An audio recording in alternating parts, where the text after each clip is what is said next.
Hey there, welcome to my channel, The Story Thief. Thank you for being a wonderful audience and special thanks to those who contributed to make it all happen. You can find the donation link in the description of my channel, if you wish to make contribution by donating to support me to get more stories out. Well, now let's get into the story.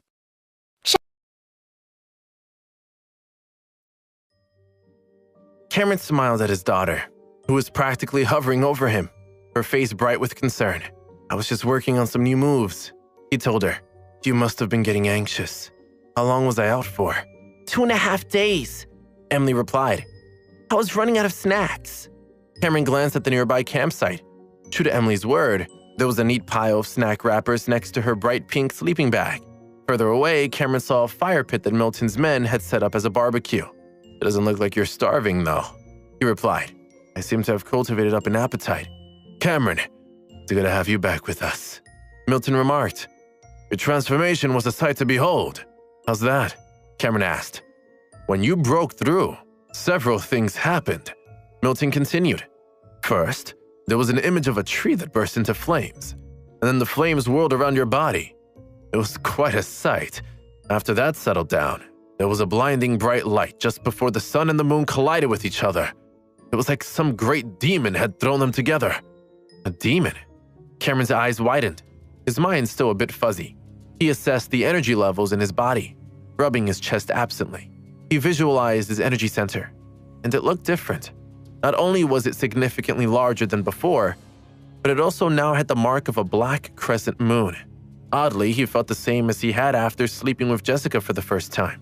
He had a heightened sense of energy that was tinged with a whiff of darkness. The moon had done some strange things that evening as well. Cameron frowned and resigned himself to not understanding everything about the alchemy stage right away. The immortality bell had stopped spinning in his chest, and he felt as if he could run like the wind. "I bet I can cultivate a lot more efficiently too," he thought. Cameron shook his head. "I can sort out the details later," he thought. "Time to get down to business. We have a lot to do." Cameron told Milton, "We might as well get started." "Excellent point," Milton replied. He started to walk away but paused and looked back toward Cameron. "Are you at the early stage of alchemy now?" Milton inquired, unable to restrain his curiosity. Normally, Milton and the others could detect someone's aura, but Cameron's had always been quite difficult for anyone to sense. "Very early stage, but yes," Cameron replied. "Once I get used to this new level, I should have no problem fighting a peak alchemy warrior," he told Milton silently. Milton tried to hide his amazement. "Where did that kind of confidence come from?" he asked. "Even I can't do that." Cameron shrugged. Emily tugged on her father's sleeve. "Dad, this stream looks really deep," she said, "and I've never seen so many squirrels in my life." They broke camp and started toward the valley. Emily was amazed at the variety of birds, small animals, and interesting plants along the way. After about a half-day hike, they approached the bottomless valley.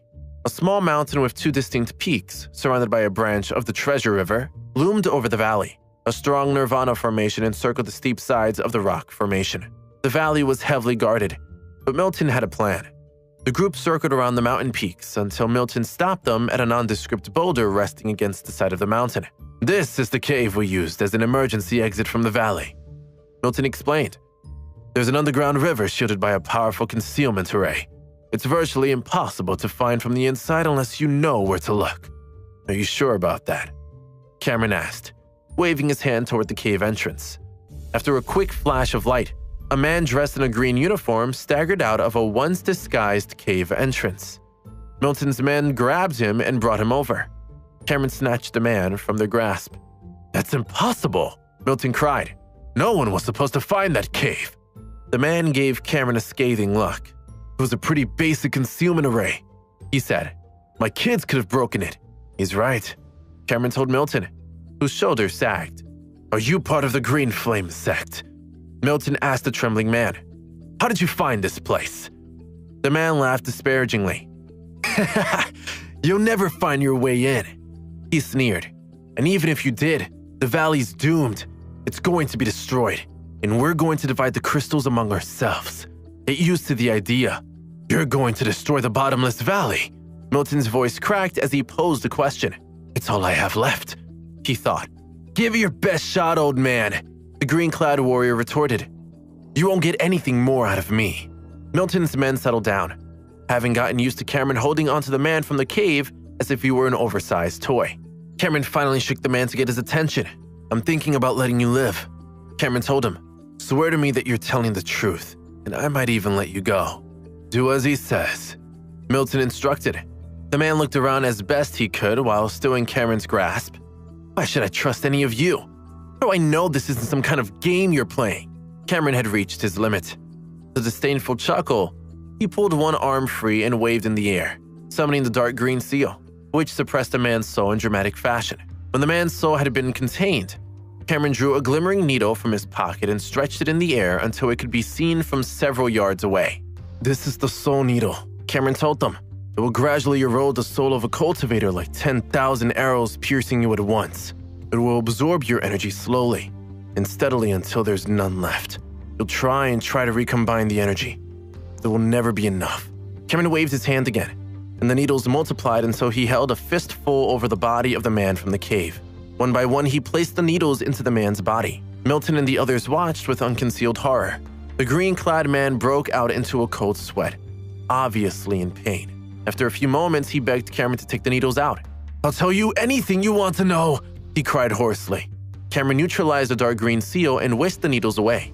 The man took a deep, steadying breath and began to explain. He had discovered the passageway a few days before. His sole agenda had been to sneak into the valley, pose as a disciple, and steal a crystal or two. He'd been finishing up his last reconnaissance of the cave when Cameron had found him. "I've told you everything," he added. "Please let me go. You gave me your word." Milton looked pensive.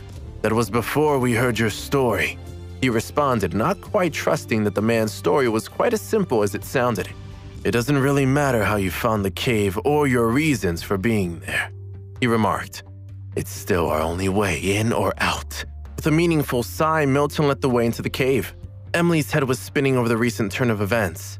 She wasn't quite sure what was going on, but wanted to prove to her father that she was mature enough to explore the Colossus world with him. So she pressed on. "Emily, did you think that man was telling the truth?" Cameron asked her. "I'm not sure," she replied. "You were in charge, what would you do?" he asked her. Emily considered this, knowing it was a test of some sort. "If your mom were on the other side of the cave and the underground river, then I'd go in, no matter what anyone said." Cameron's heart swelled at his daughter's dedication to keeping her family safe. "That's not exactly what I meant, but your instincts are good," he told her. "He's most likely lying, you know." "How can you tell?" Emily asked curiously. "There's no way he could have just stumbled onto the cave, considering how well it's been hidden. He doesn't have anywhere close to the skills or cultivation level to crack that array. Someone far more powerful than he sent him down that tunnel looking for us." Emily nodded thoughtfully. She still didn't quite know what was going on, but her father seemed pleased with her responses, and that counted for a lot. "I saw Gabriel, that guy's sect leader, fight once," Cameron added. "Took 10 people out with a single move. He's very skilled with fire, for one thing." After a few minutes of walking through the cave, they heard the rushing sound of the underground river. It was faint at first, but grew louder at every turn. Milton pulled a handful of gems from his pocket and tossed them into the air, where they hovered and began to glow softly, lighting up the passageway and the edge of the river. "Here's the river," Milton announced. "Follow me," he said as he dove in. Emily hung back at first, daunted by the idea of jumping into the mysterious inky depths of an underground river. "Dad, is this safe?" she asked skeptically. Cameron laid a reassuring hand on Emily's shoulder. "There's nothing to be afraid of, honey," he replied. "Hang on to me and you'll be fine, I promise. If we do get separated, follow the current. Don't let it pull you too far into the water. I haven't sensed anything else in the water down here, so that's some good news." Emily gulped and nodded. She held onto Cameron tightly as he leaped into the deep, dark water. Cameron was impressed once again by Emily's unique combination of trust, fearlessness, and intelligence. At her age, he wasn't sure he would have jumped into an underground river so readily. After what seemed like hours but was more likely just a few minutes, Cameron and Milton surfaced near the far end of the passageway, carefully hidden within the bottomless valley. Milton raised his hand and created a pulsing light to mark the place. They were on the east side of the Abyss River. They walked for about 10 minutes before arriving at the main hall, where they were greeted with excitement. "It's Divine King Lee! He's back! Mountain Lord!" "What's the situation?" Milton asked. "Things are dire, sir," a man told him. "The enemy is gaining more and more warriors. and there's only a sliver of energy remaining in the Nirvana formation. However, our people have surrounded it and are waiting for the crystal to take shape. We've made a lot of progress. Someone else interjected. I feel like the crystal will be finished tomorrow. Why hasn't the Valley Master returned yet? The first man asked. Tomorrow we'll be in a battle for our very lives. We may all perish.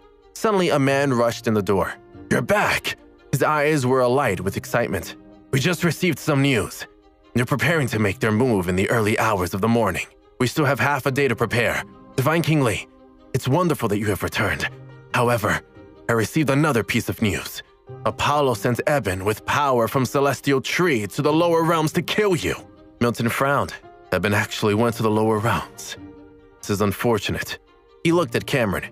If Eben has the Celestial Tree with him, he'll wield the power of the alchemy stage before long. Don't worry, Cameron assured him. He won't be able to attack. His expression remained unchanged because he had already imagined such a scenario. When the energy fluctuation was at the final level of the Aura's core stage, the alarm would be activated. Although the Colossus world was a place of greater power, Cameron's skills were formidable. He could still sense the 3 drops of blood essence from the blood ancestors. We need to come up with a strategy, Milton said, running through the options in his head. They'll be attacking the Nirvana formation in the dark, and they may not be able to defend very well. He thought for a few more minutes and then told them, Go, let's leave for now and head down to the lower realms. But our Valley Master has not returned yet, Divine King, someone said. He's trapped near the Dark North Sea. If he comes back, he will walk into an ambush. The consequences will be unimaginable. If we stick to this place, we'll have no chance at all. Milton argued, We can't just stay here and wait for the Valley Master to come back and find our corpses. We'll leave temporarily. The Valley will still be here when it's time to return. It was obvious that many people agreed with his proposal. Their enemies were too strong and none of them wanted to throw their lives away. If we stay, we'll be fish in a barrel, one man said. It's not a question of if the enemy gets here, but when. I agree with Divine King Li's suggestion. We should go. I agree too, said a woman. In the Great Hall, many people were nodding their heads. The crowd had reached an agreement. Inform all the disciples of the sect to gather here in 3 hours, Milton ordered, and everyone dispersed. The canyon was long and wide. The disciples were distributed throughout it, and time was needed for them to prepare and gather together. Meanwhile, there was a hint of worry in Milton's eyes. The news of the crystal mine had been spread out by the disciples of the Bottomless Valley. Many sects had spies or people who colluded with the outer sects. Milton felt that escape might not be as simple as he had hoped. However, they had no other choice, and there was no point in debating any further. There was only one way out. Follow me to the Frost Crystal Mine, he commanded. He led more than a dozen people west of the river. From the depths of the canyon to the top of the mountains, everything was sealed in ice. It's so beautiful. Emily blinked her wide eyes and took in the scenery. She had never seen such a place before. If it were a typical crystal mine, it would have been destroyed before it even finished forming, Milton said. It is extremely lucky for us that it has lasted this long. Cameron stared at the frozen mountain peaks. Even if the valley contains many treasures, there's no hope of strengthening the Nirvana formation. And that's why we have no choice but to escape, Milton replied. But there might be another way. Milton looked at him with interest. What are you suggesting? The concealment technique. Grandfather, go get the formation erased treasures while the disciples go into the crystal mine. All right. Milton flew back to retrieve the treasures. But half an hour later, Three had returned and the disciples had come out of the mine. He ordered them to head back to the palace. Only Milton, Cameron, and Emily remained. Let's begin. Cameron held up a dimensional ring. Inside, there were a few array of stones and various gems, which would be sufficient. Milton was very curious about Cameron's array path and stood on the side, quietly watching. Cameron combined the formation stones with various magic treasures, and over 100 streams of light danced over the frozen peaks that surrounded them. Hidden, he shouted. In an instant, the aura of the mountain was concealed. Following that, he levitated the rocks from the valley and moved them so they blocked the view of the peaks. Go! Cameron fished out his low-grade crystals. There were more than 80,000 of them, and they combined to form a snowflake imprint. Then on each crystal, an aura suddenly appeared, and they started to morph into a new shape. Milton was riveted. He had never thought that low-grade crystals could change their auras and forms. It wasn't an exaggeration to say that the crystal in his hand now looked exactly like a frost stone. He just didn't know if the absorption would detect any abnormalities. As if sensing his grandfather's thoughts, Cameron said, "They can maintain this form for a few days. After that, it will be obvious to anyone that they're fakes. Cameron set up a formation at various places around the area, and the mountain peak was once again frozen. It was the best strategy Cameron could think of. He felt that the chance of success was around 80%. If the other party could detect the trick, there would be nothing he could do about it. This is truly an eye-opener. Milton said, "Your array path, it's very impressive." "My dad is the best." Emily's face was shining with pride. "Yes, your father is powerful."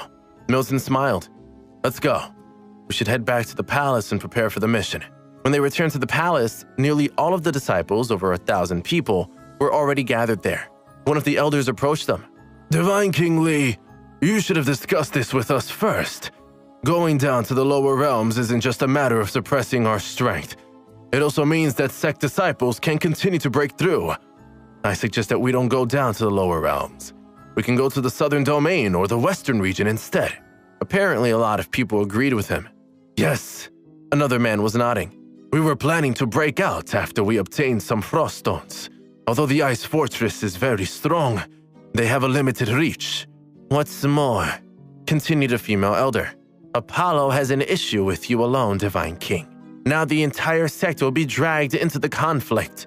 Her tone was angry, and someone tried to calm her down, but she wouldn't be pacified. "It's the truth. A visit to the lower realms won't be helpful. Moreover, the Valley Master hasn't come back yet. You should wait for his input before you commit us to anything." "I agree," said a man in white robes. "At the very least, we should hear the Valley Master's opinion, even if we end up deciding to do as you suggest." Milton's face revealed nothing as he listened to their discussion. Finally, there was a pause in the chatter. "The enemy is going after the frost stones too," he said. "If you want to try to get there before them and break through, I wish you luck. Although I'm afraid it's a hopeless quest. As for the lower realms, I want to go there, and I was hoping to bring some Bottomless Valley disciples with me. If you want to head toward the southern and western regions, that's your decision. If you want to stay and fight over the frost stones, that's also fine. I'll give you 10 minutes to consider it. After that, I'm leaving." "Divine King Li, have you thought about this?" asked Marlin with a frown. "If a large group of people were to leave via the Dark River and be discovered, the path would be cut off. The Dark River has already been compromised." Milton calmly replied, "When I returned, I ran into a disciple of the Green Flame sect." "What?" Marlin was shocked. "Does their leader, Gabriel, know about this? The dozen-plus factions outside aren't allied with the Green Flame sect." "He does," Milton acknowledged. "He's planning on coming after us and destroying the valley. Are you willing to stay now? What will be the consequences of that decision if Gabriel is on his way?"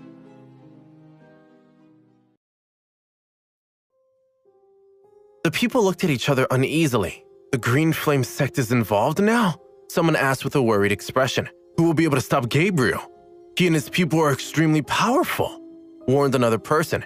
"He's also had a lot of experience with large-scale battles. He once massacred hundreds of people with a single move. If he comes here, we will have no chance of being able to defend ourselves." "You're right. Gabriel is involved. We're doomed." After a few minutes of anxious conversation, the crowd fell silent. If the warriors at their door were only at the Aurus core stage, they would still dare to go against them. But a peak alchemy stage cultivator was another matter.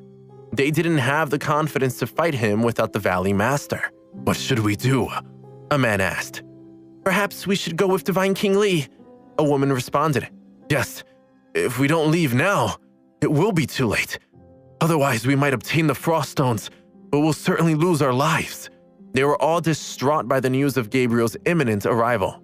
"Let's go!" someone urged. "The sooner the better," Marlin agreed.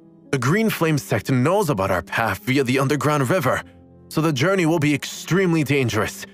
We should all follow Divine King Li and evacuate. After we leave this place, we'll head to the Lower Realms tunnel to discuss whether we should head for another region or go to the Lower Realm to wait for the Valley Master." "We'll obey your orders," a disciple told him. They were ready to go, leaving a nearly empty building behind them. Over 1,000 people followed Marlin and Milton as they exited through the passage at the back of the hall. "I heard that you have a grandson, Divine King. Presumably this is him." Marlin looked at Cameron. "Yes." Milton nodded. "After everything that happened, you were still able to come to Colossus World. Marlon told him, "I thank you on behalf of everyone in the Bottomless Valley. However, it's easy to become the target of public criticism, and I've heard that many sects intend to kill you. Now you're in just as much danger as we are." Marlon sighed. "You've really caused a lot of chaos in the lower realms. It would have been safer for you if you had never come to Colossus." "No worries," Cameron replied casually. "If I wanted to leave, nobody could make me stay." "My dad is super amazing." Emily smiled at him encouragingly. She had only just arrived in Colossus World and wanted to explore before they went back. Marlon laughed. He walked to the back of the group and spoke a few words to the disciples. While they were talking, the group arrived at the underground river. Although it was still dark, Emily was no longer afraid. A little further on, a faint light illuminated the area, and they left the cave and headed east toward the nearby tunnel. After another stretch of travel, they passed a huge mountain and saw that hundreds of people had gathered behind it. Everyone turned pale with fright. The man with green robes and long hair had to be the head of the Green Flame sect, Gabriel. Milton wound his way through the crowd and approached Gabriel. "Why are you here?" His heart had sunk when he had seen him. Gabriel laughed. "A man's greed is his ruin. However, I don't think I'll be ruined this time, thanks to Marlon." Everyone turned to look at Marlon in bafflement as he walked over and joined the ranks of the Green Flame sect. "I've been lying to you," he told them. "I'm actually the 8th elder of the Green Flame sect. Our outpost is located at a place that is attacked by the spiritual beasts of the Dark North Sea all year round, and we're exhausted. If we could take over the Bottomless Valley, considering its excellent natural defenses, it would help us immensely." The disciples were enraged and yelled that Marlon was a traitor. Marlon wasn't moved. "You can relax. I've lived among you for 10 years, and so I'll be merciful and give all of you a quick death." As their mouths dropped open, he turned to Gabriel. "By the way, the man named Cameron, whom you've heard so much of recently, is here. I didn't expect Divine King Lee to bring him along, but since he has, we'll have to deal with him." "You are Cameron?" Gabriel gazed at him. Without waiting for Cameron to speak, a disciple moved in front of him. "The Green Flame sect won't live to enjoy their ill-gotten spoils. You'll pay for this." "Disciples of the Green Flame sect!" Marlon yelled. "Kill them all!" They attacked at once. They were well armed with a variety of weapons, and the people of the Bottomless Valley were immediately put on the defensive. Milton's eyes narrowed. He thought of ordering a retreat, but Gabriel was fast and would catch them. "Divine King Lee," Gabriel said from his position in the air. "I heard that you're wanted by Apollo. I wonder how many spiritual treasures I can get from the Ice Fortress if I bring them your head." "You want to kill me? Let me see you try." Milton didn't retreat. Instead, he rushed forward and unleashed a powerful move. "It's no use," Gabriel told him. "There's a chasm between your level and mine." His eyes flashed with 2 beams of fiery light. Illumination filled the area, and its power flowed into the sky. The beams turned into blades and easily shattered Milton's blow. It continued to attack him with an unstoppable force. Suddenly, Gabriel felt a sense of danger. He quickly retreated as a wave of fire spread out around him. Then a weapon appeared amidst the flames. It was the sword of a ghost warrior. It approached quickly and quietly, but Gabriel saw it coming and dissipated it with one attack. Cameron shook his head. It wouldn't be easy to defeat someone at the pinnacle of the Aura's core stage. Meanwhile, Gabriel was shocked. He had stopped the ghost warrior just in time. He hadn't realized that Cameron was so powerful, and he wondered just how powerful his new enemy was. "Cameron's technique is extremely strong and tricky," Marlon shouted. "Be careful, sect leader. Do not leave him alive." Cameron tightened his grip on Emily with one hand and pressed forward with the other. "It's time to test the power of my lightning vortex." The lightning appeared and surrounded the disciples of the Green Flame sect. In mere seconds, dozens of people had been harvested, crying out for help from their leader as they succumbed. The remaining disciples were stunned by Cameron's power. "River of flames!" Gabriel's face was set in a look of determination as he made the move. A stream of fire swept toward Cameron, and the lightning vortex faded. The attack consumed 20% of the power in Cameron's body. He had expended too much energy and couldn't bring back the vortex. However, his achievement was already impressive. The deaths of dozens of their people were a huge blow to the morale of the Green Flame sect. They were amazed by Cameron's might. "Cameron has the strength of late-stage alchemy at least. What kind of move was that?" The disciples of the Green Flame sect were trembling with fear. A move with such strong killing power was very rare. As he readied himself to unleash another volley, Cameron grabbed Emily and retreated quickly. The move was called Broken Mountain, and when he launched it, it felt as if a crack was appearing in the world. Everyone looked up as the earth shifted and rose, forming a mountain shrouded in smoke before them. For a moment, a mysterious and ancient aura radiated from it. Then there was a deafening rumble, and the mountain crashed down at an unbelievable speed. Boulders flew everywhere, and the largest ones headed for Gabriel and the disciples of the Green Flame sect. Gabriel's eyes narrowed. Fire Helix! He raised his arm, and a tornado of flames formed directly in front of him, blocking the vast majority of the crushing avalanche of rock. However, some of the crumbling mountains got through, and 5 Aura's core stage disciples were crushed. The other disciples used defensive measures to block the residual debris and energy waves. All the members of the Green Flame sect were afraid. They didn't dare to continue charging forward. Instead, they stepped back from Cameron and Gabriel, who were still facing off against each other. Gabriel hesitated. Finally, he yelled at them. Green Flame sect disciples, retreat! They started to evacuate the area. Cameron, you truly live up to your reputation, Gabriel sneered. Even before you got here, word of your talent had spread far and wide. However, even though you're a big deal in the lower realms, you shouldn't have entered Mount Colossus. Milton sensed that something was about to happen, and his expression suddenly hardened. Retreat! He commanded, but it was too late. Your attack is very powerful and covers a wide area. Gabriel admitted, it has great lethality. Coincidentally, I have a move like that as well. Do you want to see it? His eyes blazed. Sky fire! He roared. As he enacted his most famous spell, the sky suddenly turned into a sea of flames and swept over the area, cutting through trees like a hot knife through butter. Many of the disciples quickly retreated from the suddenly hellish landscape, but they couldn't go far, since Marlin's armored vehicle blocked them in. Lightning Vortex! Facing the attack, Cameron used his sacred art again. When the energies clashed against each other, the air currents formed a monstrous hurricane that swept out in all directions. Cameron glanced at Milton. If the fight was to become a battle of attrition, he wouldn't be able to defeat Gabriel in his current state. The two forces continued to assail each other. Gabriel was grinding his teeth together.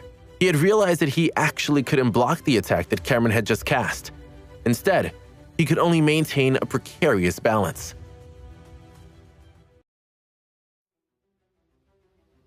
The Green Flame sect disciples were in an uproar. Rumor has it that Cameron is unrivaled in the lower realms. One said, but I never thought that he would be able to fight with someone as powerful as Gabriel. Could it be that he already possesses the strength of the peak of the alchemy stage? Even if he isn't at the peak, he must be close, said another. He's terrifying. I suspect that he is at the final level of the Aura's core stage, added a third. Otherwise, how could he fight like that? Rumor has it that he started his career more than 6 years ago. But maybe that's just talk. He looks very strong, but surely he won't be able to defeat the sect leader, replied the first disciple. He's still so young. If he really were at the peak of the alchemy stage, he would be famous all over the world, not just in the lower realms. Cameron's strength was far beyond their expectations. Meanwhile, Cameron was frustrated.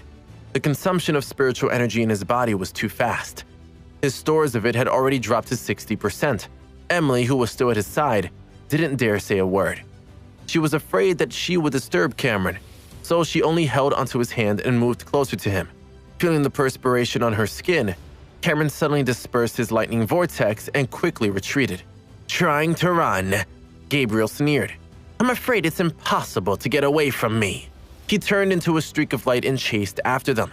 He repeatedly released his Fire Helix spell. Clearly, getting rid of Cameron was a priority for him. Cameron retaliated as he flew away with Emily. He used his Mighty Claw, Broken Mountain, and Ghost Warrior moves. The most troublesome of them for Gabriel were the Ghost Soldiers. He could attack them only when they drew close to him, and if he wasn't careful, he would be hit. That would be a catastrophe. The disciples of the Green Flame sect continued to run, and Milton and his people chased after them. With Marlin holding them back, the speed of the residents of the Bottomless Valley wasn't very fast. The pursuers caught up to them in short order, and a large fight broke out. However, the disciples at the front kept running frantically as their companions behind them started to fall. Some of the Green Flame members started to come after them as they fled. Cameron frowned when he saw what was happening. If it kept going like that, all the disciples of the valley would die. He could hold off Gabriel for a period of time. but the disciples of the valley weren't as strong as their counterparts in the Green Flame sect. In addition, it was only a matter of time before the Ice Fortress got word of the fight and arrived. "This can't go on," someone said to Milton in a bitter voice. "We need to flee." "Divine King Lee, what about you?" another elder asked. "I'll stall Marlin and give you some time. Whether or not you manage to escape will depend on your luck." The disciples trembled in fear. Times of crisis revealed which of them could handle the pressure and which couldn't. There were 5 elders present, but 4 of them weren't used to hard work. At such a critical moment, they crumbled. All of them wanted to save themselves and flee. Milton was different. He had a sense of leadership. As people ran in all directions, Milton turned to Marlin. "It's time to show what you can do." He threw out move after move. A ripple swept out over the land. Marlin's attack speed was slowed considerably. On the battlefield, victory or defeat could be decided in a second. Milton had managed to buy time for his people. However, the farther away he got, the less the spell would affect the pursuers. Marlin chuckled. "Divine King Lee, all along I have regarded you as an enemy. However, I respect your strength as a cultivator. I came to the Bottomless Valley to take something from you. But in my time there, I have also gained something. Knowledge. Many leaders scheme and betray, but I know that you are different. You're a very powerful person, and I admire you very much. But you would never join the Green Flame sect. We can never be anything but enemies. And now, with the treasures from the crystal mine available, it's time for me to finally prove my worth." As Marlin spoke, the aura of his body began to surge. Upon closer inspection, it was obvious that he was very close to the peak of the realm, much stronger than Milton. The two of them fought with renewed vigor, throwing a variety of moves. Before long, Milton was at a disadvantage. Although he was forced to retreat, he was able to stall for time. Seeing what was happening, Cameron turned and sent a ghost warrior flying toward Gabriel. Then he once again released the lightning vortex, which lit the sky with flashes of light. Milton created one more attack and then started to retreat. "Give chase!" Gabriel gave the order, and the remaining elders began to chase after everyone who had escaped. He and Marlin went after Cameron. "You won't get away!" Marlin promised as he attacked. Cameron defended, maintaining his balance. Gabriel's speed was very fast, and because Cameron didn't cultivate treasure-searching formulas, he wasn't able to execute the doubling technique. Gabriel was gaining on him. However, to everyone's surprise, even though Gabriel stayed in pursuit, he wasn't able to hit Cameron. He even released a few secret techniques, but they were all blocked. The more they fought, the angrier Gabriel became. Even with his strength, he still couldn't take Cameron down. "You're as indestructible as a cockroach," he shouted. The more furious he got, the wilder his aura became. However, his attacks grew stronger too, making the experience even more torturous for his enemies. Cameron had been in dire situations before, and he remained calm, but Milton's heart was beating erratically. The wave of flames was only inches away from his skin, and he could feel the heat biting at him. He became increasingly apprehensive. Cameron, it turned out, was able to hold off Gabriel. Even with his breakthrough to the peak, if not for Cameron, no one would have been able to survive Gabriel's attack. Although he was running away, his strength was shocking to Milton. As time dragged on, they finally saw something up ahead. It was a large gathering of people. Marlin yelled to them as they approached. "That young man is Cameron! He killed hundreds of people from our great sect of Colossus, and now he dares to show his face here again! Everyone has the right to kill him!" It was Apollo and his group. They rushed toward Cameron and attacked him. "Dad, there's a lot of them," Emily said with a shriek. She was frantic, but as time passed, she realized that the new attackers weren't doing any damage either. "They're just a bunch of dogs," Cameron assured her. "Watch your dad kill these enemies." His eyes flashed coldly, and he produced a blood-red mist. A mysterious aura settled over all of Apollo's people.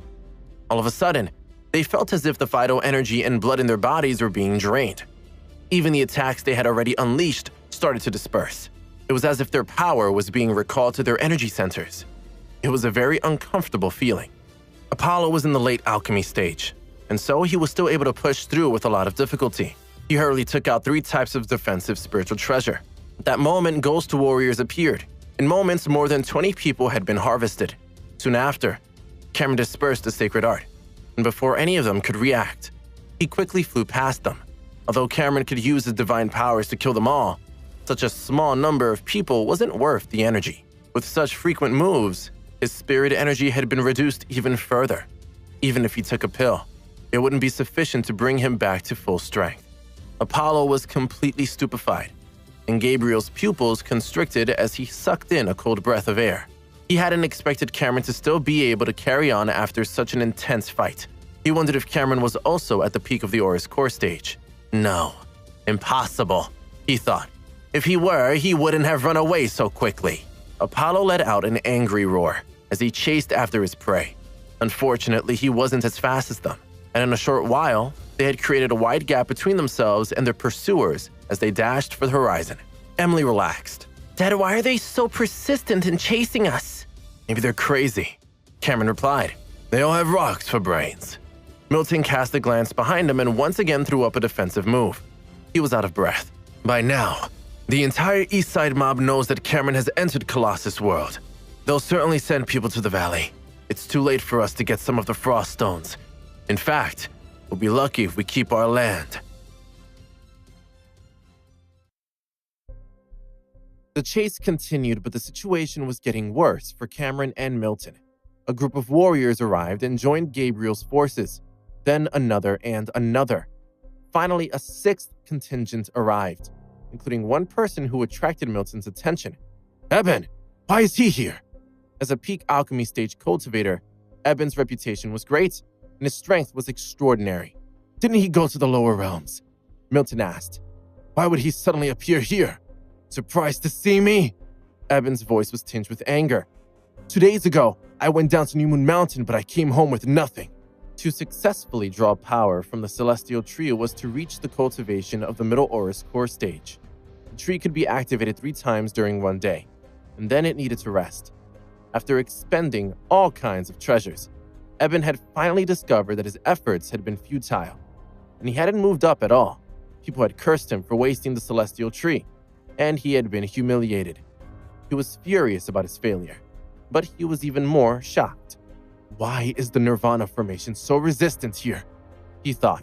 Why is it impossible to reach? He had returned to the sect and prepared to take out all kinds of treasures that could break the formation. That's where he had been when he had been called to join the chase, which he did with an extremely bad attitude. Dad, there are more and more of them, Emily said nervously. It's all right, Cameron assured her. We'll be able to get away soon. After we go down, they won't dare to chase us. He was feeling quite tired himself. Surprisingly, Milton's endurance was very high. Although he was panting heavily, he was still able to maintain enough energy to continue. Eben, you actually came, Gabriel said. To kill Cameron. Divine King Lee isn't worth my time. Then I'll take him, and you can take Cameron. Let's get this over with. Gabriel's speed increased yet again, and very quickly, he closed in on Cameron. However, even at that distance, he didn't make a move. His previous attack had been useless. Cameron, Gabriel began. Fireball! Someone shouted. Gabriel was hit by a fireball larger than his head. He recoiled, but then realized the attack hadn't been as powerful as he had expected. He looked around and realized Emily had thrown the spell. Sneering, he waved his hand and destroyed it. Emily shot out another fireball, which was again dispelled by a wave of Gabriel's hand. Fireball! Fireball! She kept trying. It's no use, Gabriel told her. Your work is extremely weak and can't hurt me. Then don't block it, Emily said angrily. Let's see what happens if it hits you. She unleashed another fireball, and Gabriel didn't bother to defend against it. It hit his body and was extinguished. It had done no discernible damage. I'm proficient in fire techniques, he told her with a laugh. Your fireball is useless. Fireball! The second fireball approached, heading toward Gabriel's face. He wanted to appear strong and unintimidated, so he let that one hit him as well. There was a loud bang and Gabriel reeled. He was completely disoriented from the impact. Recovering himself, he finally realized that a shimmering awl had been hidden within the fireball. He was furious. He'd been tricked by a little kid. How has a fool like you lived this long? Emily asked mockingly. You wouldn't last 3 days on New Moon Mountain. Her taunt had hit its mark. Gabriel's eyes flashed and he moved incautiously toward her. Then he suddenly stopped. He could keep unleashing his fire, which would annihilate the Ghost Warriors, but every time he got close, he would have to face that technique instead of dealing directly with Cameron. He couldn't help but feel great hatred in his heart. Eben didn't understand why Gabriel had stopped. "Aren't you going to fight?" he asked. "We need to defeat them." Gabriel said nothing. "Then I'll do it." Eben was very careful. As Emily sent her fireballs, he eliminated them one by one. Emily began to mock him. "You're not as strong as that old man I was fighting a minute ago." Eben performed a variety of moves in succession. The problem was that the Ghost Warriors, who could get very close to him before he knew they were there, had cut a deep slash into his right arm. Even though Eben was at his peak, he was struggling against the Broken Mountain, the Mighty Claw, and the attacks from Milton. After another hour of fruitless pursuit, Milton's energy had finally been reduced to 1/10 of his full power. He felt extremely weak. Eben laughed. "Ha! You won't be able to escape. The nearest tunnel is still 3 hours away." "Do you think so?" "I'm sure it's closer than that." Milton let out a mocking laugh. "Go back and tell your master that one day I will lead a great army and completely destroy the ice fortress." Suddenly, Eben's mouth dropped open as he saw a brand new passageway standing a couple of 100 feet in front of him. He wanted to smash something. Gabriel smiled tightly. "Cameron, I see that you are very skilled. If you will agree to fight me face to face and can prevent me from killing you, I'll make a public announcement that I promise to leave you alone for the rest of your life. How about that?" Emily stomped the ground in anger. "You two couldn't catch up to us even after all this time. You want to fight my dad? Then come fight him in the lower realms. Why wait? He can fight me here," Gabriel argued. "Are you scared to go down?" Emily sneered. Eben lost his temper. "Cameron, prepare yourself in the lower realms. In a few days, I'll come down and collect your head." He had the power of the Celestial Tree, but he didn't want to go down to the lower realms. If he did, he would be in Cameron's territory, and even the Celestial Tree wouldn't be able to break the formation. He would have to wait for Apollo to collect treasure from the main sect. Cameron ignored them. He and his family walked into the mouth of the tunnel. Their pursuers stopped and watched them. Milton turned. "I hope you won't die before I have a chance to kill you. I look forward to our next meeting." He disappeared into the tunnel, with Cameron and Emily close behind him. They found more than 400 people already gathered there. "Divine King Lee, you finally come down," one of the disciples said. Everyone looked relieved. Among that group, Milton had the highest reputation. "We need to stay here for a few more hours," said Milton as he swallowed a pill. "Then I'll bring you to the Pocket Dimension. We'll stay in Tanager Mountain and wait for news from the Valley Master. Gabriel and Eben won't come for us right away, so I don't have to worry about all of you." Cameron added, "Grandfather, I'll head back to New Moon Mountain right away." "I'll come with you. Just give me a chance to talk to the people first," suggested Milton. He was glad that Cameron had broken through, and the trip hadn't been in vain. But he didn't understand how Cameron could have held off someone at the peak of the Aura's core stage when he himself had reached the early stage just a short while ago. He felt mixed emotions about it. On the one hand, they would have been doomed without Cameron's help. But on the other hand, he felt uneasy knowing that his grandson was more powerful than he was. He had been at Mount Colossus for more than 10 years, working hard on his cultivation. It didn't make sense. Cameron, completely unaware of his grandfather's concerns, approached Emily. "How do you feel?" "You ran," Emily answered. "Even though you're very powerful." "Yes, that's true. I don't deny that. But when I was facing Gabriel and Eben, I knew that I couldn't win. And the first thing I did was to think of a way to escape. Fortunately, I was prepared for that. Someone had told me that I would be going up against a nascent soul stage powerhouse. There's a huge gap between my power and theirs. But as long as I make intelligent choices, I can at least escape and live to fight another day." "If you can't beat them, run," Emily summarized. "Right. If you can't beat them, run. That's a crucial piece of wisdom." Cameron put his arm around her shoulders. "If you encounter someone or something you can't defeat, just use your treasure to defend as you get to safety." "Yeah, I know." Cameron had faith she was listening and remembering. She always took his advice seriously. When they returned to New Moon Mountain, there were a lot of people already there. When they saw Cameron, they surrounded him. "Master, are we going up there to kill everyone?" Warwick asked. "We have some enemies," Emily informed her. "But we held them off. I even helped Dad by using my fireball technique. I may not have killed him, but I at least made him dizzy. It's good that you've returned safely. Did you break through? Michael asked. The trip was worth it. Cameron responded. He turned and saw Jessica. Her worried expression changed into a lovely smile. Mom! Emily quickly ran into Jessica's embrace. I'm back.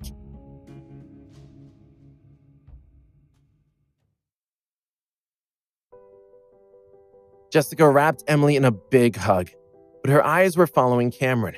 He walked up and kissed her. He was well aware of how uncomfortable the past few days had been for her. As usual, she had been so anxious about her family's safety that she had barely eaten. "We're back," Cameron said softly. Even though he had thousands of things to say, he couldn't seem to find the words to express them. Yes. Jessica nodded.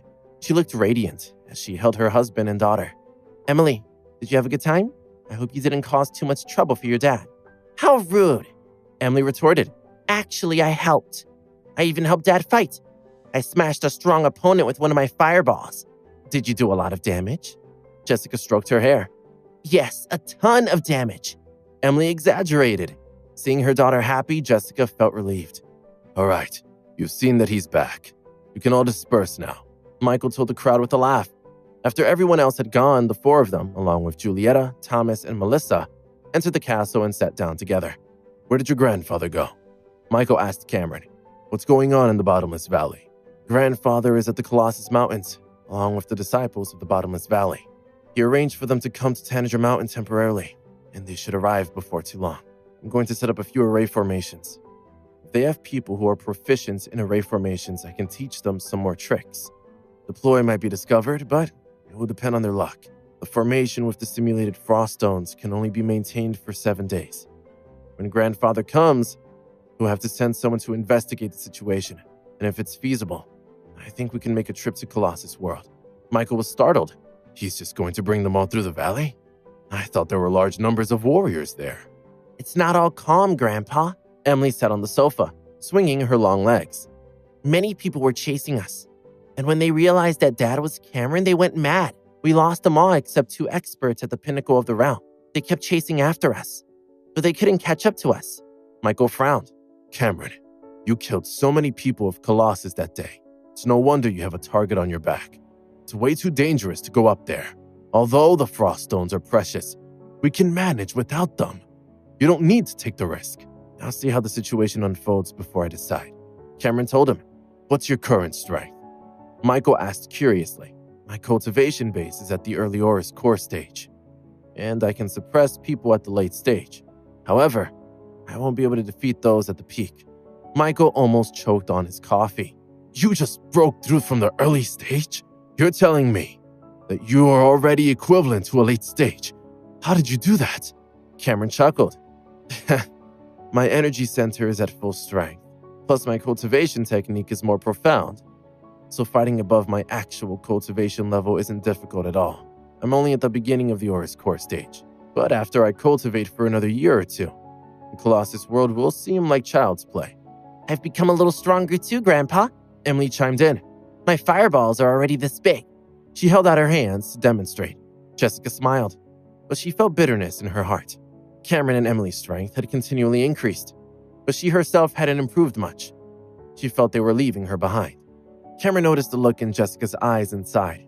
Michael wanted to update Cameron on what had happened while he had been gone. A few days ago, Eben, a subordinate of Apollo, arrived.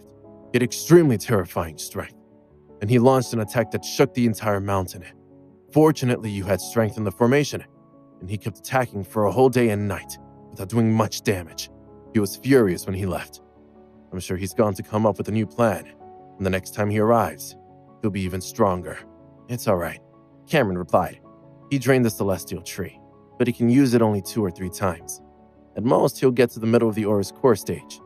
Although my strength will be suppressed here, there's still a way to stop him. It was obvious from Cameron's tone that he was annoyed by the suppression. Eben was possibly the strongest opponent he had met since his return. Eben had the Ice Fortress behind him, and as well as the strength of a false nascent soul, he shouldn't be underestimated. Eben was in the main hall of an Ice Fortress branch that belonged to Apollo. He was telling him everything. Afterward, Apollo stood at the window in silence for a long time. Are you saying that Cameron fought with Gabriel for a long time and still walked away? Yes. Eben's tone was filled with disappointment. When I got there, I tried to chase after him and kill him, but he had unexpected skills. One of his attacks is extremely strange and difficult to detect, a type of invisible soldier, and because of that, it was difficult for me to get near him. Moreover, he has other abilities, each of them very mysterious and hard to defend against. He had just stepped into the realm, yet he already possessed the strength of someone in the late stages. He could even manage to fight someone in the peak. Cameron's skills are extremely strange, and I don't think he should be left alive. If we kill him, we'll eliminate a lot of trouble for ourselves further down the line. Interesting. Apollo raised his eyebrows. He took a deep breath and exhaled. Then he slowly said, I've always thought of Divine King Lee as a plaything on whom I could test my skills. I certainly didn't expect him to produce a grandchild who would wield this much power. Cameron will make a worthy opponent. Once the main sect sends someone to bring me the treasure that can break the array, I'll go down and kill him, Eben said coldly. Images of Jim, Ash, and the others floated across his mind. He felt he would enjoy killing such despicable people. He imagined himself breaking through New Moon Mountain's Nirvana formation and looking down upon everything he would leave in ruins. A grin spread across his face, and he wanted to move as soon as possible. There's no rush. Apollo shook his head. They need 2 days to get the treasure. How's the situation in the valley? Not only does the Green Flame sect want to take over the territory in the Bottomless Valley, but they also want to get their hands on the Frost Stones. That region isn't an easy place, and all the forces are a little restless. Skirmishes will break out at any moment. Go and deal with that first. Apollo instructed him. I'll wait for your return from the lower realms before we discuss anything else. Understood. Eben nodded and walked away. Apollo sighed and stared into space. Things weren't going as he expected. Jesse, Randall, Jasper, Santos, and Darren were just as surprised as Apollo. Apparently, Cameron could actually go head-to-head with someone at the peak of the realm. It didn't make any sense. He had been in the Colossus world for only a few days, and yet he caused such a commotion. The east side mob of Colossus world was also shocked. The world had been a supreme existence for thousands of years, yet they were being challenged by an outsider. Meanwhile, the battle for the Bottomless Valley continued. Although many people didn't know of the existence of the Crystal Mine, they seemed to have sensed something and had sent out a few spies to check on the situation. As a result, all sorts of fluctuations were transmitted. A few of the people started fighting, and soon, a great battle had developed. It lasted more than 2 hours. Eventually, everything settled down, and the various powers dispersed, leaving only Gabriel and the Green Flame sect. After Emily had returned to New Moon Mountain, she had started cultivating. In the evening, she finished her homework and went out to play. She had so much fun that she nearly forgot she had to go to school the next day. Finally, around midnight, she went to bed. But her mother couldn't fall asleep, no matter how hard she tried. Cameron put his arms around her. I know you're upset. I don't want you to worry. I'm sure your power will increase in time. But even if it doesn't, Emily and I will always be here for you. We love you whether you're a martial artist or not. But I feel so much pressure, Jessica said, biting her lip. Ever since Emily started cultivating, there are so many things that the two of you can do and I can't. I want to go out with you, but I'd just be a liability. She sighed deeply. The whole time you were gone, I was depressed. I was in a bad mood because I missed you, of course, but there was something else. Something might be wrong with me. It hurts a little. She lifted the blanket and raised her shirt, revealing her belly.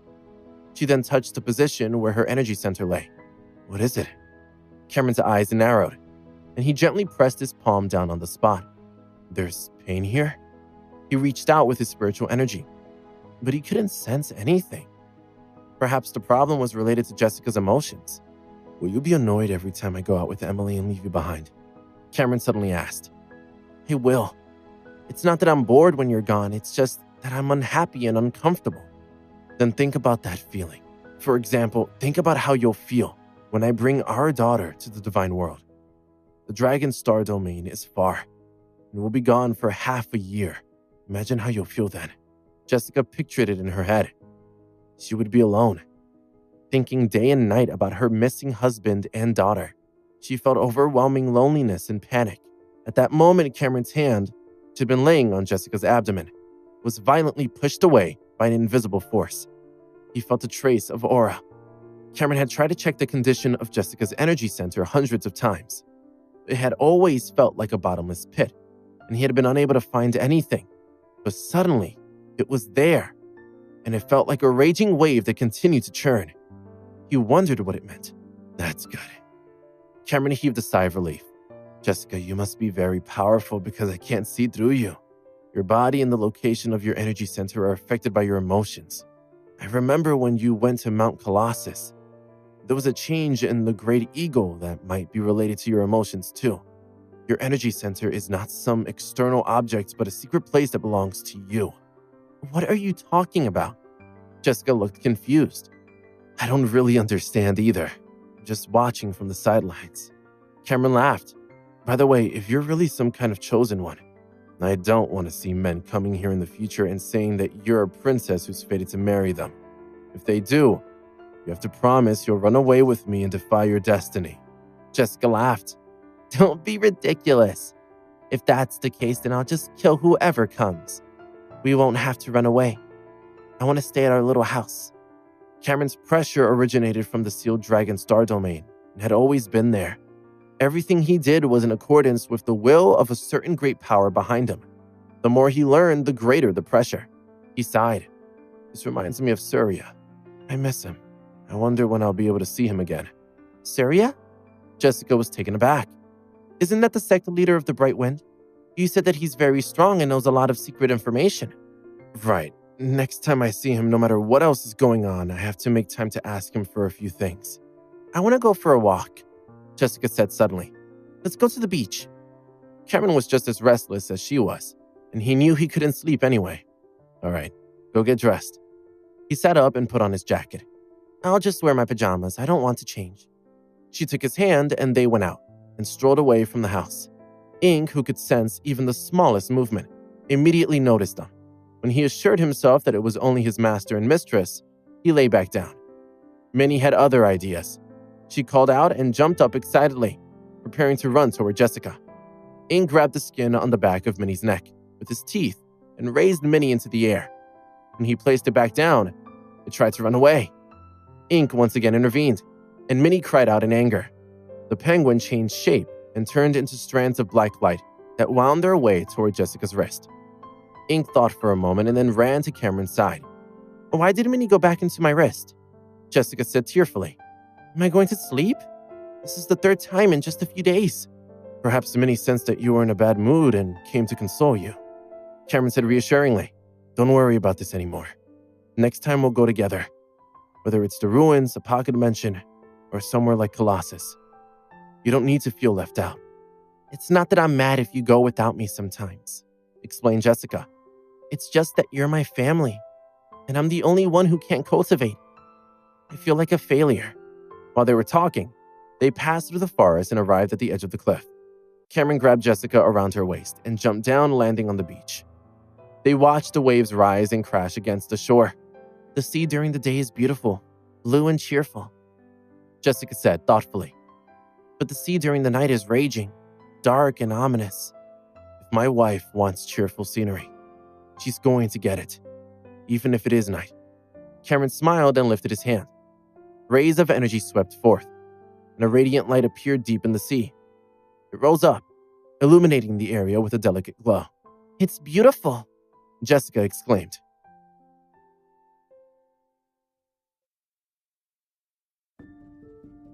Jessica, have you been under too much stress lately?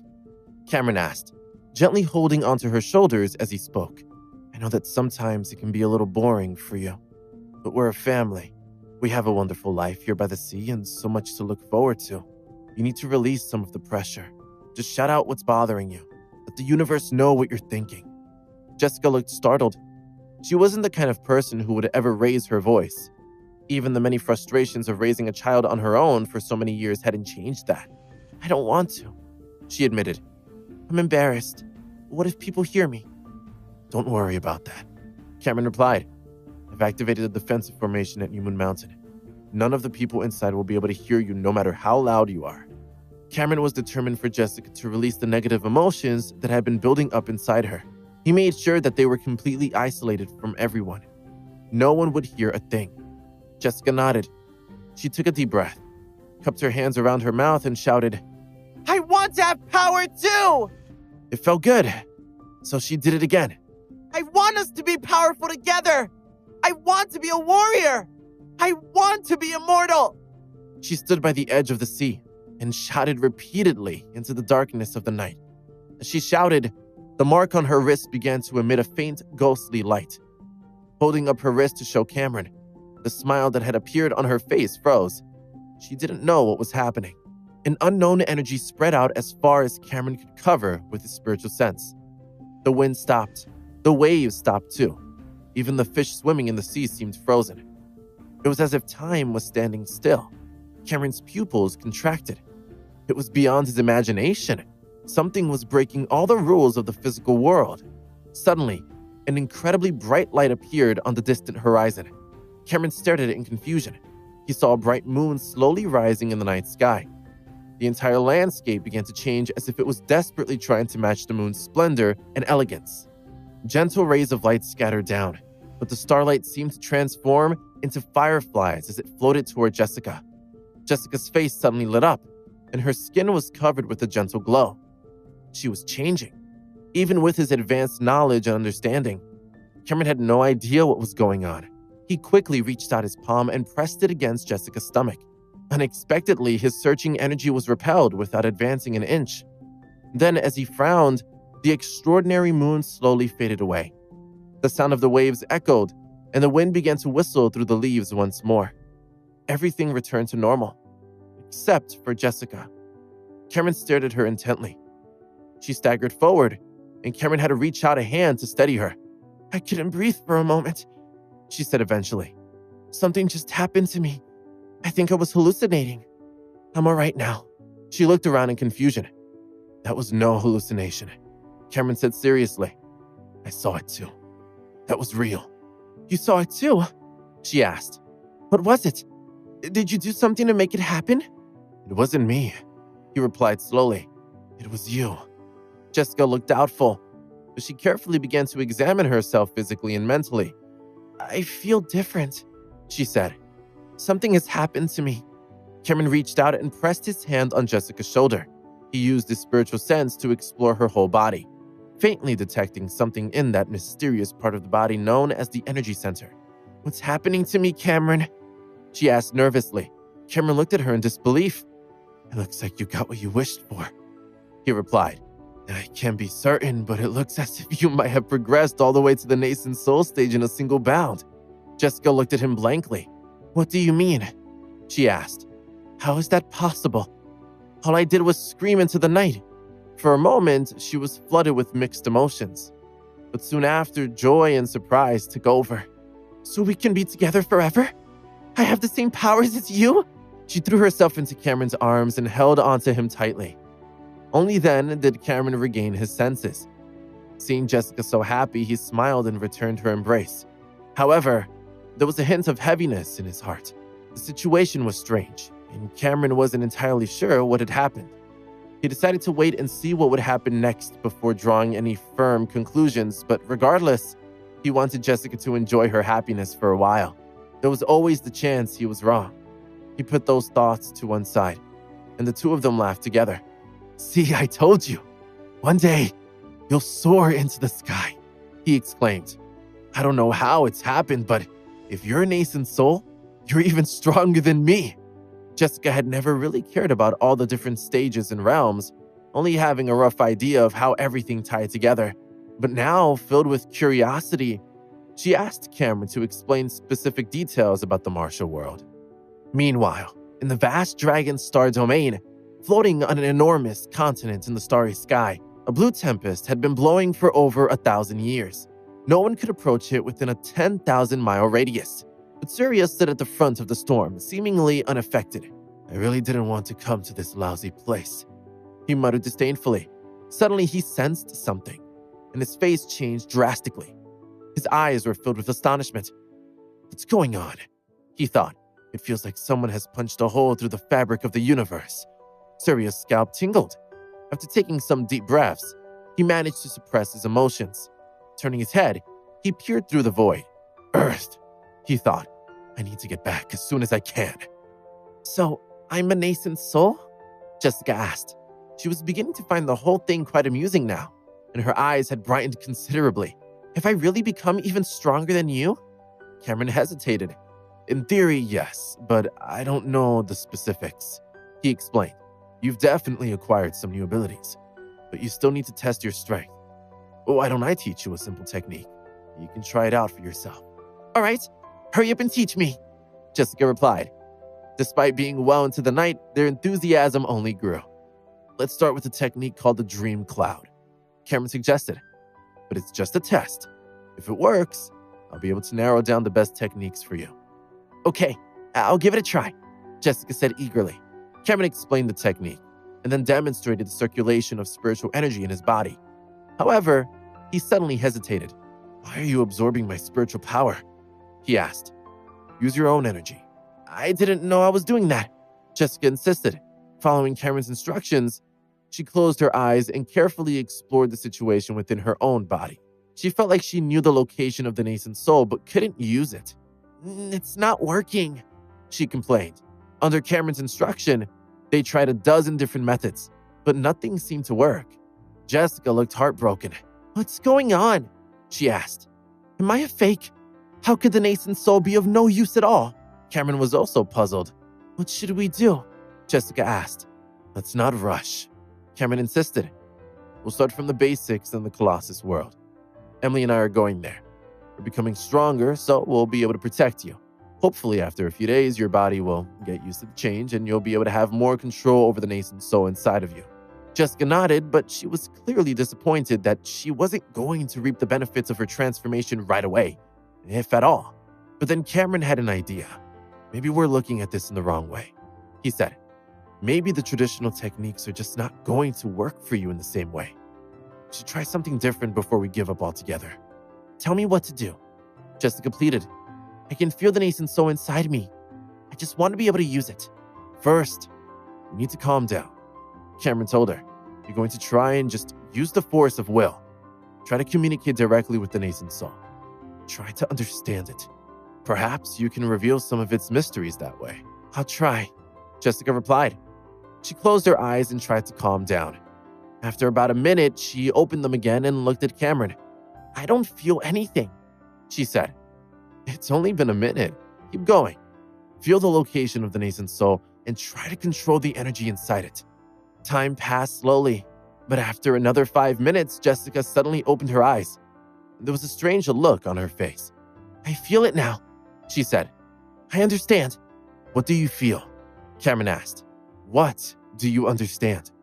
I can attack now, she announced. Let me see. Jessica raised her right hand, and a violent wind erupted above the shoreline in front of them. Wave after wave of energy appeared out of nowhere, like the splendor of the bright moon, but forming something resembling a fan. Cameron couldn't help but think it resembled a giant fly swatter beating the surface of the ocean. With that one attack, Jessica created a wave hundreds of feet high. The fan-like energy crushed the seafloor with a power that could have collapsed mountains and split the earth had it been allowed to continue.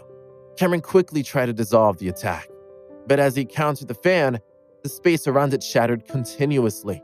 No matter what he did, the fan persisted. He began to worry that there might even be a tsunami on the way. Can you disperse your attack?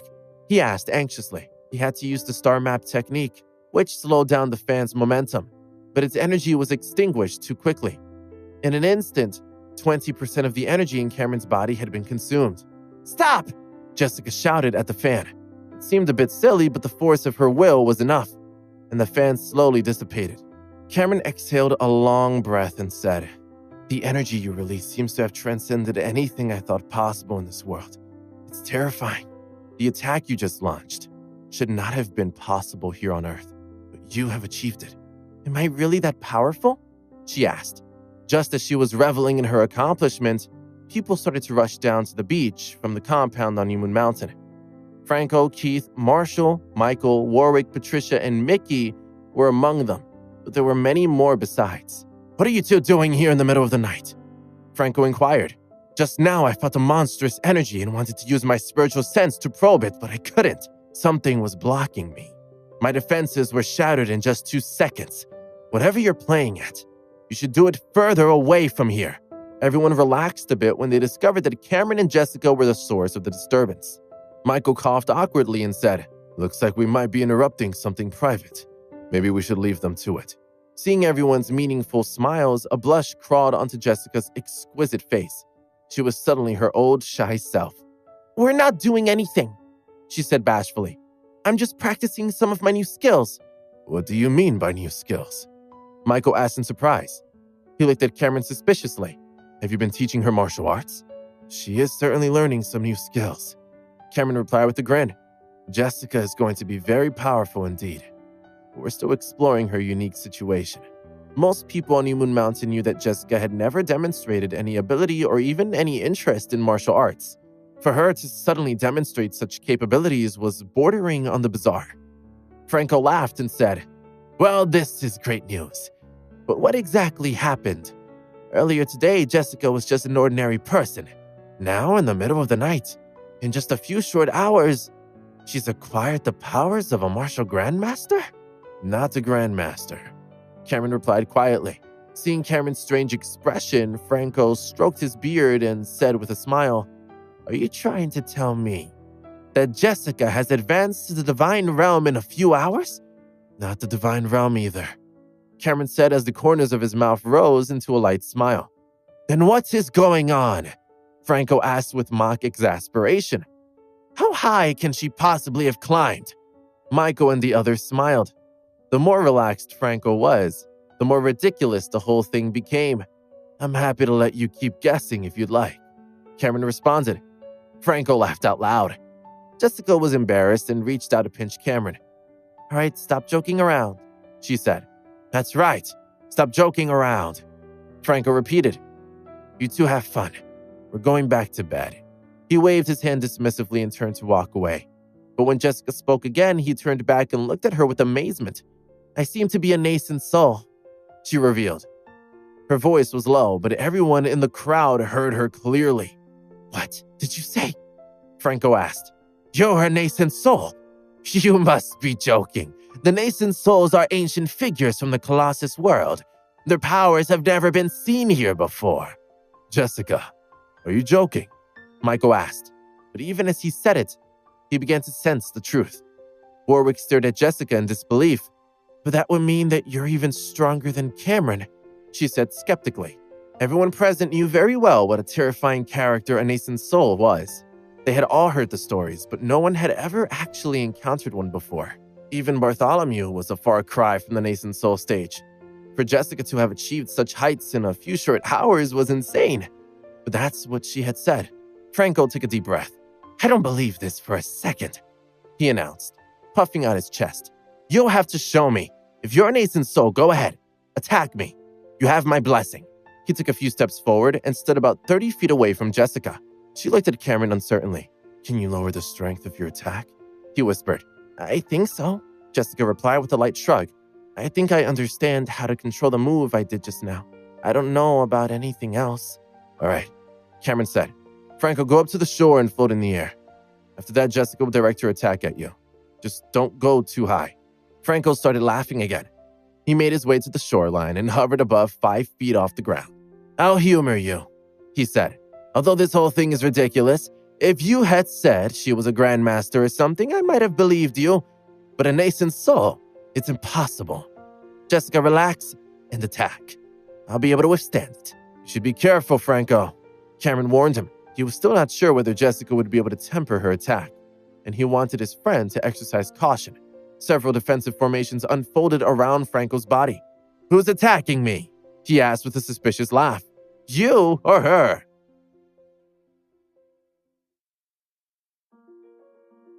Michael, Warwick, and the others couldn't help but start laughing. "Cameron is so cunning," Warwick said with a grin. She genuinely believed that Cameron was tricking Franco so that he could try out some of his own moves. No one really thought that Jessica would be capable of anything. "I'm not worried," Franco declared.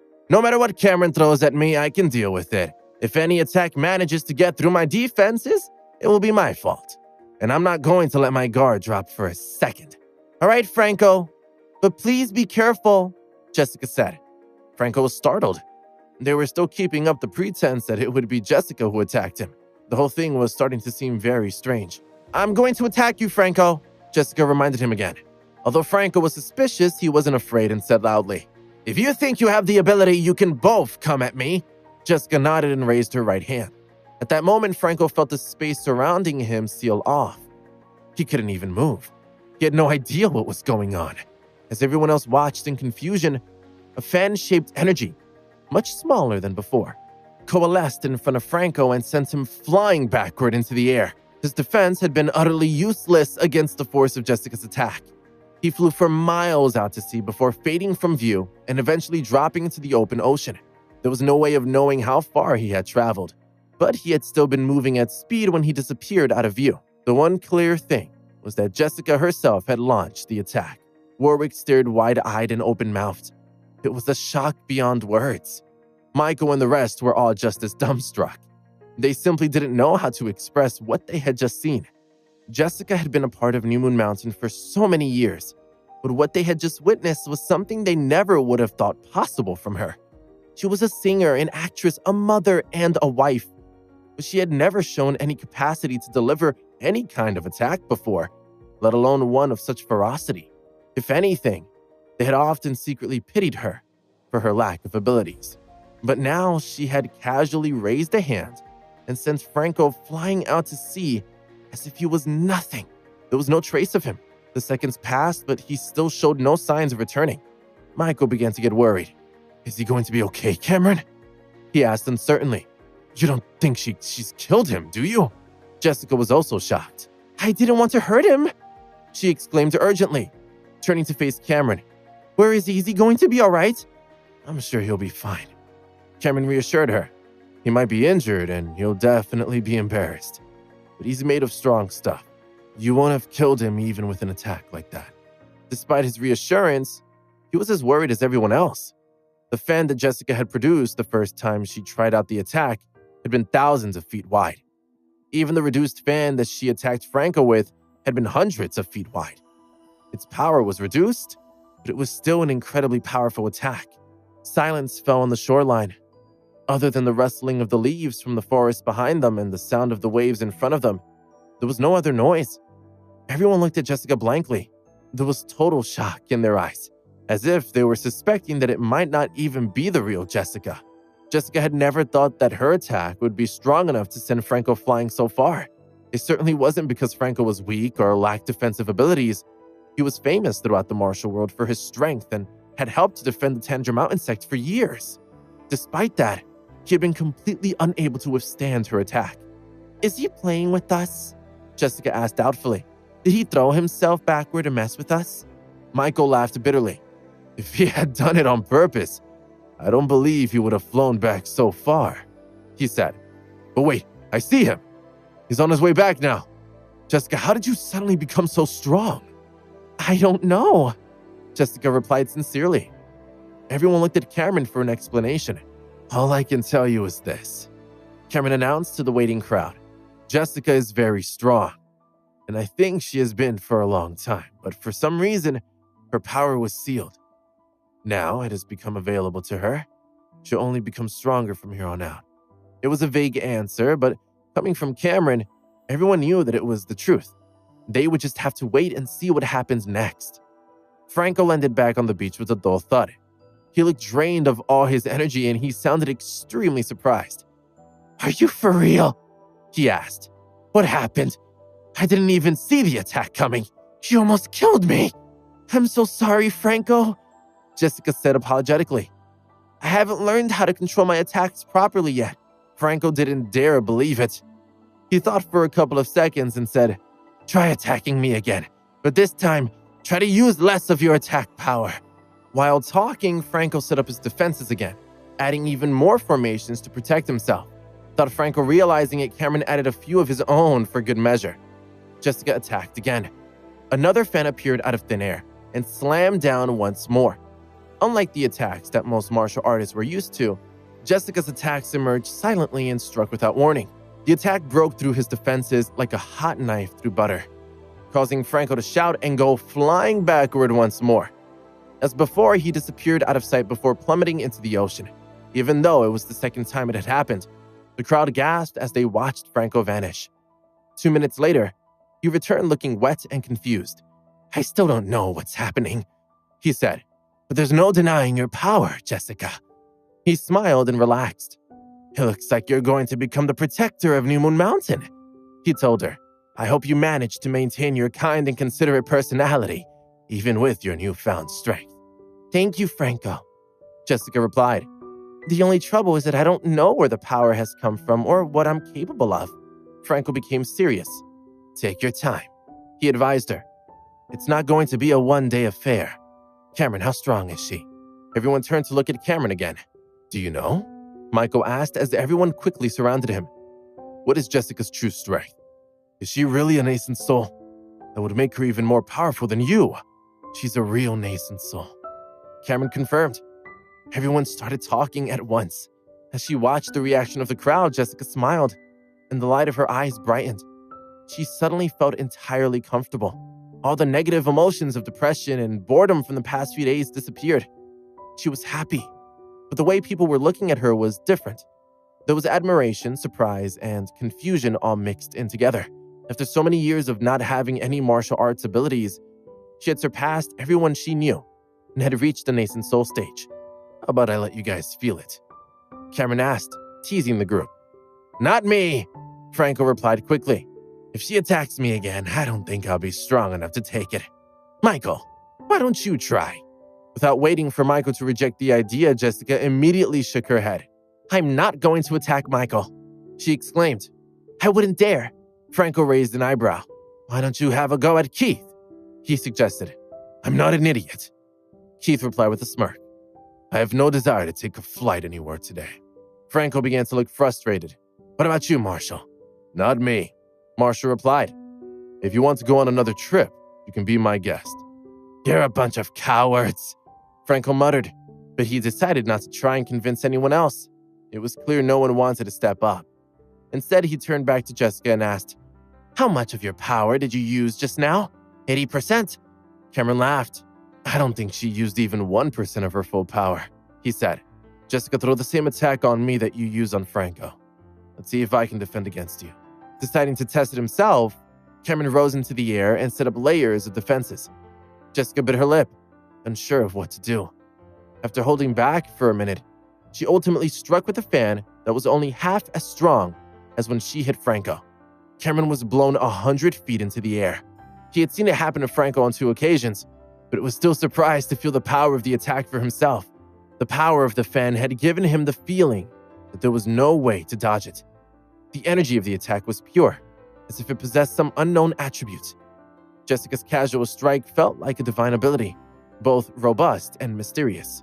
Franco couldn't help but notice that Jessica had managed to strike Cameron with considerably less energy than she had used on him. He thought it was interesting that she claimed not to be able to control her power before, but as soon as Cameron was involved, she did so with ease. "Obviously, we need to be married for you to be able to control the strength of your attacks," he said, his voice dripping with sarcasm. Cameron laughed. "She seems to be getting the hang of it now," he said. "You're welcome to let her try again if you'd like." "No chance," Franco exclaimed. "I've never felt power like that before, and I have no desire to do so again. I couldn't even dodge it. I had no choice but to take it head on." "I told you," Cameron said. "She's a nascent soul, but it will take her some time to control it properly. Maybe her subconscious has more power over her abilities, which is why her attack on me was less powerful. We simply don't know how it works yet." "If she's a nascent soul, what stage is she at?" Michael asked. "Early, middle, or late stage?" "I think it's just the early stages," Cameron replied. "I can't be sure, but the energy in this world is suppressed. Even if she isn't yet a true nascent soul, she is certainly as powerful as anyone from the Colossus world." "Does that mean that the people of the Colossus world could unleash Jessica's attack?" Franco asked.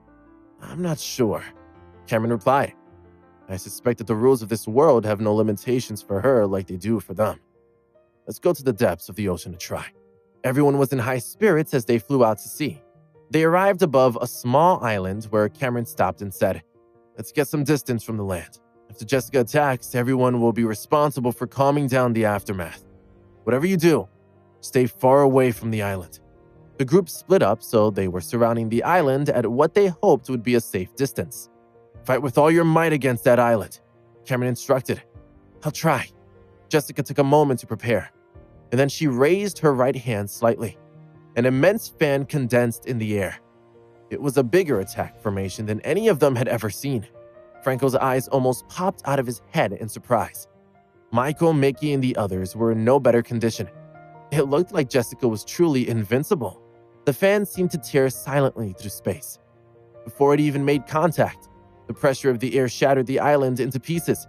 It literally split apart. The surrounding seawater was pushed down by the air currents, creating waves hundreds of feet high. It was a terrifying attack. Even Cameron felt the hairs on the back of his neck stand on end. All right, it's about to disperse," Jessica announced. She quickly controlled her attack, and the energy slowly dissipated. The aftermath of Jessica's attack was no less dangerous than the attack itself. "Quick!" Franco shouted. "Activate your defenses!" Only with dozens of people unleashing various techniques did the terrifying shockwaves of Jessica's attack die down. Silence fell once again. "Is that the might of a nascent soul?" Franco asked. "More or less," Cameron replied, licking his dry lips. The way they looked at Jessica had changed again. "How much energy do you feel within you?" Cameron asked. "Have you used it all in your last attack?" "I don't think so," Jessica replied in a daze. "I think I can do more." "Then let's continue with the test," Cameron suggested. "We should see if you can master this move effectively." Jessica began to release wave after wave of extremely powerful moves. She was entirely unaffected by the suppression of the world that stopped other martial artists from achieving their theoretical potential. Within the empty continent of the Dragon Star domain, Surya stood in front of the blue storm. His face was black and his scalp was numb. "Stop hitting me!" he shouted. "I can't take any more! My head hurts!" 2 hours later, he wiped the sweat from his brow and took out a precious gem the size of his palm. He looked at it carefully. The image of the pearl at that moment was a precise replica of the planet Earth, the halo revolving on its surface. How much energy is being wasted? He thought in frustration. "I have to hurry back. A day or two is fine, but if I fight for 8 or 10 days, I won't be able to take it anymore." Back in the southern part of New Moon Mountain, they were still trying to explore Jessica's new powers. "Can you do anything else?" Cameron asked. "Can you fly?" "I don't know," Jessica replied softly. With so many people watching, she was beginning to feel embarrassed. Cameron rubbed his forehead and said, "You can use the energy in your energy center to float your body and control the flow of air. You should be able to fly very easily." "Okay," Jessica replied. "I'll try." 5 minutes passed, but nothing happened. "Why isn't it working?" she asked in frustration. "Why don't you try executing a tiny attack?" Cameron suggested. "All right." Jessica raised her hand, and the now familiar fan-shaped attack appeared. It was much smaller than before, and dissipated much more quickly. "Are you trying to control the strength of the fan?" Cameron inquired. "Yes." Another 5 minutes passed. "I can't do it," Jessica insisted. "I can produce the fan at different strengths, but I can't seem to do anything else." Cameron didn't understand it, but after a few hours of experimentation, some generalizations emerged. Jessica possessed the strength of an early-stage nascent soul cultivator, making her attacks exceptionally potent. However, she struggled to control the energy of her nascent soul, couldn't fly, and couldn't fend off other attacks. All she could do was perform one specific move, and she seemed unable to control her absorption of other energies. It appeared that the fan technique was unique to her, and it was the only move at her disposal. After thinking for a few more minutes, Cameron sighed and said, "Perhaps the nascent soul is forming too fast. Although it's yours, your compatibility with it has yet to fully develop. I think we should wait and see what happens. I don't think it will be too long before we have some answers." "We should all head back to bed anyway," Michael suggested loudly. "It's been quite a night." "I agree," Franco said. "But if Eben dares to show his face again, don't show any mercy, Jessica. Kill him immediately." Warwick ran toward Jessica, grabbed her arm and said in admiration, "You're the invincible one now. Cameron will bow down to you. And when Eben arrives next time, you'll crush him. It doesn't matter who comes, Keith declared. Cameron, you said that Jessica already possesses the strength of a Colossus World ancestor, right? Cameron looked around and replied, Yes. Even if warriors from the Colossus World come here looking for trouble, they'll be no match for Jessica.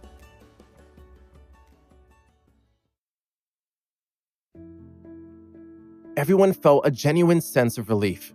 The last time he had attacked, Eben had relentlessly bombarded the array for 24 hours, and the people of New Moon Mountain had been terrified. Now, with Jessica protecting them, they could confront him and give him a run for his money. They flew back to the New Moon Mountain, engaging in lively conversation and laughter. The others, suppressed by the defensive array, landed one by one on the ground and watched as Cameron and Jessica flew back to the house. Franco, ever the instigator, began to stir the pot. What do you think about those two? He asked Michael. You and I have trained together for so long and achieved so much, and you've got nothing to say about the fact that they have both surpassed us with ease. What's there to say? Michael replied, It is what it is. All I know is that you've developed a taste for getting beaten up. Franco glared at him. I may not be able to beat Cameron, but I can certainly beat you. He snapped. And I can also talk to your dad when he returns. That's one fight that I don't want to be a part of. Michael admitted. Come on, let's call it a night. The group dispersed and returned to their respective houses to rest. Cameron and Jessica lay down in bed together, but neither of them was able to fall asleep. Do you really think I'm an ancient soul? Jessica asked eventually. I wouldn't have said it if I didn't believe it to be true. Cameron replied. And can I handle anything? Cameron thought for a moment before replying. Your attacks seem to be some kind of divine skill. They're powerful, hard to dodge, and seem to break all the rules of this world that other martial artists are bound by. Right now, you're even stronger than me. You've truly surpassed my earlier predictions. And will I be able to protect you and Emily in the future? Jessica asked with a sweet smile on her face. Not only can you protect us, Cameron assured her, but we can also explore the ruins together. Visit the Colossus Mountains, the King's Domain, the ancient caves. We can go anywhere that we desire. The couple eventually fell asleep, but Jessica awoke early the next morning to find Cameron gazing at her lovingly. She settled easily into his embrace.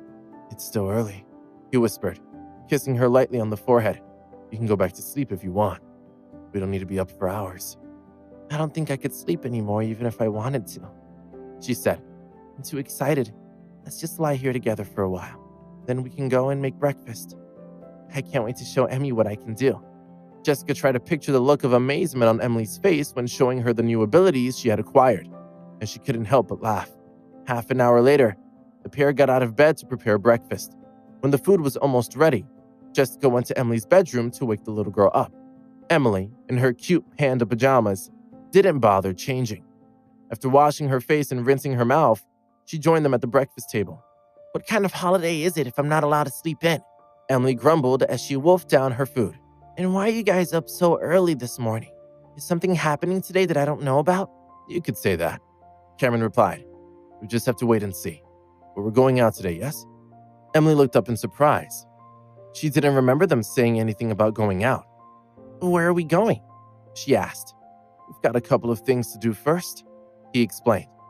But if all goes well, we'll venture into the Colossus world again. Emily looked doubtful. She was about to start school again and she had final exams to prepare for. As much as she enjoyed exploring with her parents, she still wanted to do well. She wasn't sure that they had time to be traveling to other worlds. She said as much to Cameron, but he assured her that they had plenty of time. Just eat, he said. You'll find out what's going on soon enough. I'm sure you won't want to miss what we've got planned. Emily looked at him quizzically, but he wasn't going to be drawn any further on the issue. So she returned her attention to her breakfast. Once they had eaten, Emily ran back to her room and got dressed. By the time she made her way back downstairs again, her parents were already waiting for her by the front door. With Cameron leading the way, they flew from New Moon Mountain directly out to sea, eventually stopping in the middle of the open ocean. There was no land in sight. Do you know why we're here? Cameron asked in a slightly mysterious tone. You know I don't, Emily explained. Are we going diving? Cameron cleared his throat and said nervously, We're not diving. We're here because it's time for you to learn that your mom is an incredibly powerful woman with incredible abilities. She may be even more powerful than me. Now that this fact is being revealed to the world, people will look at her in a different way, and we think you should understand why. Your strength is also growing all the time. You deserve to experience the extent of your mom's powers for yourself." Emily looked at each of her parents in turn. "What are you talking about?" she asked. "Mom has never had any kind of abilities." Jessica laughed. "I've always been extremely powerful," she said, "but the power was locked inside me. Now it can be released. Just watch and see." Jessica released a small fan attack with ease, leaving Emily astonished. "That's incredible!" she exclaimed. "It's like a giant fly swatter. Why didn't I know you could do this?" "I didn't know myself until recently," Jessica admitted. "And it's not a fly swatter, it's a fan. Watch this." Jessica unleashed another fan, which created a massive dent in the sea with earth-shattering power. Far, far away, Surya trembled once more. He could sense that the attacks were starting again. Emily was dumbfounded. Cameron casually dispersed the energy shockwave by forming over 20 array formations in all directions. "That was just a small demonstration to ease you into it," he said. "Jessica, why don't you show our daughter your full strength?" Jessica laughed again. "Watch closely, little girl," she said. "The older you get, the stronger you become. And your mom is stronger than you could ever have believed." She launched an attack at full force, and a massive fan-shaped energy rippled out and crashed mercilessly down onto the surface of the ocean, creating a series of tidal waves that spread out in all directions. The ferocious energy unleashed was unlike anything that Emily had ever seen before. If her parents hadn't been with her, she would have been absolutely terrified. As it was, she just looked on in bemusement. "That's enough," Cameron instructed. "Disperse the attack." Jessica did so, but the enormous shockwaves continued to surge toward the defensive formations that Cameron had set up to stop the attack from getting out of hand. They didn't want to cause any serious damage, after all. The torrential waves gradually died away, and the ocean returned to its normal state. Emily was looking at her mom in a completely new light. "You're so powerful," she exclaimed with wide eyes. "I can't believe it." "You've seen it for yourself now," Cameron said. "From now on, we'll be standing in the shadow of your mom's greatness. She'll lead the way." "Don't be so dramatic, Cameron," Jessica remarked playfully. "You've never stood in anyone's shadow in your life." Cameron laughed, and Emily ran over to give Jessica a hug. "You're amazing, Mom," she cried happily. The idea of being able to explore together filled her with joy. If her mom had strength and ability like her dad, there would be no restrictions on where they could go or the things they could do together. They would have absolute freedom. It was incredibly liberating. "I'm even stronger than your dad now, you know," Jessica reminded her with a grin. "There's no need for you to sneak around with him anymore. I can fly with you wherever you go." A mischievous smile played on Cameron's lips. "Why don't you do it then?" he suggested. "Go and fly with her." Jessica's heart skipped a beat. She couldn't fly yet. It was only then that she realized what Cameron had meant. He was doing all the flying for her. The next moment, the two delightful screams echoed as Cameron released them, and Jessica and Emily began to free fall toward the sea. Cameron laughed heartily and followed suit. Just before reaching the sea surface, Cameron released a gentle energy, and the three of them descended steadily into the sea. Although Cameron had dived into the sea many times before, the experience felt different. Jessica was in a better mood than she had ever been, and combined with an already joyful Emily, it was pure happiness. After playing in the water for about 2 hours, they returned to the shoreline at the base of New Moon Mountain. Michael, Franco, and the group were eagerly awaiting their return. "Cameron, just in time," Michael announced. "Your grandfather is here, and he wants to see Jessica's abilities." Milton frowned and approached Cameron. "People are saying she's become an Ancient Soul overnight," he said. "This must be some kind of joke. An Ancient Soul wields incredible power. If you're playing around, people could get hurt. Be careful." "It's not a joke," Cameron assured him gently. "It's probably best for you to find out for yourself. Let Jessica launch an attack at you." "Very well," Milton agreed. "Enhance your defenses, though, Milton," Franco advised. "Jessica's attack is very powerful." Various defensive measures manifested as energy streams enveloped Milton. Jessica made her move, and Milton was sent soaring thousands of feet into the air with a resounding crash. Upon his return, he was left stupefied. He didn't understand what had happened, so Cameron and Michael sat him down and explained the events of the night before. When they had finished their story, Michael said, "Dad, we can seek revenge now."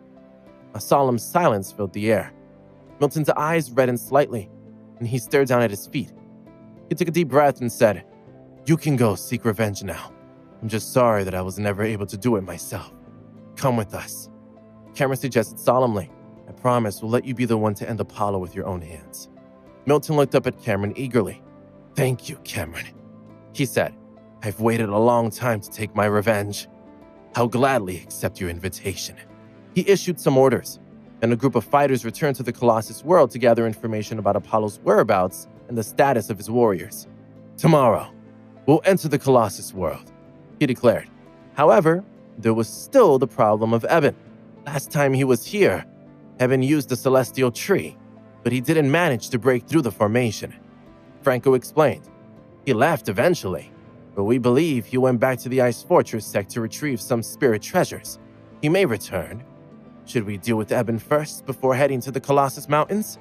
That might be a good idea. Milton agreed. I'll assess the situation and let you know what I decide.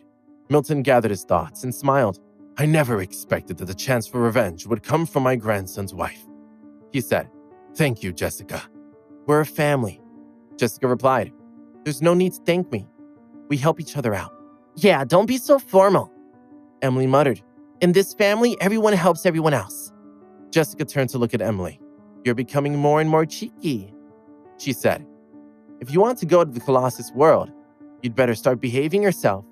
Emily grumbled, but the somber atmosphere soon faded away. Moments later, Emily remembered something and said, Mom, where's Minnie? Have you seen her? Jessica was surprised. In all the excitement, she had forgotten about Minnie. She might be sleeping. Cameron said uncertainly, Jessica, why don't you try summoning her? How do I do that? Jessica inquired. Just focus on bringing her out. Cameron explained. By that point, everyone was curious. Minnie had always played the role of the adorable penguin in New Moon Mountain, but they hadn't forgotten the remarkable true identity she possessed. Now try, Jessica said. She focused on her wrist and muttered, Minnie, show yourself. The mark on Jessica's wrist brightened. It seemed to be working. Seconds later, an ethereal noise resonated in the air. A black shadow emerged, growing larger and larger until it reached over 100 feet long. Its entire body was pitch black. It was shrouded in a faint black fog, and it looked just like a whale.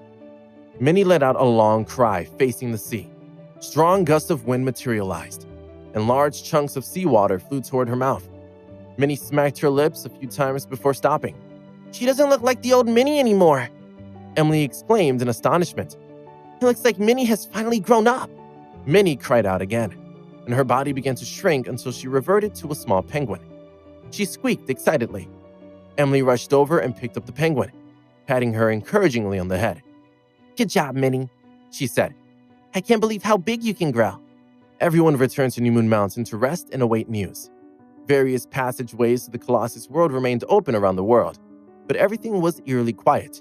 There were no new arrivals, not a single one. Since their defeat at the hands of Cameron, it seemed no one from the Colossus world dared to make the journey. Martial arts forums worldwide buzzed with discussion. They didn't understand why no one else had appeared to challenge Cameron. He had inflicted a series of defeats, but was being allowed to get away with it.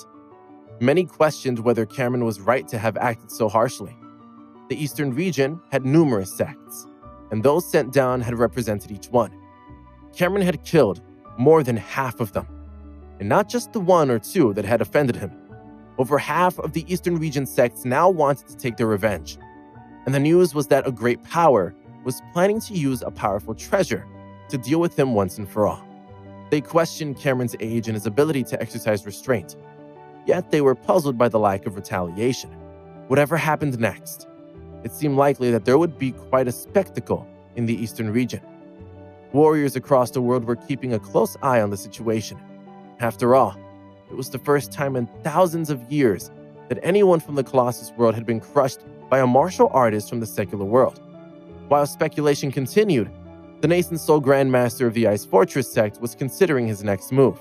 There was no doubt that a secular practitioner reaching such levels was impressive, but it couldn't be allowed to stand. The might Cameron wields means a clash with Apollo is inevitable. He decided, water and fire simply don't mix. Therefore, he must be eliminated.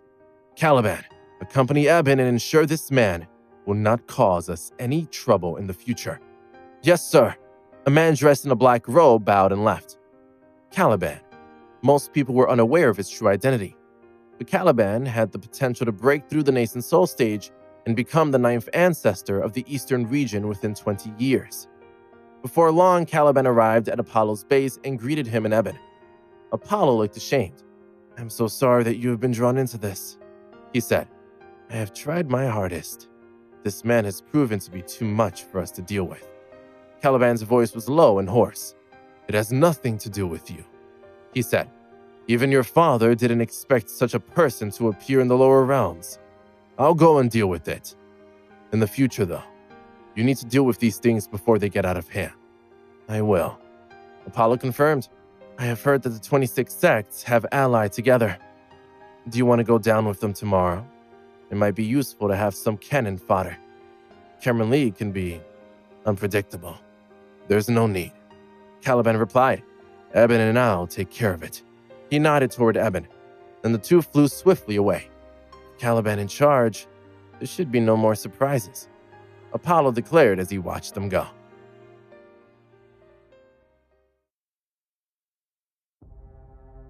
Nevertheless, Apollo still had a faint sense of impending crisis.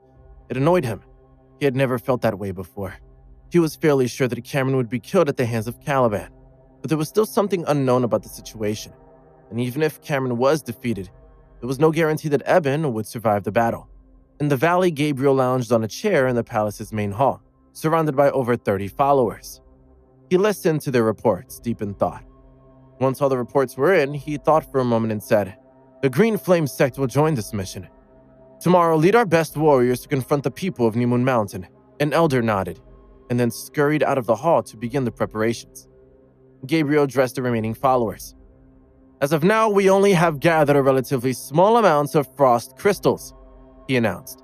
"The majority of those are low grade, but there are some medium and high grade crystals among them. Moving forward, we'll distribute them in 3 batches. Everyone will have access to these crystals so that we can be sure of having the strength to defeat any enemies. Fear not, there are many crystals still to be gathered. The Green Flame sect is well on the way to becoming a dominant force in the eastern region of the Colossus world." The followers looked at each other excitedly. The prospect of wielding such power and taking control was profoundly satisfying. "Make sure that our defensive formations are all in place," Gabriel continued. "Strengthen the underground river passageway and set up additional defenses at the exit. Every 100 feet, position 5 guards and ensure round-the-clock surveillance. If there is any sign of trouble, sound the alarm immediately." The Green Flame sect's followers left the hall to ensure that Gabriel's directives were followed properly, while Gabriel soared into the air to survey the ice crystal mine that had been carved out in the valley below. "This serene valley is truly my sanctuary," he thought. Their forces had acquired a substantial amount of crystal resources, and Apollo had taken the remainder, leaving some for the other 10 or so powers in the region. There had been some complaints that the distribution had been unfair, but even though they shared a common enemy in Cameron and were at peace with each other as a result, equality was never on the cards. Gabriel wanted to make sure that the Green Flame sect maintained the upper hand. Little did they know that a force even more formidable than Cameron had already awakened. On New Moon Mountain, Emily practiced her fireball and whip techniques before returning to her room. There was no more homework to be done. She had taken care of that onerous chore already, but there was always time for gaming. She went online and began to send out messages to Phoebe and the rest of her friends. Soon, there were enough people online for them to form a team and go out on a virtual rampage. Gaming was always a blast, and while they played, they chatted about what they had been doing since the last time they had all been online together. Emily listened keenly to her friends, but refrained from joining in the conversation. There seemed a little point in trying to explain that she had ventured into the Colossus world to make her mark. They simply wouldn't understand. At noon, she joined the large group for lunch at the restaurant. While they were eating, Milton's messengers returned, looking grim. "The situation doesn't look promising," one man whispered, crouching down beside Milton. "The various sects of the Colossus world have formed an alliance. They plan to come together and attack New Moon Mountain. There are also stories of a man in black leaving the Green Flame sect, accompanied by Eben. We suspect it was Caliban." "Are you sure?" Milton asked in surprise. "Caliban is getting involved." Milton knew how powerful Caliban was. His journey to New Moon Mountain meant that the Colossus world was taking their attack very seriously indeed. "How much time do we have?" Michael inquired with a sense of urgency. "They should be exiting the passageway in about 4 hours." The messenger replied. With precise information, Milton looked at Cameron.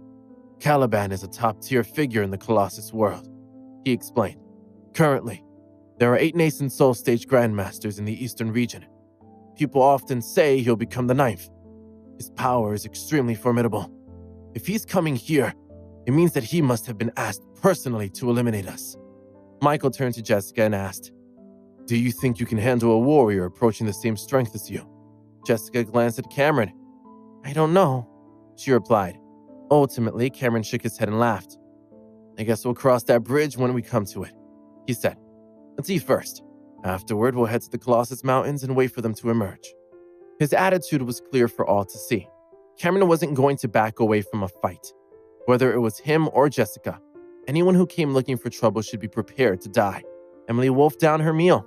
She couldn't wait to see what her mom could do in a real battle. The one thing that was still puzzling her was Jessica's inability to fly. It seemed like a contradiction to possess such awesome power, yet be unable to perform such a simple technique. An hour later, everyone set off for the Colossus Mountains. At the entrance to the passageway, they found Caleb waiting with a group of guards. He flew over and greeted them politely. "You've heard the news, right?" he asked. "The enemy is on their way. Do you need me to request assistance from Grey Palace?" "There's no need for that," Michael replied with a smile. "We'll wait here. There may or may not be a battle. Either way, it would be better for you and your people to stay at a distance." Caleb nodded and instructed the people near the tunnel to evacuate a few miles away. Then he said, "Ever since the last display of Cameron's strength, the people of Colossus Mountains haven't dared to show their faces here. There are only a few of them in our world at the moment. They'll all be gone soon enough," Milton remarked.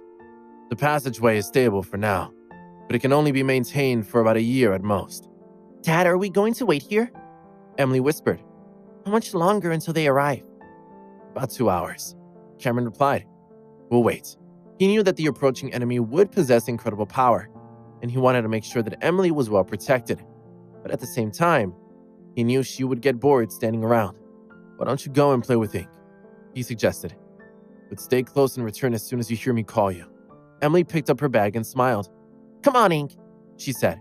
"Let's go and see if we can find some mushrooms to pick." She climbed on Ink's back, and they made their way back down the mountain. There were insects, small rivers, and plenty of mushrooms. They wandered around happily, but always stayed in sight of the passageway. It was almost exactly 2 hours later when Emily heard Cameron call her name. She looked around and saw 2 figures appear through the passageway. The new arrivals were vigilant, immediately adopting a defensive stance and carefully surveying their surroundings. When Eben saw Milton and Cameron waiting for them, he looked a little surprised. "What a coincidence seeing you here," he said lightly. "You're obviously not too worried about defending your precious New Moon Mountain. I'll be heading there now to destroy it." He grinned sinisterly just as Emily and Ink returned to Cameron's side. Despite the danger Eben posed, standing next to Cameron was the safest place to be. "Eben, the last time we fought was 3 years ago, and I was no match for you," Milton said. "If I was on my own this time, my only option would be to run. I'm glad you know your limits," Eben replied. His tone was insolent, but both he and Caliban were secretly on guard. It was clear that their arrival had been expected, and they had to assume that their enemy was fully prepared. "But I'm not alone," Milton declared. "I have my son, my grandson, and an army of warriors ready to fight you. It doesn't matter who you have with you," Eben said. "Caliban and I are here to destroy you, and that's what we're going to do. All this time, Apollo has regarded you as a mere distraction in his life. You have been there for his amusement. You might not believe it, but there were instances where Apollo considered ending you, yet he let you go. And now, you're condemning your family to death." Eben looked at Cameron with sincere regret. "You could have been somebody," he said, "but now you'll never get the chance to achieve your full potential. I'm not interested in anything you've got to say." Cameron replied, "If we're going to fight, let's just get on with it." Cameron waved his right hand, and a ball of energy began to coalesce around him. "You're going to challenge us alone?" Eben asked. Cameron laughed. "No, not me," he replied. "We have an even more powerful warrior with abilities even greater than mine." Eben looked at him suspiciously. He knew that Cameron was one of the most powerful warriors in the mortal world. If there was someone stronger, Eben had yet to hear about them. He remained on high alert but made no attempt to attack. He wanted to find out more. Seeing that Cameron had unsettled the two, Franco smiled mockingly. You talk tough, he said. Yet when a fight is about to break out, you cower like a dog. Ian glanced at Franco. He wasn't doing any cowering. Eben was infuriated by Franco's insolence. He stepped forward to attack. Cameron looked at Emily and laughed again. Here it comes, he said. Eben looked uncertain, but he swiftly pulled out the celestial tree and launched an attack. Now! Cameron shouted. Jessica raised both hands and conjured a massive fan over 200 feet long. It emitted a faint moonlight with a serene and mysterious aura. Caliban could see what was coming. Retreat! He cried. Both men tried to run toward the passageway, but they couldn't even lift a foot off the ground. They were frozen in place, and they were still more than 30 feet from the entrance. What is this? Eben asked in shock and disbelief. The colossal fan closed in, and he quickly realized that he wasn't going to be able to dodge it. His heart was racing and he wanted to scream with rage. Caliban, on the other hand, was a picture of calm. He looked at Cameron and said, How can such an attack be launched in the mortal world? What is it? It's my mom's fly swatter, Emily exclaimed loudly. Caliban looked confused, but there was no time for him to say anything more. The colossal fan descended, tearing the two men apart. Simultaneously, the stable space of the passageway shattered, as if turning into a black hole that would devour everything.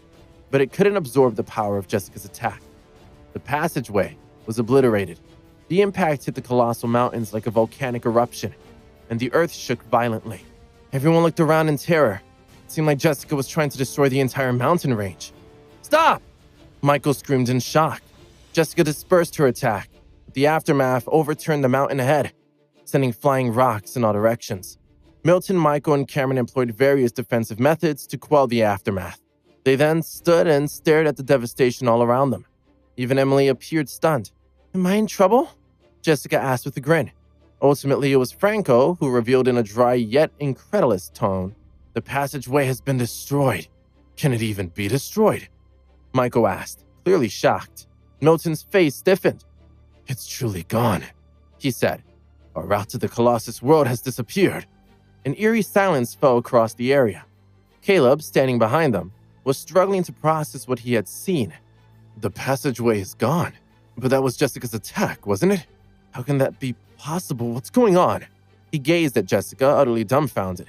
A gentle breeze began to disperse the dust that had been thrown up, unveiling a startling scene. No mountain peaks remained. The impact and aftermath of the attack had transformed the mountains into a flat expanse. The passageway was indeed gone. The breeze left the group feeling cold and very exposed. Caliban and Eben, the top powerhouses of the Ice Fortress sect, had survived, but they were in a state of disbelief.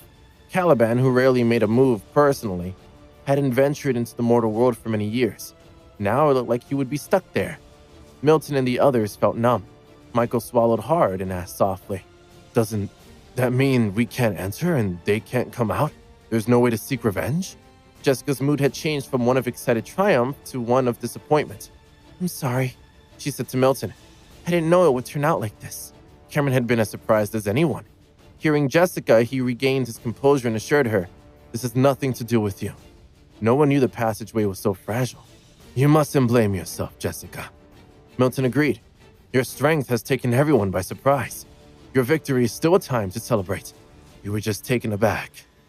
Remember, there are other tunnels. If we want to reach the Colossus world, there are plenty of ways. Jessica was startled but felt reassured. She worried that she wouldn't be able to visit the Colossus world if the passageway was broken. She also hated the idea of preventing Milton from taking his revenge. Yet she seemed to forget that with Cameron by her side, no one would treat her as the villain. Both the Tanager Mountain sect and people from other sects held Jessica and Emily in higher regard than even Cameron did. It was because Cameron cared about the two of them so much that the others cared as well. Jessica, don't overthink it. Julieta smiled and said, You're the key to us entering the Colossus world. Without you, revenge would be impossible. Your whole family is like a lucky star for all of us. Franco added, If it hadn't been for Cameron, the Tanager Mountain sect would have been wiped out by the Ice Fortress sect years ago. What about me? Emily asked unhappily. Without me, my mom and dad wouldn't even be together. Franco laughed, but after careful consideration, he realized how right she was. That's very true, Emmy, he said. You're the most important piece of the puzzle. Too little, too late. Emily snapped. turning her head and refusing to look at him. Milton smiled again. After a few brief days of interaction, he had grown very fond of Emily. However, he wasn't one to express his inner thoughts, so he kept them to himself. The Colossus world would notice the anomaly soon. Why don't we find another passageway? Michael suggested. We shouldn't delay. It's better to be safe than sorry. Milton nodded his agreement. There's a passageway in the ice plains of Russia, Caleb told them. It's a long way. Do you want me to arrange a plane for you? He was still looking at Jessica in amazement. The Lee family was simply too powerful. He couldn't work out whether they were a blessing or a curse for the security bureau. Jessica was renowned worldwide as a singer and actress of extraordinary beauty and talent. While everyone knew she was a star, ordinary people didn't realize she was actually Cameron's trump card.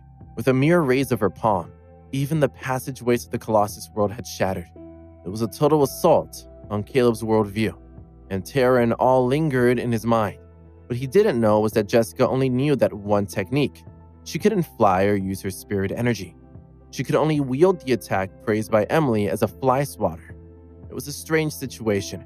Cameron didn't understand it, but he could see that Jessica's energy center contained something mysterious that transcended the mortal world.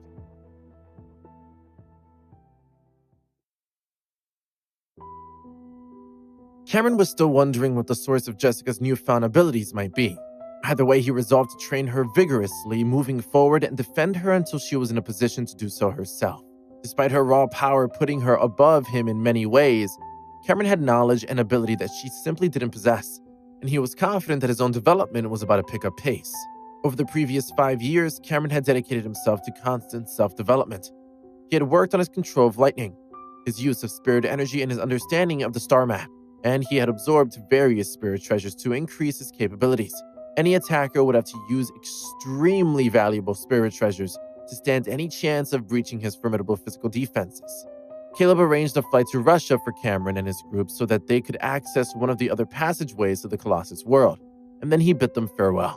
As he watched them go, he questioned whether the destruction of the passageway in the Colossus Mountains meant that the martial world would settle down again, at least in this part of the world. There was no doubt that they were at a turning point. Either the world would return to normal, or even more trouble would be coming soon. He also questioned what kind of force must have been used to destroy the connection between the two worlds. He chuckled to himself. It would be interesting to see how the new generation of martial artists dealt with the changes, whatever they turned out to be. Back in the Colossus world, the allied sects had gathered with an array of spirit treasures ready for battle. They were determined to put an end to Cameron once and for all. He had been entirely too disrespectful of their world, and it was time to show him why they were considered a superior realm.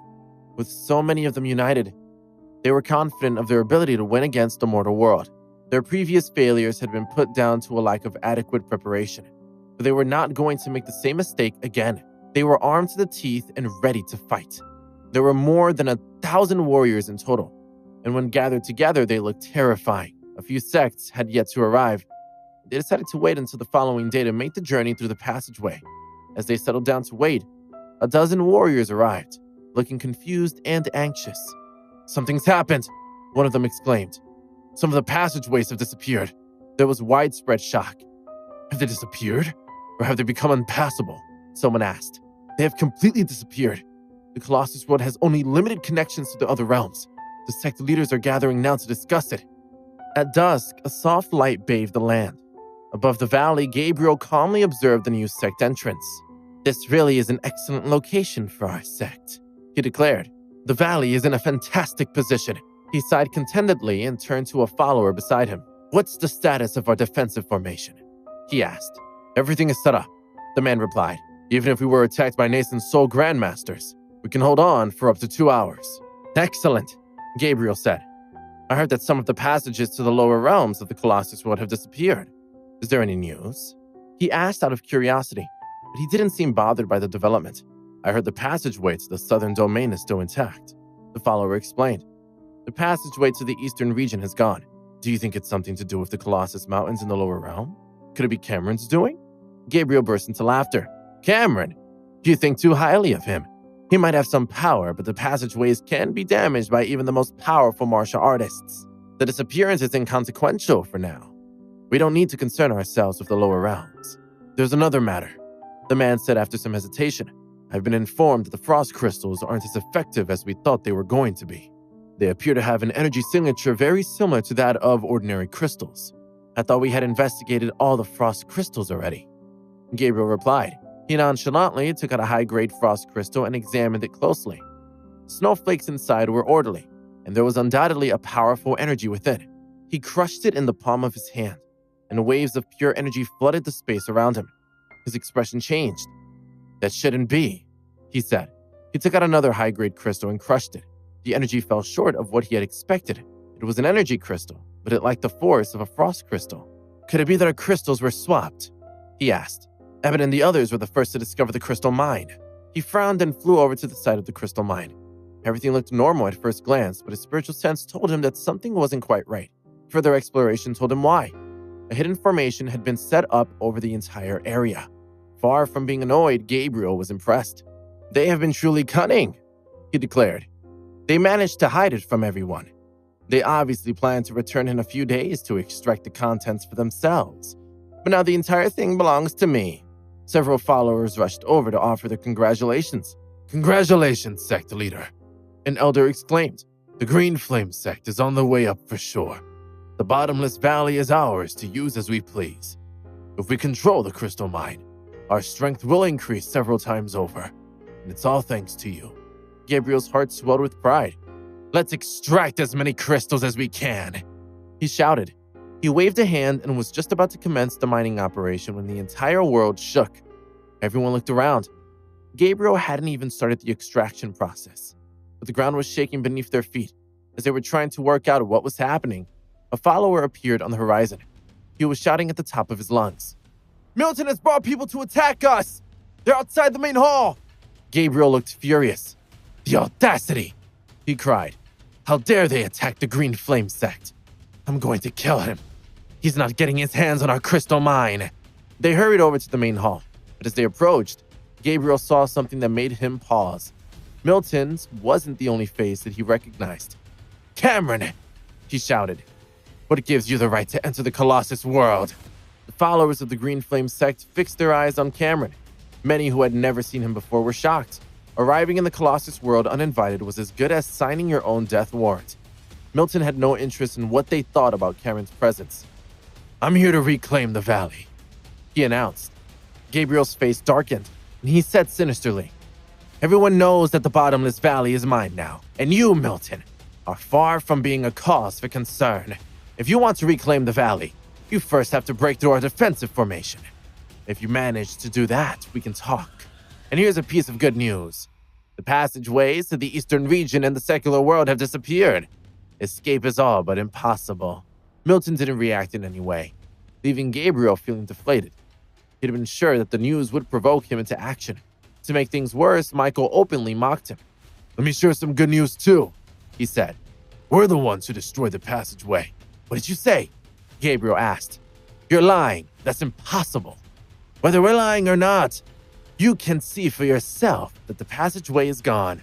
Franco told him. You're going to be destroyed either way. You can't even break through our defensive formation, Gabriel retorted with a laugh. Yet you want to claim the Frost Crystal Mine? You're dreaming. Indeed, I never expected you to hide it from everyone. But unfortunately for you, I have discovered it. I now control the entire Frost Crystal Mine. And I have to thank you. Honestly, I'm not in the mood to deal with you right now. I want to extract the Frost Crystals. My sect will soon be stronger than ever. Do your worst. I'll leave you in the supervision of my elders. After Gabriel finished speaking, he glanced at Cameron. How dare you show your face here is beyond my imagination, he said. However, you won't be here long. You're going to die today. Cameron shook his head and sighed softly. Is that so? He asked. If you want to run away, I won't chase you. A disdainful smile appeared on Gabriel's face. Then Cameron calmly said, Jessica, show him why we're here. Full strength? Jessica inquired softly. Half is fine. Cameron replied, We don't want to damage the crystal mine. Gabriel was furious. What are you talking about? Just as he was about to go out and fight them, Jessica raised her right hand slightly. A fan appeared out of thin air and pressed forward toward the defensive formation. Gabriel watched the fan fall, and he watched the defensive formation shatter. In an instant, everything changed. The fan continued to fall, and the followers of the Green Flame sect began to panic.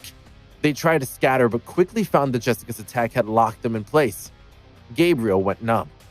Feeling the blockade of space around him, he wasn't able to move an inch. He consumed all sorts of treasures in an attempt to escape the fan.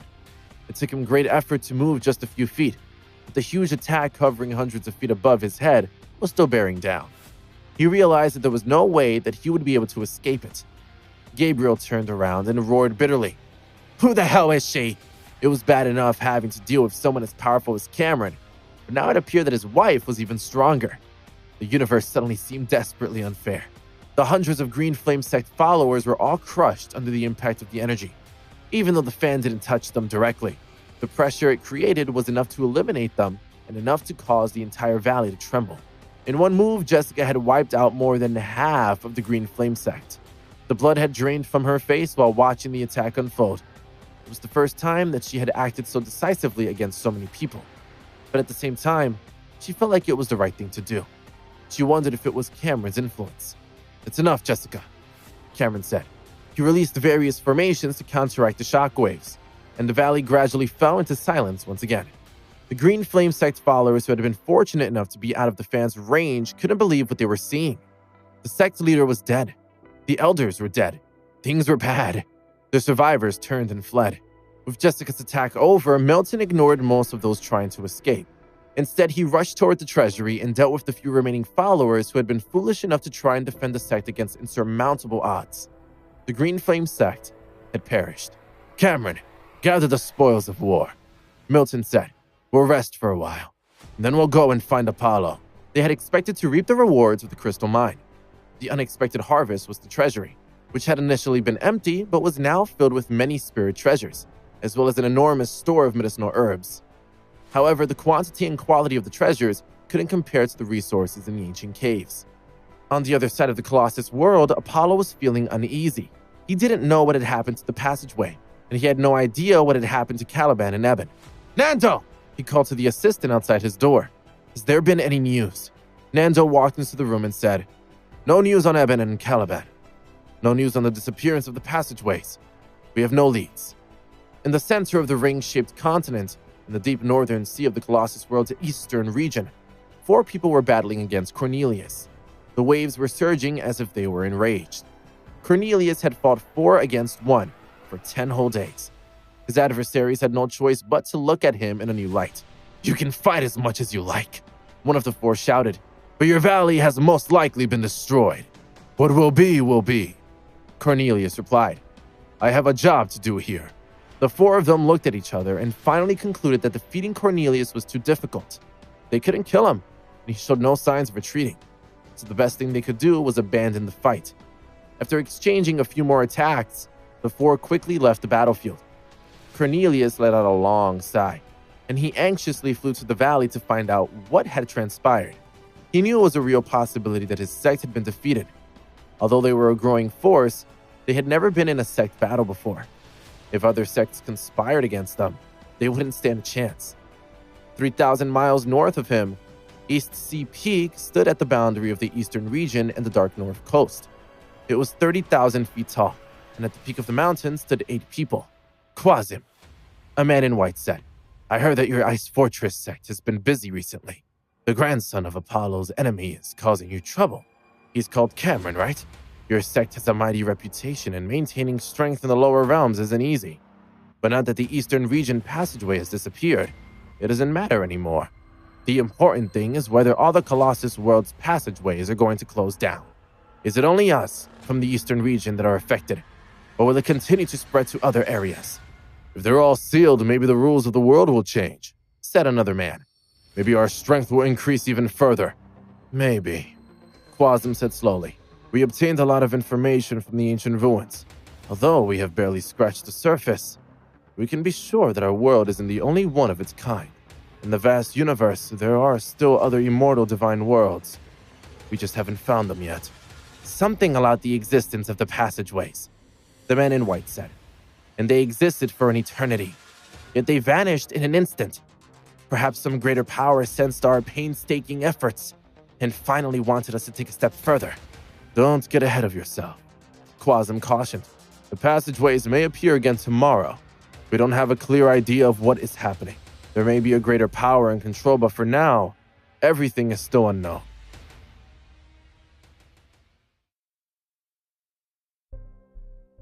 Another speaker who had been listening silently stepped forward suddenly. Do you all remember the appearance of a translucent old man more than 30 years ago? He asked. The other 7 looked at him strangely. In the past, the 8 of them had all thought they were invincible in the Colossus world. No one could do anything to them. They were at the top of the pyramid in the area.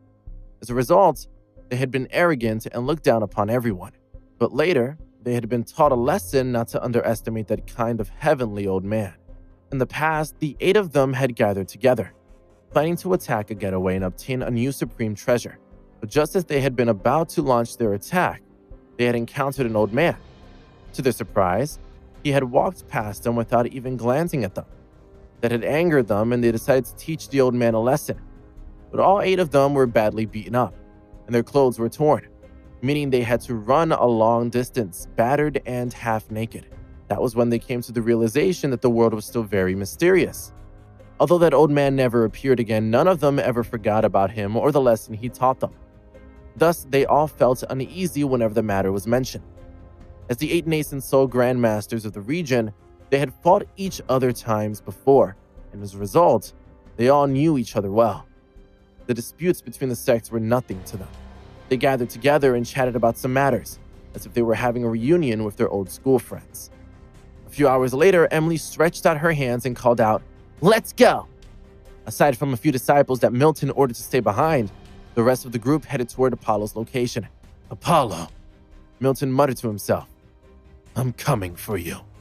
He was keen to put on a show of strength. It didn't feel right that his grandson and daughter-in-law might be the one to make a move. Usually, it was parents who stepped up to defend their children, but in this case, it was the other way around. He pictured the scene in his head, where he and Jessica would both be cheering Cameron on, giving him their full support from the side. He was filled with a sense of pride, thinking about it and how it symbolized a new, stronger generation pushing forward. "Mom, you're the best!" Emily exclaimed, giving her a thumbs up. "You're so powerful now. Is there anyone you can't beat?" "Yeah, I can't beat your dad," Jessica replied. "Why not?" Emily asked. "Dad already said that if you attacked with all your strength, he wouldn't be able to stop you. Or is it because you don't want to hurt him?" "Okay, well, apart from Dad and my grandfathers, is there anyone else you can't beat?" "Stop asking so many questions. Your parents are invincible and so are you," Warwick stated, looking at Emily. "Well, I'll be stronger than you in the future anyway," Emily replied with a grin. "Wow, you're quite confident," Warwick stated, amused by her response. Everyone was feeling quite cheerful because they knew they wouldn't have to fight. Jessica was able to wipe out the opponent with just one slap, so they had nothing to worry about. They didn't really know why she had become so powerful or what her power was, but seeing the relaxed look on Cameron's face, they all knew they were going to win. But they were surprised that Cameron wasn't intending to do it himself. Jessica had been strong seemingly overnight, but she was still a tender, lovable woman. She also lacked experience with cultivation, so they weren't sure she was the best person for the job. Cameron was still the strongest person they knew. He could have conquered the world, but he never did because he chose to protect his home and family instead. But now, his wife could easily trample the world and override all the rules. It was quite astonishing. As he looked at them, Franco felt a little envious of Cameron, who seemed to have the perfect family. "It's about time you found a woman and started a family of your own," Milton said to him. Franco was taken aback and quickly became annoyed by his words. "Are you talking about me? Do you really think I need a reminder from you? If I could find a woman, I would have gotten married long ago. We're almost there. Apollo's place is just up ahead," someone stated, looking at the outline of the building in the distance. But before they could get near, they were spotted and a man shouted, "Who are you?" But none of them paid him any attention, and they flew to the edge of the Nirvana formation. Someone recognized Milton. The onlookers whispered among themselves, "It's Divine King Lee. Why is he here? He has a nerve coming here. What does he want? He must have some sort of death wish. Wait, that's Master Lee. What's he doing here? If news of this spreads, it could lead to trouble. The passage has just disappeared, so they have nowhere to run. Quickly, go and inform Apollo." Ignoring the people, Milton took a deep breath. His voice was low and hoarse as it spread throughout the hall. "Apollo, it's time to settle our past grudges. Come out and fight!" The whole palace shook, and one by one, Apollo's troops rose into the air, glaring at them from the other side of the Nirvana formation. Standing at the top of the hall, Yuri frowned, saying, "Divine King Lee, I can't believe you actually came to visit. Who gave you the courage?" "Where's Apollo?" Milton asked, knowing he definitely would have come out if he had been there. "He returned to the main hall and left a few hours ago." "I'm sorry you've missed him, but that's probably for the best," Yuri replied, revealing a sinister smile. "I can take you to the main hall to meet him. As he's not here, we'll go to the Ice Fortress sect to find him," Milton announced, wasting no time in leading the way. The faces of the people in the hall darkened. What does he mean by that? Why is he ignoring us? Just as Yuri was about to speak, Emily pointed to the hall, saying, "Mom, take them down." "Shall I?" Jessica asked, looking at Cameron for approval. Cameron nodded. Then he held hands with Jessica and Emily and flew after Milton. Along the way, Jessica turned to the side and raised her hand. The Sea Moon fan descended. There was a loud rumble and no one was able to block the attack. There was a huge explosion, and the whole hall and the surrounding land were hit, leaving behind an enormous, deep crater. Within the Dragon Star domain, Surya was still standing in front of the storm, looking miserable. "I can't believe this has happened again. Jessica, stop using your power. The passages have all been broken, and if this carries on, all the rules of the Colossus sect will be shattered too. Heavens, how could this be? I have to hurry." If Cameron knew that following Jessica's attack, Surya would be so distraught, he would have felt immensely satisfied. But Cameron didn't know about the situation at that moment. Although he had guessed that Surya was a rather important person in the Dragon Star domain, he hadn't told him the specifics, so he didn't know exactly who he was. Along the way, Milton collected his thoughts and calmly stated, "The main sect of the Ice Fortress sect is huge, and there might be several escape routes. Without an accomplice, it's going to be very difficult to find Apollo. We'll just destroy them all with Jessica's fan." Cameron replied casually, "There's no need to have a backup plan. There are over 30,000 disciples in the Ice Fortress sect, and it's huge." Milton explained, "We only have a grudge against Apollo, so the others don't deserve to die. In a battle between two sects, only one can win. It has nothing to do with right or wrong, nor good or evil." Cameron replied, "You can do this your way, Grandpa. We'll only be responsible for the swatting." The Tanager Mountain sect was well known for being a decent sect because of Milton's righteous ways. Now that he had the chance to destroy the Ice Fortress sect, he still wanted to do the right thing and give a large majority of its members the chance to survive. And that's exactly what happened. Just as Milton's group was about to arrive at the Ice Fortress sect, the disciples who had escaped from the Bottomless Valley had a conversation. "Milton and the others are back. The Green Flame sect was destroyed, and their sect leader, Gabriel, died before he could even defend against a single move. This is terrifying. It's as if they're trying to destroy the whole world. Master Lee's wife seems unstoppable, and her strength is comparable to that of the Grandmasters. Master Lee's wife is actually even scarier than him. She has the strength of a nascent Soul Stage Grandmaster, which is terrifying. Fortunately, I was quite far away from the scene. Otherwise, just the shockwaves alone would have been enough to kill me.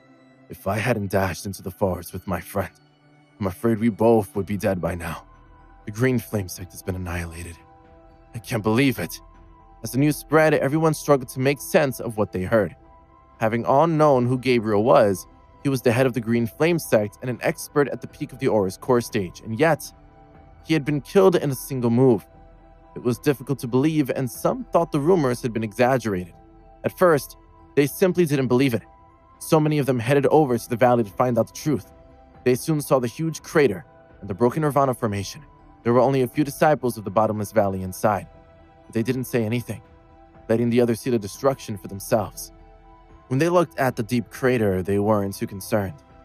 It must have been an exaggeration, they muttered. But an hour later, they received more news. Just heard a loud rumble and sensed strong fluctuations coming from Apollo's palace. Do you think Milton went to look for him? Let's go take a look.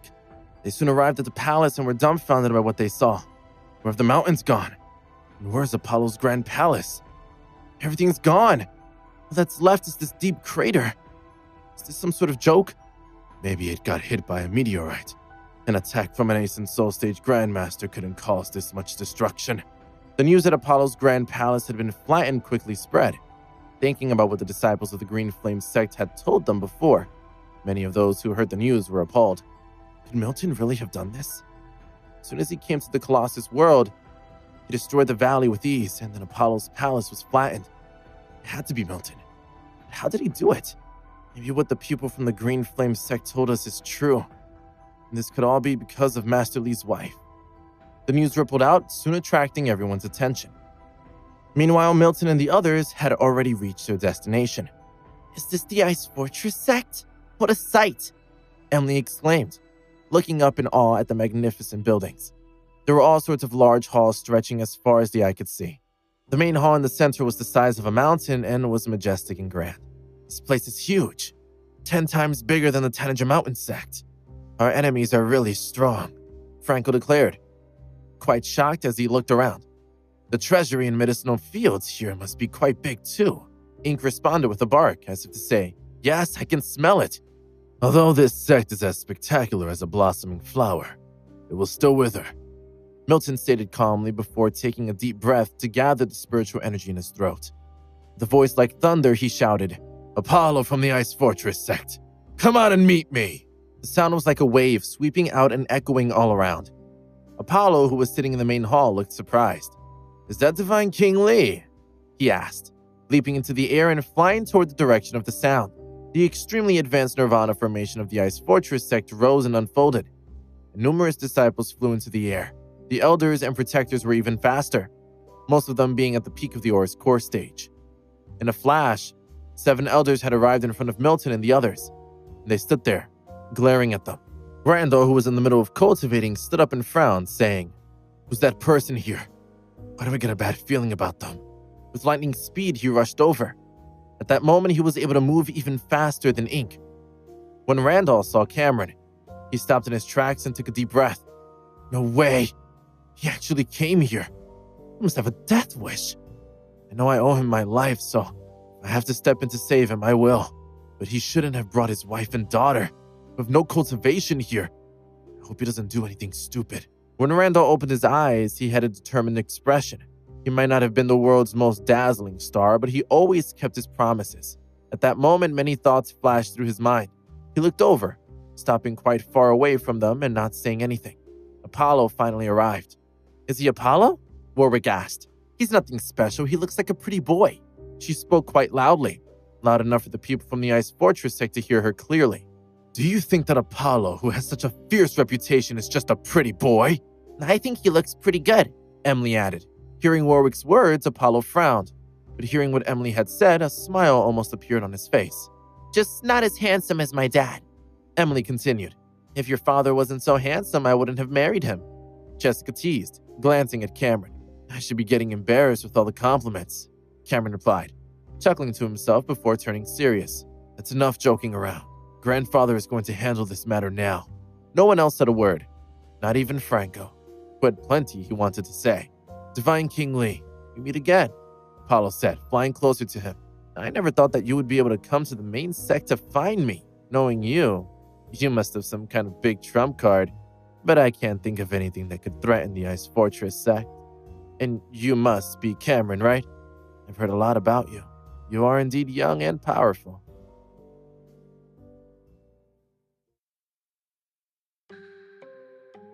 Many people turned to look at Cameron, who had been at the center of all the rumors for quite a while. But Cameron merely glanced at him and didn't respond. Apollo was unfazed, and he turned his attention back to Milton, saying, I've spared your life several times in the past. You're just like a plaything to me. It makes my life more interesting. But this time, I'm not going to let you nor Master Li leave because you've threatened me. You've given me a sense of crisis that I've never felt before. So now I need to deal with you. How do you think I dared to come here? Milton asked. You must have some sort of trump cards up your sleeve. But it doesn't matter. My father is one of the 8 great patriarchs, so I can't think of anyone who could be stronger than him. Apollo replied with a nonchalant shrug.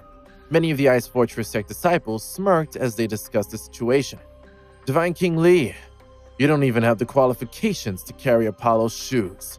How dare you come here and spout nonsense like this? Apollo can kill you all anytime he wants. But you still came here looking for him? I have to admire your courage. What an arrogant fool you are. Apollo, I don't think there's any need to argue with them. I can behead Divine King Lee right now. What do you think? Don't bother, Bennett. I can do it myself, he replied. One by one, they all volunteered to kill Milton, but Apollo didn't let them fight. Milton laughed, saying, Apollo, the hatred between you and I can only be appeased with your lives. Blood must be repaid with blood. The Ice Fortress sect has more than 30,000 disciples. They shouldn't all die because of you.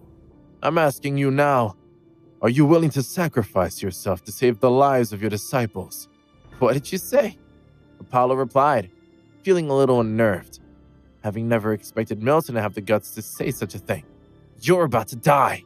Bennett, who was standing next to him, took a step forward, ready to leave the Nirvana Formation's protective domain and kill Milton. Break their sect's great formation first, Cameron whispered to Jessica. She nodded and then struck out, stretching her hands forward.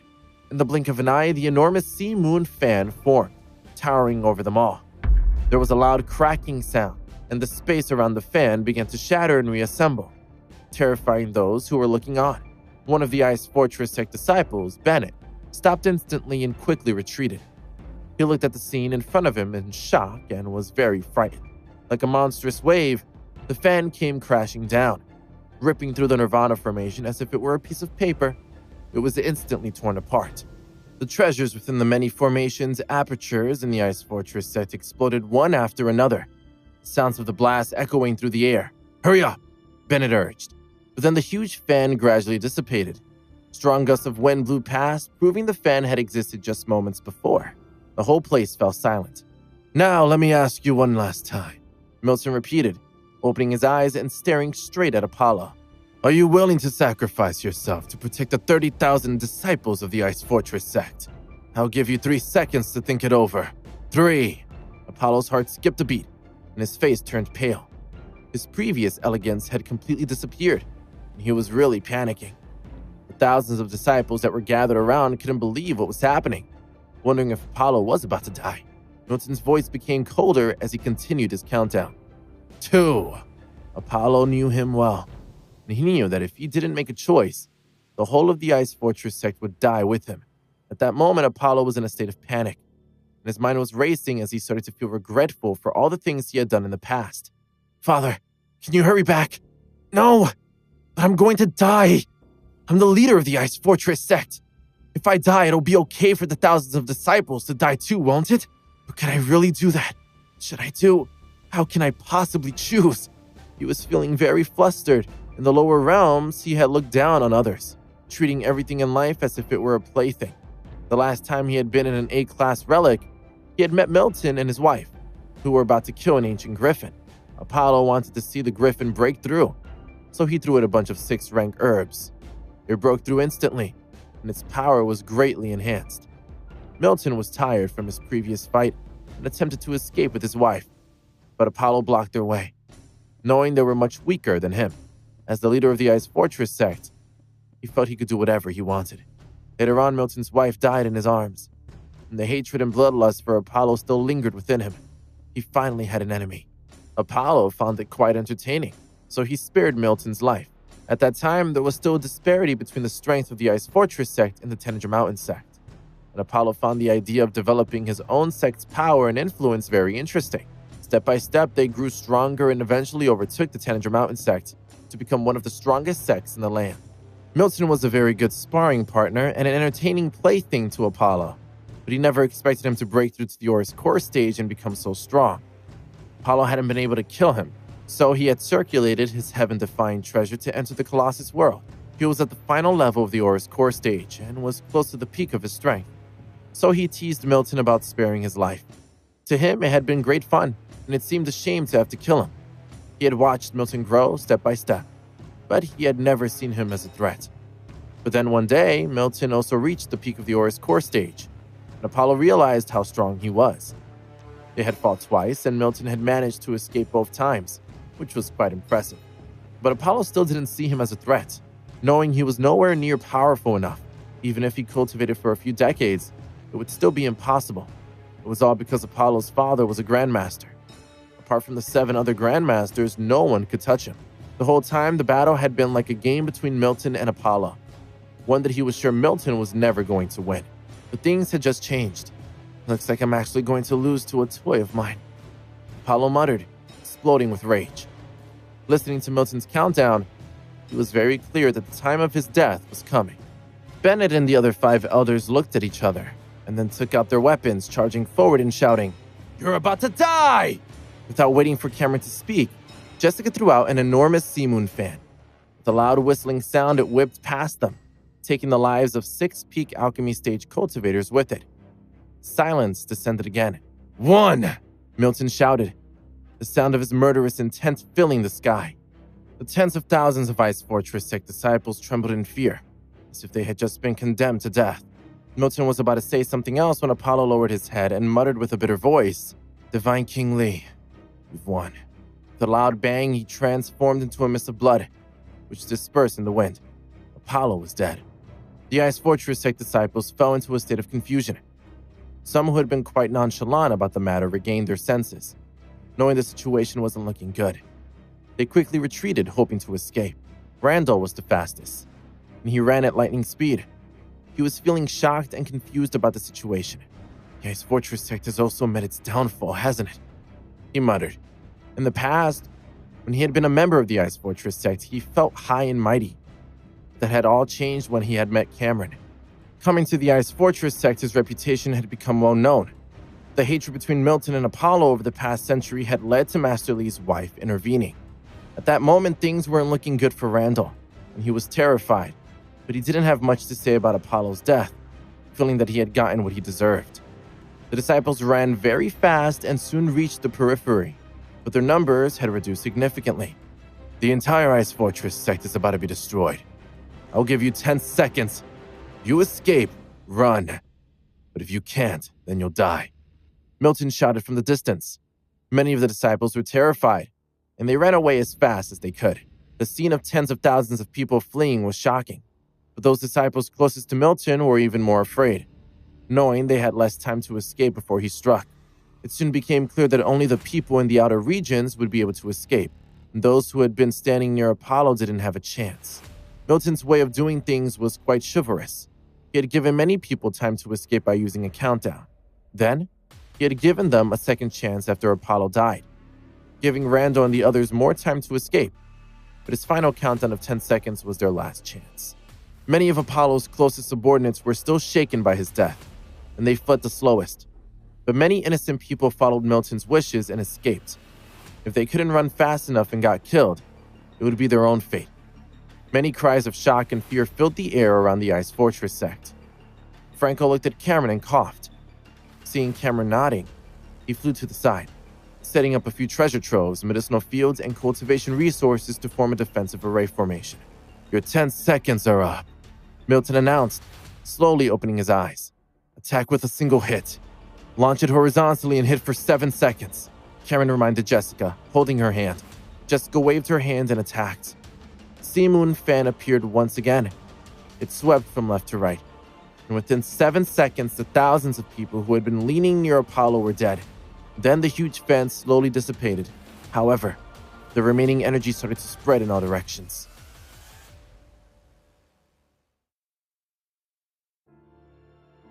One by one, the buildings in the Great Hall collapsed from the impact. Apart from a few protected fields and treasure vaults, the rest of the buildings in the nearby area were all reduced to ruins. Looking at the thousands of people escaping, Cameron sighed to himself. The master of the Ice Fortress sect hadn't appeared, even if the sect was destroyed.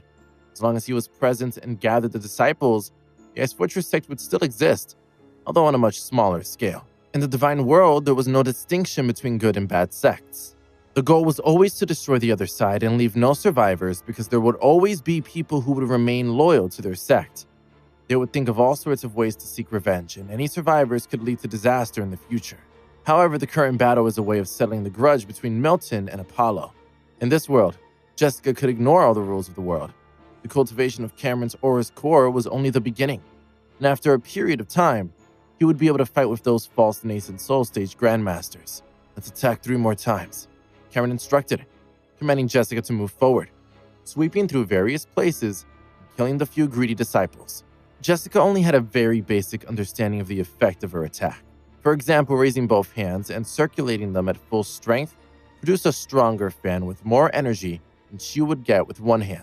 But with just a slight movement of her fingers, she could produce an even larger, more powerful fan.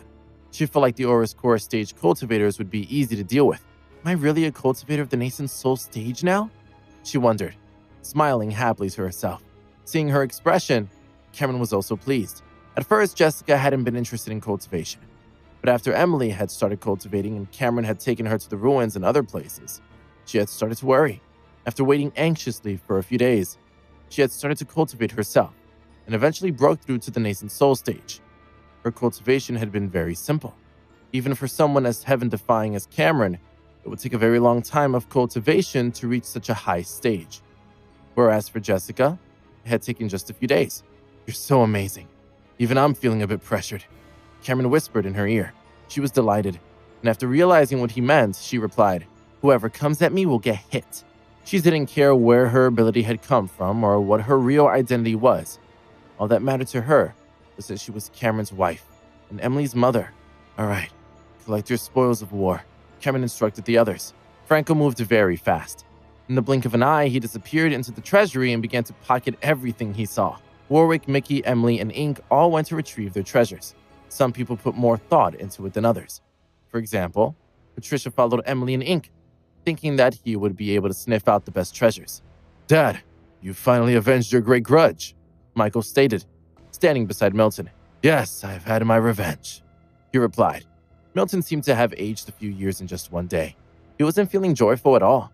Instead, his heart was empty. He was filled with sadness, and he seemed to have fallen into a daze. All he could think about was that he was destined to be alone until the end of time, and never see the love of his life again. What should I do with my life now? He muttered with a sigh. The Colossus World is only the tip of the iceberg. We're going to the Sea of Stars, Cameron whispered. His words brought Milton back to his senses, and he shook his head. He looked into the distant horizon and didn't say anything for a long time. A large group of people swept through the entire Ice Fortress sect. The number of resources they had was indeed huge. In the distance, the Ice Fortress sect disciples looked on helplessly, bewildered and shocked at the situation. After watching for a while, discussions broke out among them. Has the Ice Fortress sect really been destroyed? That's right. The whole sect has been turned into rubble, and all of Apollo's subordinates are dead. But our Hall Master hasn't returned yet, although even he's no match for them. That's not true. When the Hall Master returns, he'll definitely suppress them. As long as he's alive, the Ice Fortress sect will not be destroyed. But with such a strong enemy, if they were to attack again, how could we resist? Milton has already given us a few chances. Otherwise, we would all be dead by now. I don't dare stay in the Ice Fortress sect any longer. Comrades, come with me to the Clear Sky sect. Although it's quite small, we can live there in peace. We can train in the Bone Demon world, and we'll have enough resources to cultivate. The enemy is truly terrifying. Master Li is even able to kill alchemy stage cultivators in the lower realms. As soon as he entered the Colossus sect, he was able to have a great battle with Gabriel. If he continues like this, very soon no one in the world will be able to stop him. Furthermore, his wife is even stronger than him and already unstoppable. The Nirvana formation is like paper to her. Even if the Hall Master was here, he might not be able to defeat her. The people were in a state of panic, and many of them thought of retreating. None of them were willing to fight a battle they didn't have a chance of winning. Randall looked around and rubbed his head. The Ice Fortress sect has been destroyed. When the Hall Master returns, he probably won't be able to deal with Jessica either. Otherwise, Master Li wouldn't have brought her and his daughter here. It's all been destroyed. I'd better go to another sect to earn money now. Thinking about the 1 million crystals he owed, Randall was very stressed. Meanwhile, at the highest peak near the Dark North Sea, Quasm, the Hall Master of the Ice Fortress sect, had seen Jessica's Sea Moon fan smashing the Nirvana formation, and his eyes flickered with disbelief. Did the sect's great defensive array just break? What's going on? He wondered. Everyone, I have something urgent to do. I must go. Goodbye. With that, Quasm turned around and quickly left. The others were surprised to see him moving so fast, and they discussed the situation. Hey, why is Quasm so anxious to go back? I just noticed a strange look on his face. Something must be going on. I'll go take a look. Maybe it's got something to do with the sect's gateway. I'm going back too. The disappearance of the passageway is just a small matter. Now we'll have to see if the rules of the world are going to change. The gathering had come to an end. Having nothing better to do, two of the Grandmasters, Henry and Oakley, followed Quasm in the direction of the Ice Fortress sect. They moved very fast, and in less than 2 hours, they had nearly arrived at their destination. Oh my god, the Ice Fortress sect has been reduced to ruins. Who could have done this? It must have been those from the south. This is astonishing. Look at Quasm's face, he looks disgusted. Henry and Oakley were surprised by the sight of the ruins, but they soon started to savor the look of displeasure on Quasm's face. Unexpectedly, there are still some people above the Ice Fortress sect, and a few of them are in the later stages of the Aura's core stage. One of them stated as they both turned their attention to Milton and the others. Quasm did the same thing. As he flew closer, he was surrounded by a thick mist. His energy surged, and his heart bubbled with rage. A cold voice sounded out saying, "Who is it?" Hearing that, many of the disciples came back to their senses, and they looked up in shock. "It's Quasm! Our master is back! It was Divine King Li who did this! Apollo is dead, and more than 10,000 disciples have just been killed! Divine King Li brought his people here to attack. That woman was abnormally powerful. She destroyed our sect's formation with just one attack." The Ice Fortress sect disciples were very excited as their eyes flickered back and forth between Milton and Quasm. Warwick, Franco, and the others gathered around Cameron, announcing, "He's here. You broke the Ice Fortress sect's Nirvana formation." Quasm stated. He was floating in the sky nearby, his eyes sharp, as though filled with green light, staring straight at Jessica. One soul attack after another began to unfurl. Quasm was trying to find out how strong Jessica was, but he had chosen the wrong target. Originally, Cameron hadn't planned to speak, but upon seeing the situation, he frowned and stretched his hand out, shouting, "Green Dark Seal!" The huge seal easily crushed a small amount of energy that Quasm had just released. "Don't make a fool of yourself with tricks like that," Cameron warned. All the onlookers were shaken. "He still has the same attitude," Randall muttered. "Even when facing a Grandmaster like Quasm, he's as arrogant as ever." Many disciples of the Ice Fortress sect were also discussing the situation. "Is he Master Li? No matter how powerful he is, he must be pretty ignorant to dare speak to Quasm like that." "I agree. He's a very ignorant man." Quasm was furious at being spoken to in that way. No one had ever been so disrespectful to him before. "Are you Master Li?" he asked, still staring at Jessica, just in case she made another move. But Cameron completely ignored him. The atmosphere was tense. Two cultivators at the back of the crowd were also discussing what was going on. "Yes, he's Master Li. Looks quite ordinary, but his aura is very powerful. During that attack, I sensed that his cultivation was at the early Aura's core stage. He's already able to fight with Gabriel. That means he can challenge those in the higher realms and has an extraordinary talent. But since none of his group are at the peak of the Aura's core stage, they won't be able to deal with Quasm, will they? I heard from the Ice Fortress sect disciples that Master Li's wife destroyed the Nirvana formation and killed more than 10,000 people, including Apollo. How did she do that? I don't sense any aura from her body. Could she be a nascent soul stage cultivator? Nah, she can't be. There are only 2 female nascent souls in the west of the Colossus world. Could she have come from the king's domain? Is she the mistress of the Great Palace? If that's the case, things are about to get very interesting. As the 2 cultivators looked on, Quasm revealed a sinister grin, saying, "This is the first time in the past 100 years the Nirvana formation of the Ice Fortress sect has been broken, and the place has been destroyed like this. It's all down to you, isn't it? In that case, then let me see how powerful you really are." Then a bell appeared in Quasm's hand, and he began to shake it. A loud wave swept across the space, and it was clear he was about to crush the souls of the people in front of him. With a serious expression, Cameron activated another technique, the 5th move of the Heavenly Demon, the Infernal World Seal. It was something that he had spent a year trying to comprehend, and it was formed from the fusion of the Heavenly Demon blood and the Blood King's curse. At that moment, it appeared for the first time. As Cameron used his full strength, a huge circular bloody imprint appeared in the air. Lines were engraved on it, and it had a mysterious, bloodthirsty aura. The nearby Ice Fortress sect disciples could feel their veins pulsing at the same frequency as the strange imprint. They felt extremely uncomfortable, and their bodies grew increasingly weak as they let out fearful cries. "Quick! Retreat! This move is very strange!" Feeling alarmed, they had no choice but to continue retreating. Quasm also felt a strange sensation in his body, and he remarked, "What a powerful demonic seal!" Only after he had cast 8 consecutive defensive spells did the strange feeling dissipate. However, the sound wave created by the bell had also been cancelled out. The waves of energy gradually weakened the Infernal World seal, and eventually, it dissipated under Cameron's control. Using his full power against the nascent Soul Stage cultivator would consume too much energy. Milton was truly shocked, and he stared at Cameron in astonishment. He had originally thought that Cameron would let Jessica launch an attack to fight against Quasm, but who would have thought he would be able to resist his attack all by himself? He already had the ability to fight against the nascent Soul Grandmaster.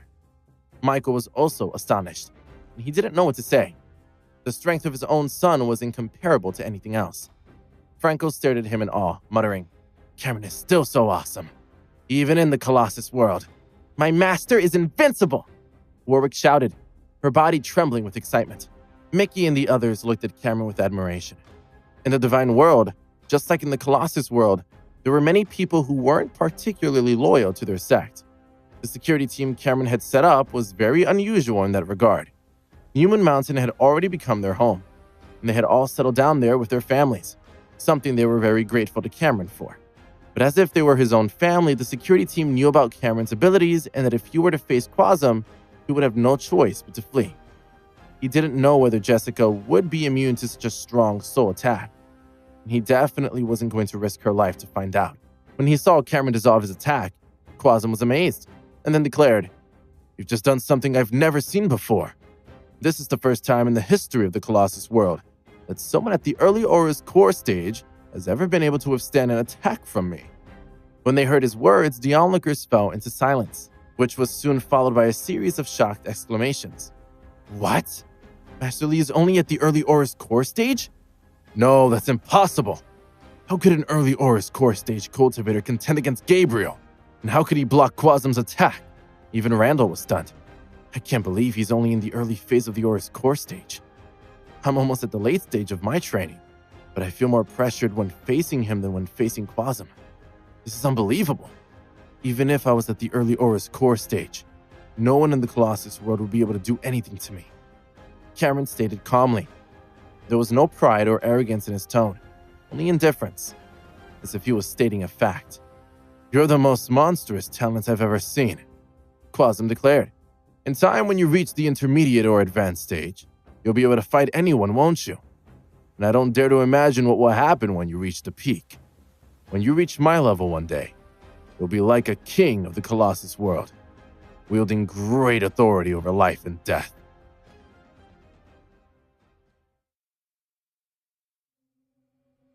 Henry and Oakley, who were standing behind Quasm, gasped. Just a moment before, they had been watching the battle, not thinking too much about it. But after hearing Quasm's words, they considered the matter very carefully and started to get scared. It was true. If Cameron were to grow to the same level, no one would be able to defeat him. The two of them looked at each other with dark and uncertain expressions. They and the other nascent soul grandmasters, as well as those from the other 3 realms, would never allow such a thing to happen. At that moment, they both quietly changed their minds. If Cameron was no match for Quasm, they wouldn't sit idly by and do nothing. Quasm was oblivious to the shock of all the disciples around him, and he turned his attention from Cameron to Jessica. "Your wife is very beautiful. You're a very lucky man. And this girl must be your daughter, right? I feel sorry for her and the rest of your family who are here today, but at least they can accompany you on the road to hell." As he spoke, his hand stretched upward. There was a loud clanging sound, and within seconds, thousands of long swords gathered behind Quasm. It was a terrifying sight. His tyrannical aura was clear for all to see and proved why he had been known as the strongest power in the world. "This is my Myriad sword formation, which I've been developing for over 50 years, Quasm declared. "It hasn't tasted any blood in all those years, but just a tiny wisp of murderous intent from it can kill a middle-stage alchemy stage cultivator. Today I'm going to kill you and your family with the Myriad Swords formation, which shows how much I value you all. I'll let you die in peace." Facing the Myriad Sword formation, even Milton felt a strong sense of oppression, but Cameron was completely unfazed. "So, are you saying I should be honored?" he asked. Then he put his arm around Jessica and ordered, "Swat him." Jessica wanted to ask if she should use her full strength, but she didn't get a chance because the Myriad Sword formation was sweeping toward them at high speed. A huge sea moon fan appeared out of nowhere, landing in front of Cameron and the others and pressing down. The fluctuation shocked Quasm, and the intensity of the attack frightened him. "What's going on?" he cried. The space around the huge fan seemed to be covered with cracks, as though a huge mountain was pressing down on him. It seemed invincible. When the Myriad Sword formation came into contact with the fan, a series of muffled clanging sounds were produced, and it slowed down the fan's attack speed. The fan looked quite clumsy now that it had slowed down. Quasm realized that the space around him was also trembling. It was as if the huge fan had an endless suction force, making it very difficult for him to move quickly. But he was still an Ace in Soul Stage Grandmaster. In the face of the Sea Moon fan, he unleashed all sorts of treasures while retreating, and then attacked 10 more times. A powerful ripple swept out, causing the sky to change color. "Heaven-seizing wheel, break for me!"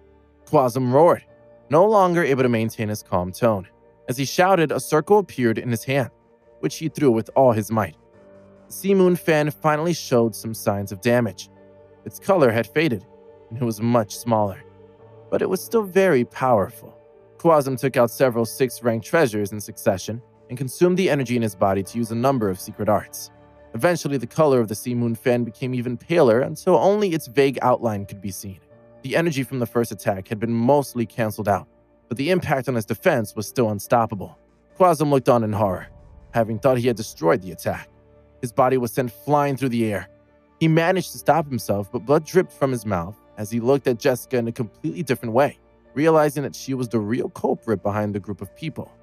"You're very strong," Quasm stated, wiping the blood from his mouth. "You're the first person to injure me in the last 50 years. Your attack was almost invincible.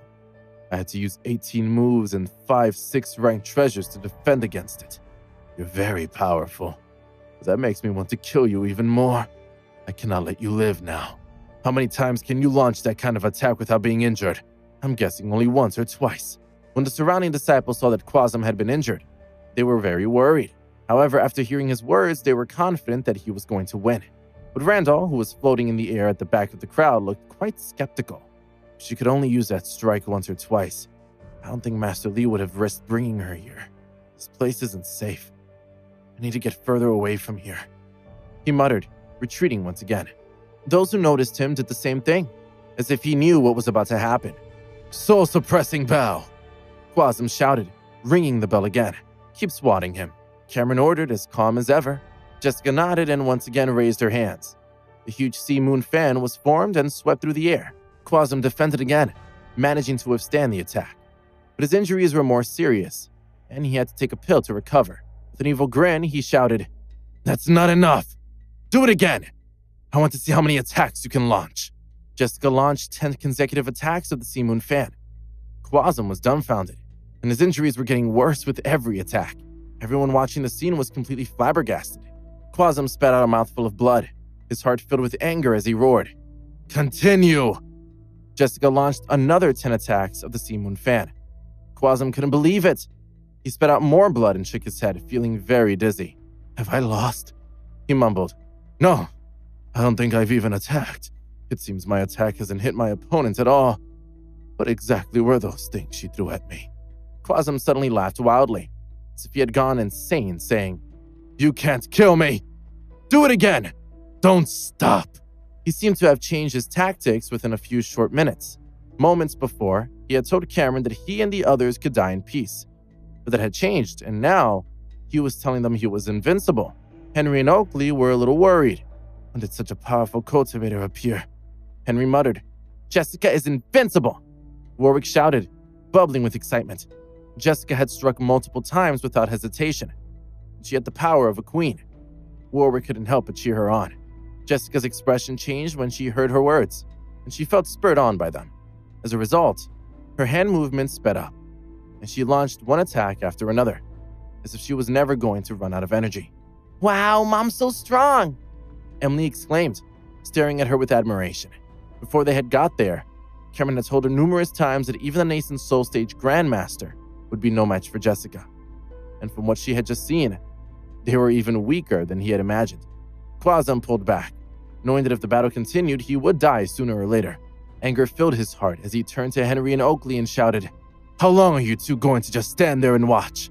Ian glared at him, but he knew he couldn't match his strength. Otherwise, he would have charged over there and bitten him. "I really didn't expect to see you in such a sorry state," Henry replied. He and Oakley could no longer sit still. They leaped forward and approached the battlefield. "If it were you standing here, you'd be in a worse state than me," Quasm retorted. Seeing that his clothes were torn, he took out a cloak and draped it over his shoulders. Then he wiped the blood from the corner of his mouth, still glaring angrily at Jessica. It was the first time in many years he had suffered such a loss. Jessica stopped for a moment and looked at Cameron, wondering whether they should continue fighting or wait now that two others had joined the fight. Cameron waited for a moment before giving his answer. The disciples in the crowd were stunned, and discussions broke out among them. "Henry and Oakley are here as well. 3 Grandmasters have gathered to combine forces. Is Quasm about to make a comeback? I hope so. I was scared to death just now. I thought Quasm wouldn't survive this. Thank goodness there were still 2 Grandmasters in the crowd. Now that the 3 of the 8 Grandmasters have gathered, no one in the world can beat them." The crowd burst into uproar, while Randall looked at Cameron, carefully studying his expression. A few seconds later, Randall's heart skipped a beat. Cameron was going to attack again. "Continue," Cameron shouted as he wrapped his arms around Jessica's waist, advancing forward with Emily and the people beside him. It was as if he was aiming the cannon, and Jessica was the one firing it. Sea Moon fans whizzed over one after another. Henry and Oakley finally got a taste of what Quasm had just experienced, and they discussed what was happening. "A spatial seal. What sort of heaven-defying technique is this? I was wondering why Quasm wasn't dodging it. Turns out he couldn't move." The 3 of them used all sorts of moves and defensive techniques to counteract the attacks. The Sea Moon fans didn't smash into them, but they were thrown back a long distance by the violent shockwaves. So Cameron continued advancing forward, and Jessica continued launching the Sea Moon fans. Quasm and the others kept retreating, while Cameron continued pressing forward. He alone had been strong enough to suppress the 3 Grandmasters of the Colossus world. Watching from a distance, the crowd couldn't get their heads around what was happening and how even the 3 Grandmasters working together couldn't overpower Jessica. The battle continued, and a while later, Henry was looking worried, knowing that if the attacks continued, he, Oakley, and Quasm wouldn't be able to win. "What's going on? Isn't it over yet?" he asked. The 3 Nascent Soul Grandmasters had joined forces, and yet it seemed they were still being crushed. They were terrified by Jessica's immense power. "Who the hell are you?" Henry asked. "Are you the mistress of the Great Palace?" "Me?" Jessica replied with a snort. "I'm Cameron's wife." Her answer caught them off guard. "You can't be," Henry exclaimed. Once again, the 3 of them dissolved the incoming Sea Moon fan, but there was another forming just behind it, which made them feel very uneasy.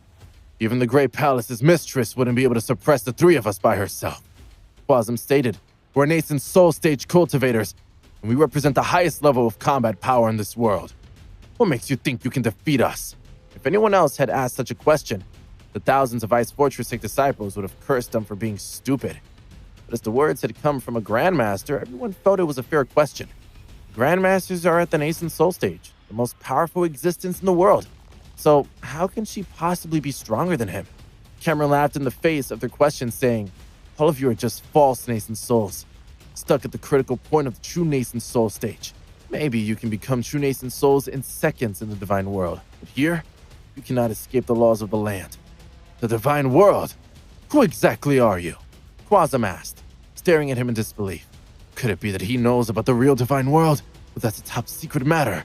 Even us Grandmasters only know a little about it. He muttered to himself. "Me?" Cameron asked with a chuckle, his hand tightening around Jessica's waist. "I'm her husband." His reply stunned everyone, especially Milton and the others. In the face of such formidable enemies, you two dare to display your affection for each other. You really are unscrupulous. Quasm replied. "They're my parents, and you shouldn't talk to them like that," Emily interrupted. "You 3 old fellows, why don't you just surrender?" She was quite confused about what was going on, but she wanted to say something to make her presence known. "This is my master and his wife," Warwick added, looking very smug. "You 3 old men are just trying to buy time by talking. How can you even call yourselves Grandmasters? After being beaten up like this, you'd be better off going home and raising pigs for a living." Michael coughed, ready to say something too, but Milton slapped him on the back of the head and glared at him, whispering, "You aren't even at the alchemy stage yet. so don't say a word. Oakley let out a manic laugh, saying, Maybe you used some heaven-defying treasure to possess such power, but don't think this is over yet. You might have won the fight, but you won't be able to stop us if we want to leave. Let's go. Quasm was furious. The three of them had dominated the world for so many years and had never been beaten up and forced to run away before. But there was nothing they could do about it. They were clearly no match for their opponent, so they couldn't continue fighting. Want to escape? Cameron asked, beams of light shining from his eyes. Lightning Vortex and Mighty Claw. His ability to condense the indestructible body allowed him to fuse the 5 techniques of the demonic beast into the Sea of Lightning, achieving different effects. His ability to seal off space with the lightning vortex was even stronger and could make it even bigger. Although Quasm and the others could break through the seal, it could only hold them back for a couple of seconds, just enough time for Cameron to make his next move. Jessica gathered her thoughts and attacked with all her might, conjuring up another sea moon fan, which pressed down from above the lightning vortex, shattering its edges. Seeing that, Cameron immediately dispersed his sacred art. As Quasm and the others were launching their attacks to dissolve the sea moon fan, he shouted, Lightning Vortex, Mighty Claw. At the same time, Jessica called out, Sea Moon Fan! They were both on the same wavelength at that moment, making them stronger than ever before. With the two of them working together, Quasm and the others couldn't escape, and blocking them consumed a lot of energy and treasures. They were in a desperate situation, and the only thing they could do was ride the energy waves and retreat. But as soon as they retreated, Cameron advanced again. A war of attrition had begun.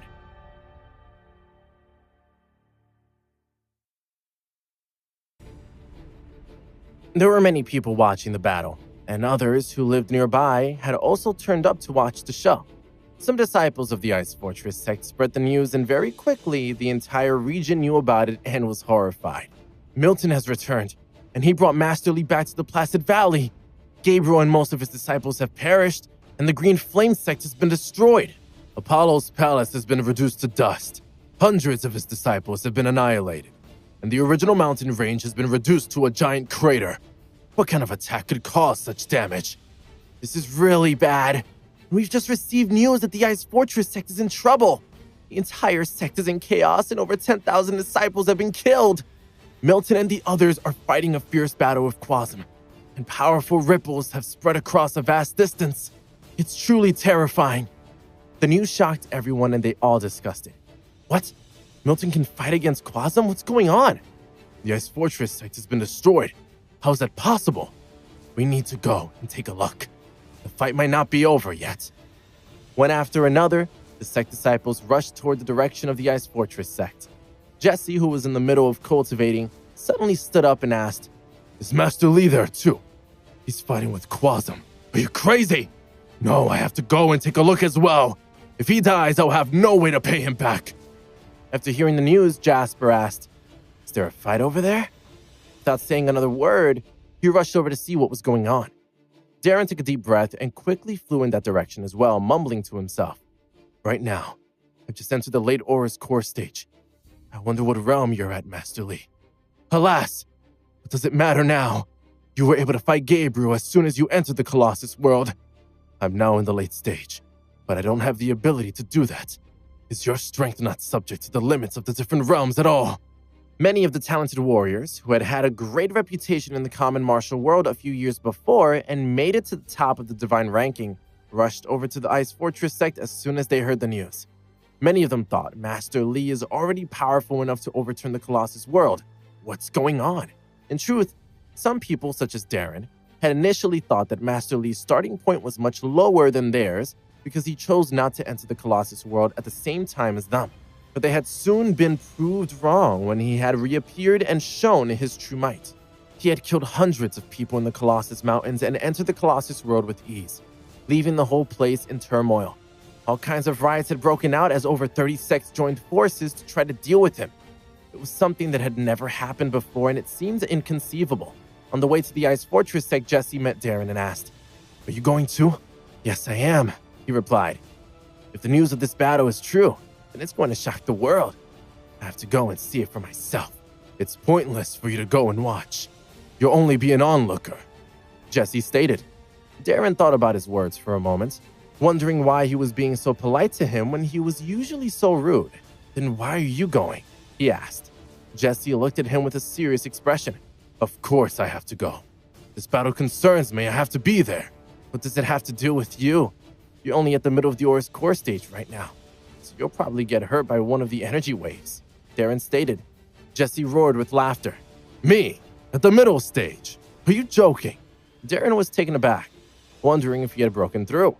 Jesse stated with confidence, in less than a month, I'll definitely be in the late Aura's core stage. Darren couldn't believe what he was hearing, and he didn't know what to say. He continued to fly forward without looking back at him. Jesse wasn't as fast as Darren, and he knew he couldn't catch up with him, so he continued flying on his own. When they were about to approach the Ice Fortress sect, they saw Santos. What are you doing here? Jesse asked. I might not have beat you up last time we met, but wait another month, and I'll beat you until you cry. At your level, I don't think so. Santos replied, Don't make a fool of yourself. He was also quite strong and had just entered the late Aura's core stage, which was due to his sect's hard work training him. It was also because of the resources the sect had given him when he had first arrived, as well as the many opportunities he had seized for himself along the way. Jesse sneered, asking, Do you want to try it now? Cameron was the only person of his generation who could intimidate him. Santos nodded, thinking, If we get into a fight, I'll definitely win, but I can't allow him to get killed. But I can't seem to get rid of him. Whatever I do, he keeps coming back for more. If I beat him up again, he'll probably hold a grudge. I don't have time to fight you, nor do I want to waste my time, he said out loud. I want to go and see what's happening with the Ice Fortress sect. Get lost, Jesse mocked. There's no point in you going to see the battle. Then what are you doing here? Santos asked with a frown. I owe Master Li money, so I want to see him, Jesse explained. This is the first time I've seen someone who owes money acting so proud, Santos mocked. He didn't want to discuss it anymore, so he sped up and overtook Jesse, a large group of people following behind him. Darren turned to Jesse, saying, Given your personality, I'm surprised to see you acting like this in the Colossus world. Why can't you be a little more low-key? I think I'm being low-key enough, Jesse replied. His words annoyed Darren, but he didn't want to continue arguing about it, so he turned around and continued flying. A few minutes later, they arrived at the Ice Fortress sect. Upon seeing the ruins of the buildings, the new arrivals were shocked and scared. They looked around and saw that a huge crowd of people had gathered around the Ice Fortress sect, and even more were flying over to join them. They were all discussing the situation. What happened here? The news was all true. How could this happen to the Ice Fortress sect, especially as they have a nascent Soul Grandmaster? If I hadn't seen it with my own eyes, I wouldn't have believed that such a powerful sect would have fallen like this. Was it really Milton who did all this? First, he annihilated the Green Flame sect, and then Apollo's palace, and finally, he attacked the Ice Fortress sect. Is he really unstoppable? Look over there! They're heading west.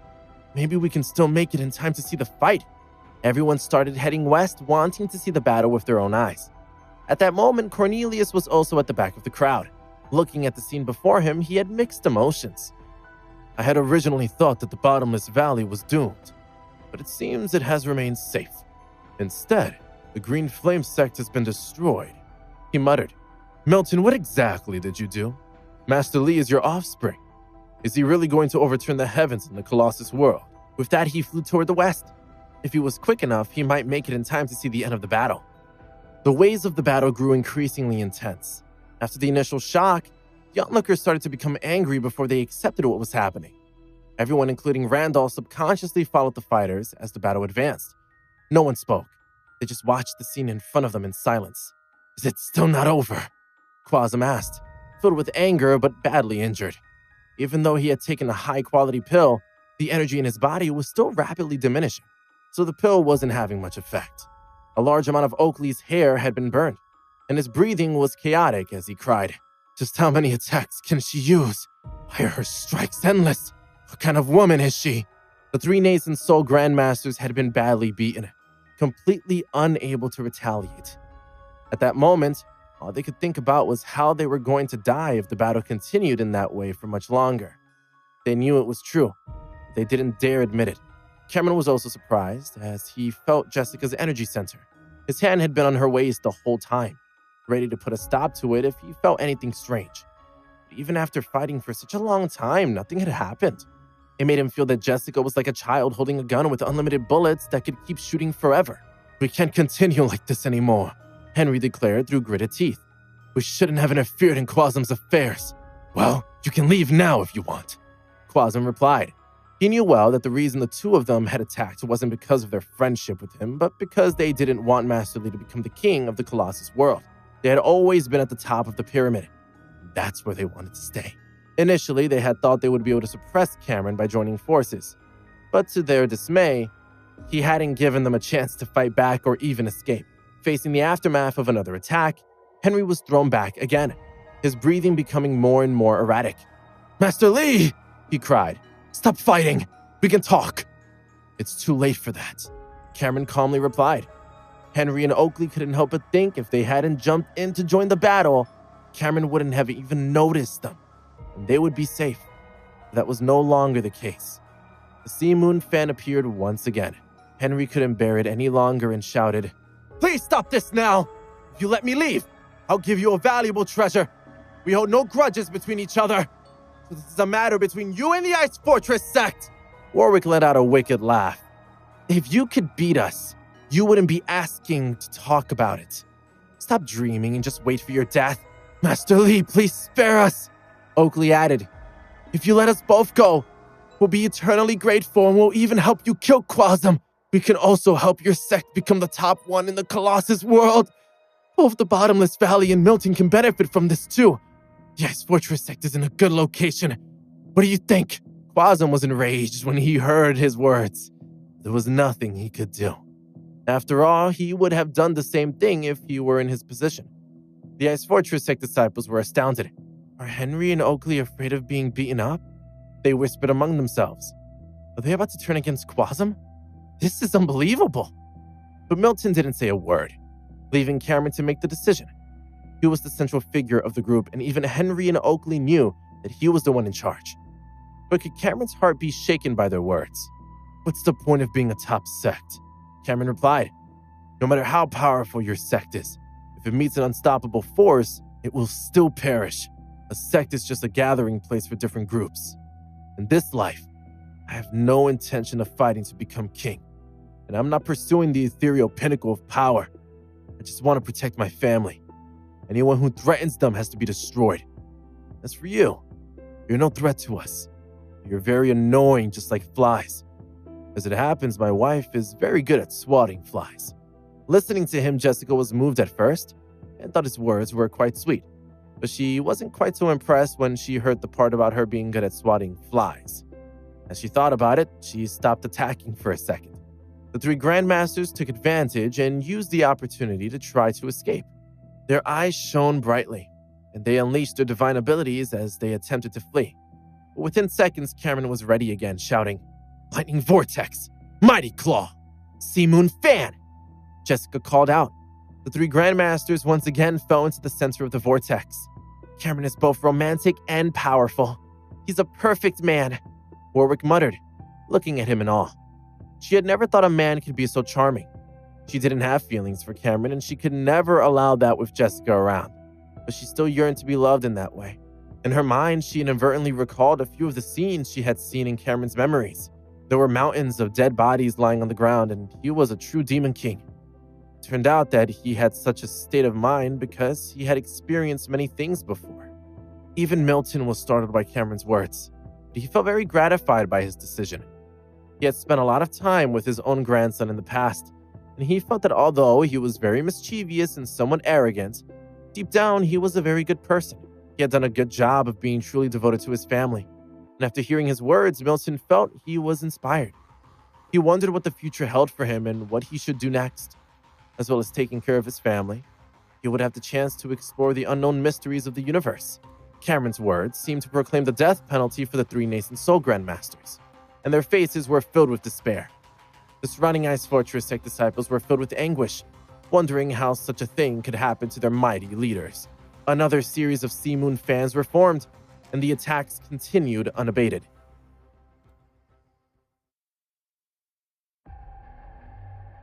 The three nascent Soul Grandmasters were in despair and pleaded for their lives. Stop attacking us! We accept that you've won, okay? From now on, we'll do whatever you want. Master Li, please stop. We're already in the dark North Sea. If you continue chasing us, the overlords of the sea will be attracted to us, and then we'll all die. Despite their begging, Cameron showed no sympathy and drove them into the dark North Sea. Then Quasm laughed out loud, saying, "Come on, keep chasing after us. I dare you. If we go into the dark North Sea, we'll all die. Do you dare to continue?" "There's no need to chase after you," Cameron replied with a grin. With that, the Sea Moon fan appeared above their heads, and Henry cried, "This is bad!" During the battle, Sea Moon fan had been striking horizontally, forcing them to retreat until they reached the dark North Sea. There was a mysterious whirlpool below the surface of the water, and no one knew what lay beneath it. At that moment, they realized Cameron had been planning to send them into the whirlpool all along. It was equivalent to sentencing them to death. They cried out his name and desperately tried to escape, but within seconds, the lightning vortex had determined their fates. A series of muffled banging sounds could be heard as the huge fan smashed them into the center of the whirlpool. Even without the force of the Sea Moon fan, they wouldn't have been able to resist the suction force from the vortex. The color drained from Quasm's face as he yelled out Cameron's name. He was sucked into the depths of the whirlpool, letting out one more angry roar before he disappeared.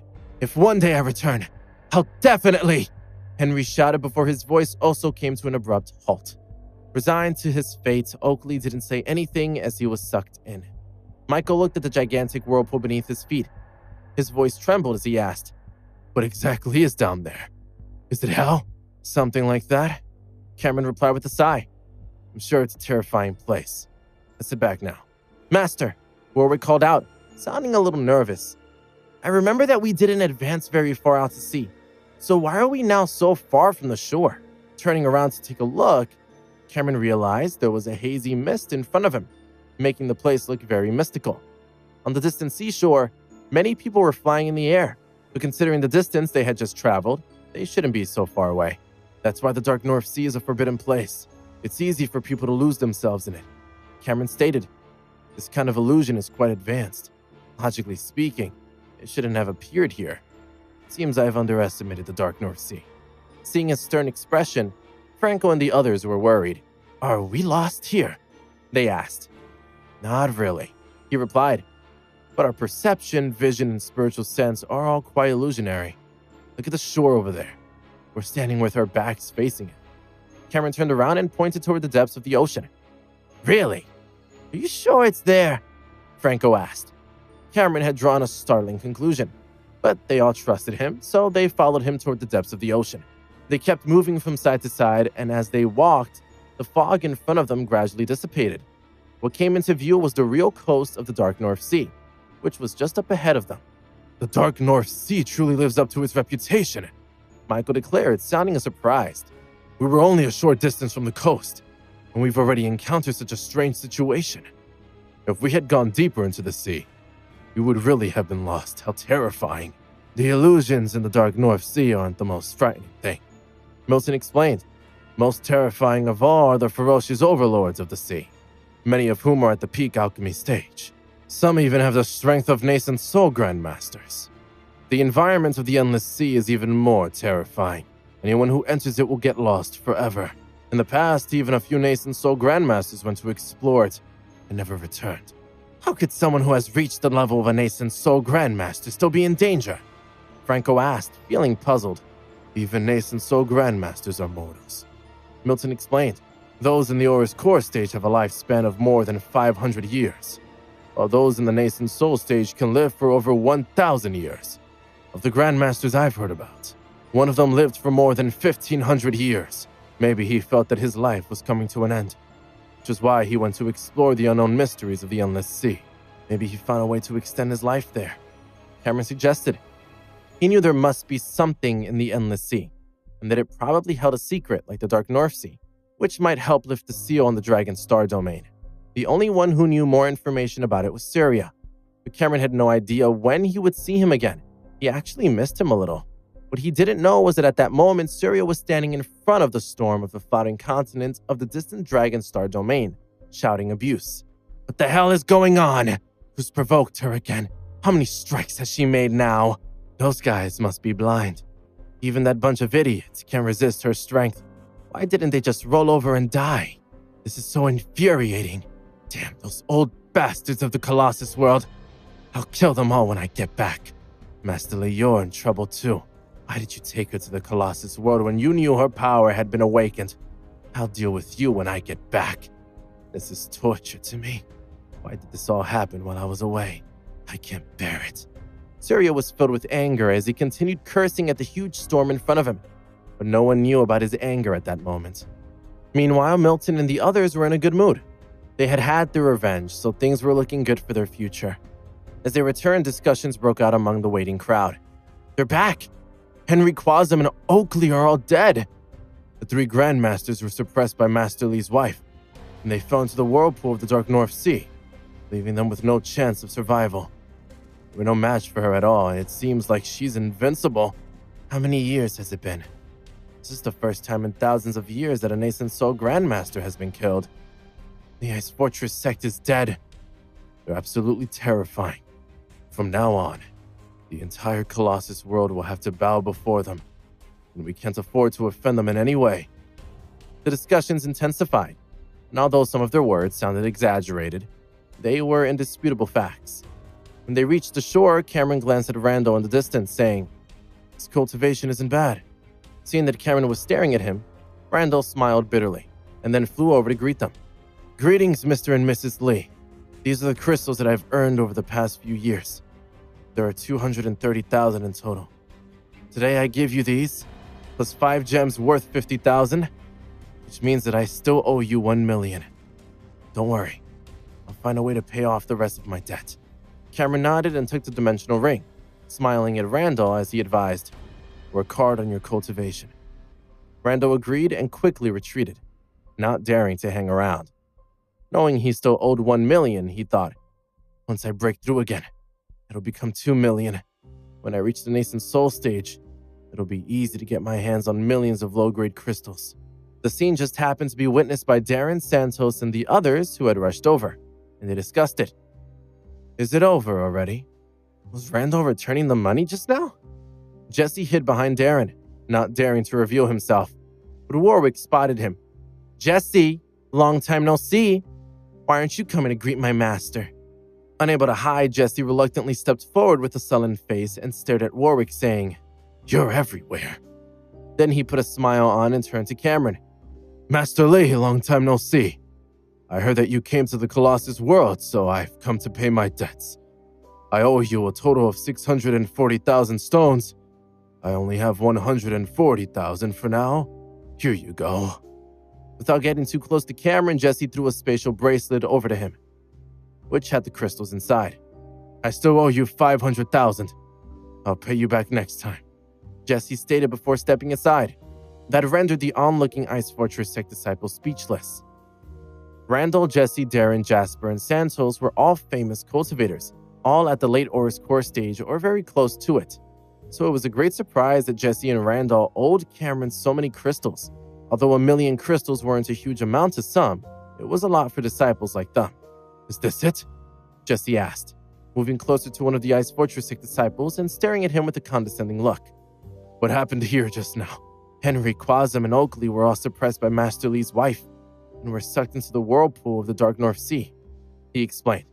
In response, Randall cried out in surprise. "What did you say? Are you sure you got that right? Was she definitely Master Li's wife?" The disciple nodded. Darren stared at Jessica in disbelief, shocked to discover that she was even stronger than Cameron. "How is this possible?" He muttered. "Isn't Master Li the strongest? 3 Grandmasters have died in the battle. I can't believe they were able to overpower them." The people who hadn't seen the fight couldn't believe what they were hearing, and they were horrified. Even the thousands of people who had been watching the battle were still in a daze, hardly daring to believe it, even though they had seen it with their own eyes. "Damn it! They're so cruel!" Jesse exclaimed, scratching his head, his heart full of admiration for Cameron. When he had heard about Cameron and his family, he had thought he had married Jessica for beauty and that she would stay at home and raise their family. But to his surprise, she had turned out to be a queen who was strong enough to overpower a nascent soul Grandmaster. "So, it seems Cameron is benefiting from Jessica's extraordinary power," he thought. Not that he would dare say that out loud. After all, he and Cameron had become enemies in the past, and he knew about his temper. He had always been good to his own people, but he could be quite volatile to outsiders. He could kill them without hesitation and never abided by any rules, making him difficult to deal with. As a result, Jesse knew he couldn't afford to offend him. Thus, he stood aside and watched as Cameron's group flew off.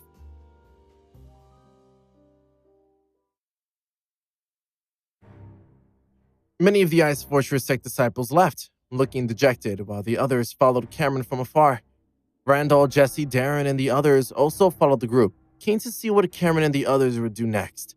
After traveling for a while, another group of people flew over from the side, looking like they were in a rush.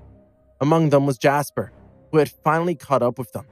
When he saw Warwick, he was pleasantly surprised, and he stepped forward to greet the group, nodding respectfully. "Why are you here?" Warwick asked. "I heard that Master Lee was fighting a huge battle with the Ice Fortress sect, so I came over to take a look." Jasper replied, "But it seems it's over already. I'm too late. I'm sorry." He was implying that if he had come earlier, he would have joined the battle and helped them out, proving what a kind person he was. "It wouldn't have made any difference whether you were here or not. What are you sorry for?" Warwick asked. Melvin, who had been watching from behind, decided to intervene. Looking at Jasper, he said, "Come with me. Let's have a chat." Jasper agreed, relieved that someone had finally invited him over, so he didn't have to remain on the side. After joining the group, he gazed at Warwick adoringly. His heart raced and his throat was dry. His eyes were filled with infatuation. A few minutes later, he was unable to hold it in anymore and whispered to Melvin, "There's something that I don't know whether I should say or not." "If you don't know, then don't say it," he advised. Jasper thought about it for a few seconds, but he couldn't help himself. Taking a deep breath, he began, 2 years ago, I was at the middle of the Auror's core stage, although I'm now in another sect. My heart still belongs to the Saber sect.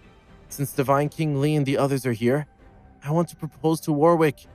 I hope you can approve of this." Melvin's face darkened. "What? How dare he?" he muttered. So it turns out what he said when he first encountered the Colossus world was true. "Propose to me?" Warwick asked, looking annoyed. "I'm a member of New Moon Mountain, so my father's opinion doesn't matter." "What does she mean by that?" Melvin muttered to himself. "She thinks she's all grown up and no longer has to listen to me." But Warwick's words had still put him at ease a little, knowing that she was going to reject the proposal. But Jasper wasn't going to give up. He looked at Cameron and bowed, saying, "I'm going to propose to Warwick. Do I have your approval?" His embarrassed expression made Jessica laugh, and she listened with great interest. But her expression made Warwick's heart skip a beat. "Oh my God, she can't possibly think this is a good idea, can she?" she muttered to herself. Emily stared at Warwick for a while before saying, "It seems someone's hitting on you." Cameron turned to look at Jasper and replied, "You don't have to ask me. When Warwick became my disciple, I told her that if she ever got married, she could leave." "Master, I won't leave, and I won't marry anyone," Warwick announced, patting Jasper's arm. "Jasper, there are so many beautiful women in the world, so you don't have to stick with me. I'm not the woman for you. When I go on adventures with my master in the future, you won't even be able to catch my shadow. No matter where you go, I'm willing to go with you," Jasper declared. Warwick sighed at his persistence, saying, "You're a good friend, but that's all you are to me, but not a good husband for me," she thought.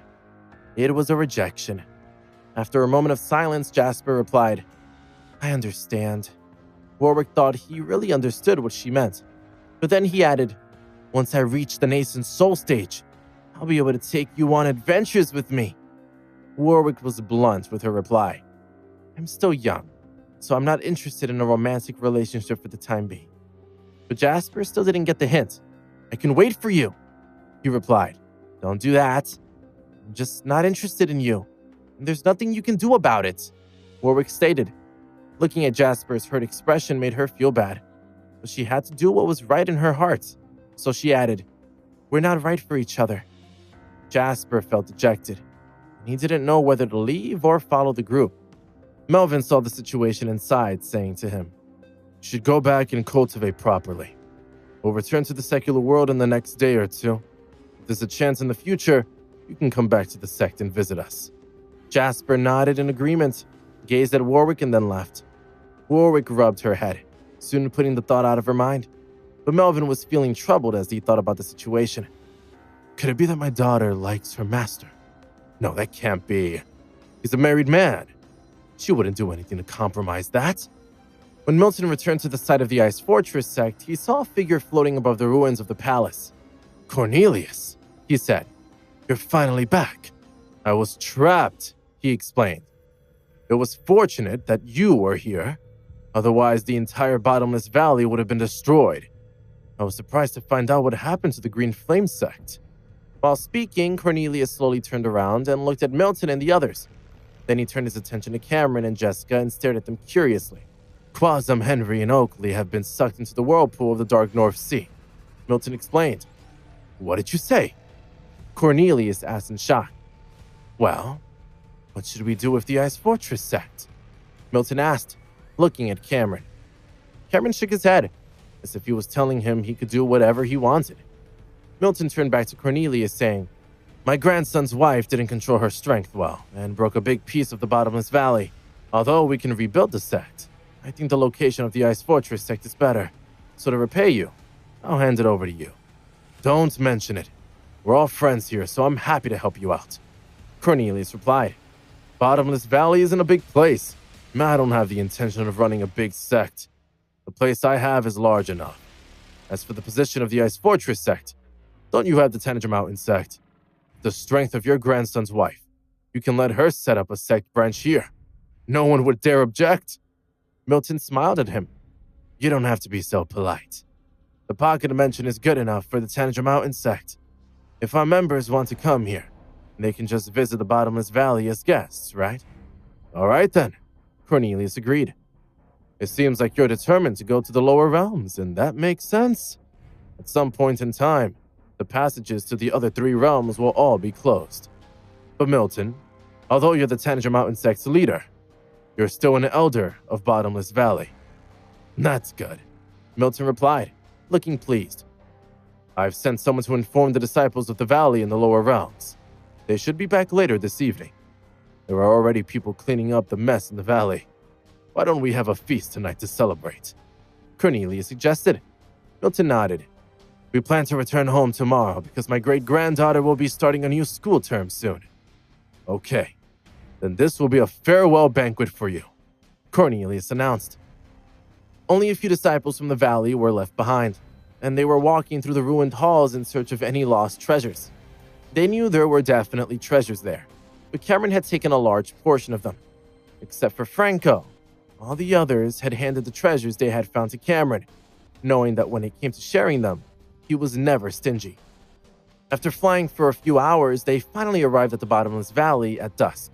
In the main hall, various dining tables had been set up in preparation, and those in the kitchen were busy preparing the delicious food. At that time, Clifford and Minnie finally climbed out to get some fresh air, sitting at the same table as Ink and the others. The hundreds of people around them kept looking over, wondering if a gorilla and a penguin were about to eat some meat. It was a strange sight. In just a few short hours, the Ice Fortress sect had been destroyed, and the 3 Grandmasters had been defeated and driven into the whirlpool of the Dark North Sea. It was shocking news, and many people discussed it. Let me get this right. You're saying Master Lee's wife is actually stronger than a nascent Soul Grandmaster, and they were unable to defend against her attack, which she launched with just one hand. Then she threw the 3 of them into a whirlpool. They must all be dead, right? Is that true? Is there really someone who's strong enough to suppress a nascent Soul Stage Grandmaster? I saw it with my own eyes. The ripples of the great battle destroyed a vast number of plains and mountains. Mountains collapsed and rivers flowed backward due to the aftermath of the battle. The 3 Grandmasters worked together, but they were still unable to stop their enemies' attacks. Since they were able to retreat so far, why didn't they run away? They wanted to escape, but every time they got a chance, Master Lee would launch another move to trap them. Then his wife attacked them again, making it impossible for them to escape. Could it be that the heavens of the Colossus world are going to change? Upon hearing the news, many cultivators couldn't help but doubt their outlook on life. Even the remaining 5 nascent Soul Grandmasters felt nervous upon hearing the news and knew that they had to do something. An unrivaled king has come to visit the Colossus world. I need to go pay him a visit. Thus, after Milton and the others had drunk 3 bottles of wine, they received some visitors. A group of people appeared from the horizon, led by Christian, and the disciples of the Bottomless Valley discussed his arrival. Christian has come to pay a visit. Who would have thought he would actually come here? Many of them were shocked to see him, as were the people who had sneakily rushed over and were standing on a nearby mountain peak.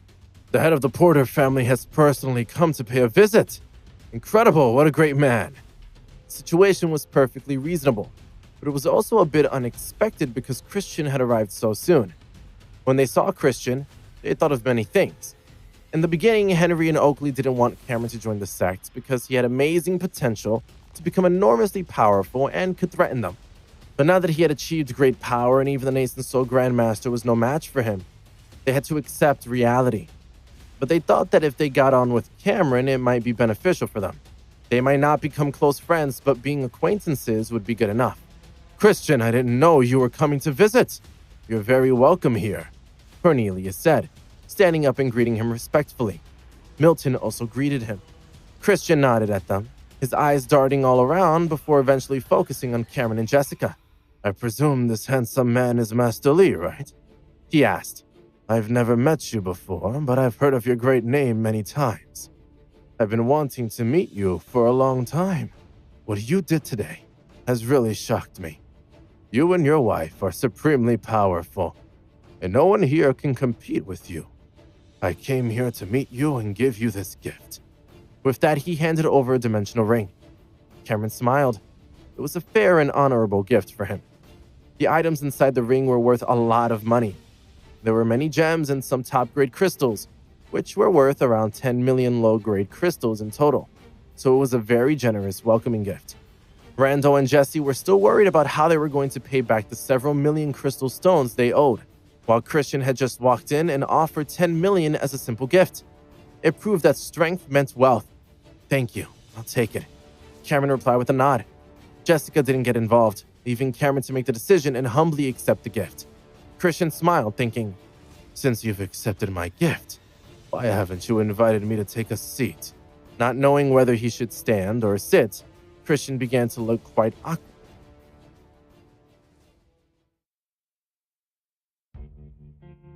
Christian, why don't you sit down and rest for a while? Cornelius suggested. With his level of strength, he had the right to speak to Christian, but he didn't know what he was thinking. It seemed he had no intention of leaving. Okay, he replied, sighing with relief as he sat down at the main table. The disciples of the Bottomless Valley excitedly arranged seats at a different table for the people that Christian had brought with him. To them, he was superior and rather mysterious, so they felt privileged to have his company. I heard that the Bottomless Valley is planning to move to the location of the former Ice Fortress sect, Christian said to Cornelius. Yes, but it's just a temporary plan, he explained. As you know, the location of the Ice Fortress sect and the mountain range there are excellent. Maybe there are other forces who, But before he could finish speaking, Christian interrupted. You don't need to worry about this matter. The former Ice Fortress sect belongs to the Bottomless Valley, and anyone who doesn't agree will become my enemy. Thank you for your kindness, Cornelius replied, pretending to be astonished. At the same time, he looked at Cameron and Jessica and felt quite emotional. It was all because of them and the fact they were so powerful. Christian looked at Cameron and began praising him. I heard about you because of the fight you had with Gabriel just after you had entered the Colossus world. I was even more surprised when the 8 of us masters from the eastern region gathered and talked about this matter, thinking that you were a threat. After all, you destroyed the Ice Fortress sect and overpowered the 3 grandmasters, including Quasm. It's quite shocking. You've only just entered the Colossus world and done all these things. So what will you be capable of in the future? What's more shocking is that your wife is very powerful too. Can I ask what her name is? He was keen to know more about Jessica and was hoping that she and Cameron would be willing to chat with him. Moreover, they had just accepted his generous gift, so they had to be respectful. But they didn't show me much respect just now, he muttered to himself, thinking of how long it had taken them to offer him a seat. I guess I just have to swallow my pride for now. My name's Jessica, she replied. That's a good name, Christian stated. You look like a beautiful fairy. We Colossus World cultivators shall give you the name Moon Fairy. Oh no, that's not special enough. I think Moon Empress would be better. The onlookers couldn't believe what they were hearing. Then the people that Christian had brought with him all nodded at Jessica, calling out, "Greetings, Moon Empress." It had a good ring to it, and soon the disciples of the Bottomless Valley joined in, shouting the same thing. The sound traveled in all directions, and some disciples from other sects, watching from afar, were shocked and muttered among themselves, "The Moon Empress, the most respected person in the world. She's the most supreme ruler." Milton, Cornelius, Franco, and the others all looked at each other, each one feeling as shocked as the other, and they smiled but didn't say a word. Now that Jessica was able to suppress Nathan's Soul Stage Grandmasters, she should be bestowed with the most respected title in the world. It was indeed a worthy name for her. Christian had suggested it without even asking Cameron. He knew he was a very powerful man, so he had to be cautious around him. But he was no match for the Nathan Soul Stage Grandmasters, so he didn't have to try to please him. Christian had been observing Jessica for a while and knew that she had a husband and daughter. He wondered if her priorities would change after being bestowed such a title. Sometimes love is nothing in the face of power. If she was the kind of person who valued loyalty and righteousness, or the kind of person who purely pursued power, their way of communication would have to change. But her reaction surprised him. Hearing her new name, Jessica couldn't help but laugh. She pulled Cameron's arm and whispered to him, "Isn't this title of the Moon Empress a bit too exaggerated?" "I think it's pretty good," he stated. "Hurry up and thank them for the honorific title." "Oh, okay. Thank you, Christian," she replied. Normally, Cameron wouldn't be bothered about putting on a show for others, but it seemed he wanted them to see what an obedient wife she was. So she moved closer to him, making herself look like a doting wife. Christian was surprised. "You're the Moon Empress, and you have extraordinary powers, and yet you're such an obedient wife. It seems Master Li really does have some skills," he thought. After remaining silent for a while, Emily asked, "Mom, Dad, as you've both got special names, what's mine?" Jessica smiled and pinched her cheek, saying, "You don't need a special name. Why do you want one anyway?" "Because you've all got one, so I want one as well," Emily replied, looking annoyed. "Our special names are only used in the martial arts world," Cameron explained. "But I guess you could have one too. What do you want me to call you? Cute little fairy?" "Little fairy, no way," Emily exclaimed. "I wanted to be like Mom's." "There's nothing wrong with my suggestion," Cameron replied, amused by her reaction. Emily snorted. "I like Fairy Emily, because it reminds me of your mother's name," Cameron added, but Emily looked annoyed, muttering, "I don't want to talk to you anymore. I'll think of a name of my own." As they chatted and laughed, Christian was reminded of what it was like to be in a real family. He had experienced many ups and downs in his life, and he told them about all the exciting and dangerous places he had visited over the years. After they had been chatting for a while, another group of people arrived, led by a man named Egon, who was another of the 8 Grandmasters. "Greetings, Egon," Cornelius said, soon followed by many others. "How did you get here first?" Egon asked, looking at Christian. "I'm the closest, so I was able to get here quicker," Christian replied. "I'm guessing you've also come to pay your respects to the Moon Empress, right? Stop talking nonsense and take out your gift. Don't mess around." His words annoyed Egon, but he didn't say anything in reply. Wait a minute, did he just say the Moon Empress? He thought. Then he bowed before Jessica, saying, "Greetings, Moon Empress. I'm Egon." "I'm not used to this," Jessica mumbled, looking at Cameron and feeling a little awkward. "With your strength, you deserve such a noble title," Christian stated. Egon was annoyed to realize that Christian had been the one to give her the title and not him, but he didn't say anything about it. He took a dimensional ring out of his pocket, saying, "This is the first time we've met, so I would like to give you this gift." The various treasures he handed over were worth around 10 million crystals, about the same amount as those that Christian had given to Cameron. He sat down and they chatted for a while. The onlookers watched in surprise, discussing the situation. Another Grandmaster has arrived. Could it be that all 8 of them, all 5 of them, are here to pay their respects to the Moon Empress? This is astonishing. They were soon proved right. A few minutes later, the other Grandmasters arrived together. One by one, they handed over their gifts, each one of them worth around 10 million crystals. In just a few short hours, Karen had obtained a pile of treasures that were worth 50 million low-grade crystals. If Jesse or Randall had seen that, they would have cried out, "Master Li, you're so wealthy. How can you squeeze any more out of us?"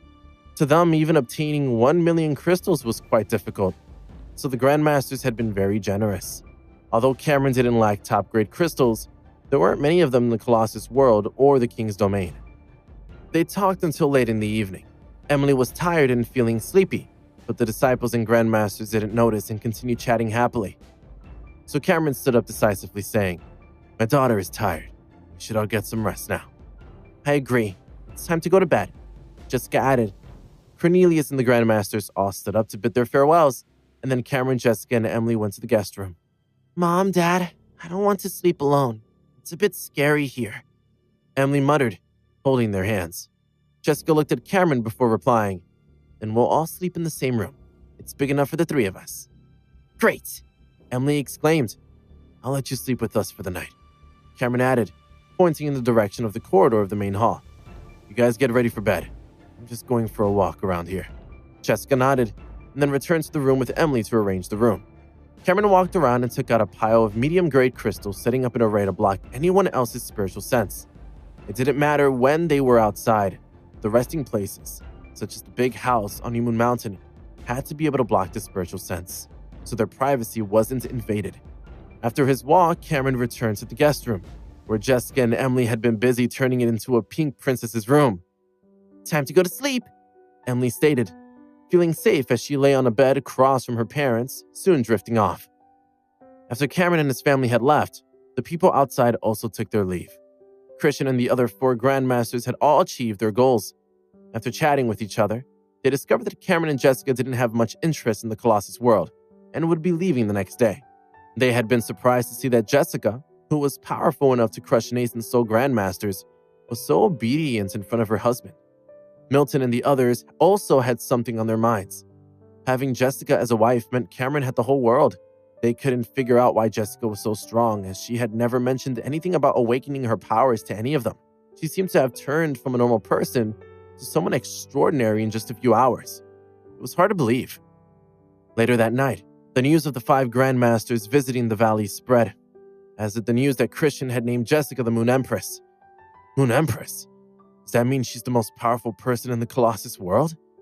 That must be true, as she was able to suppress the 3 Grandmasters.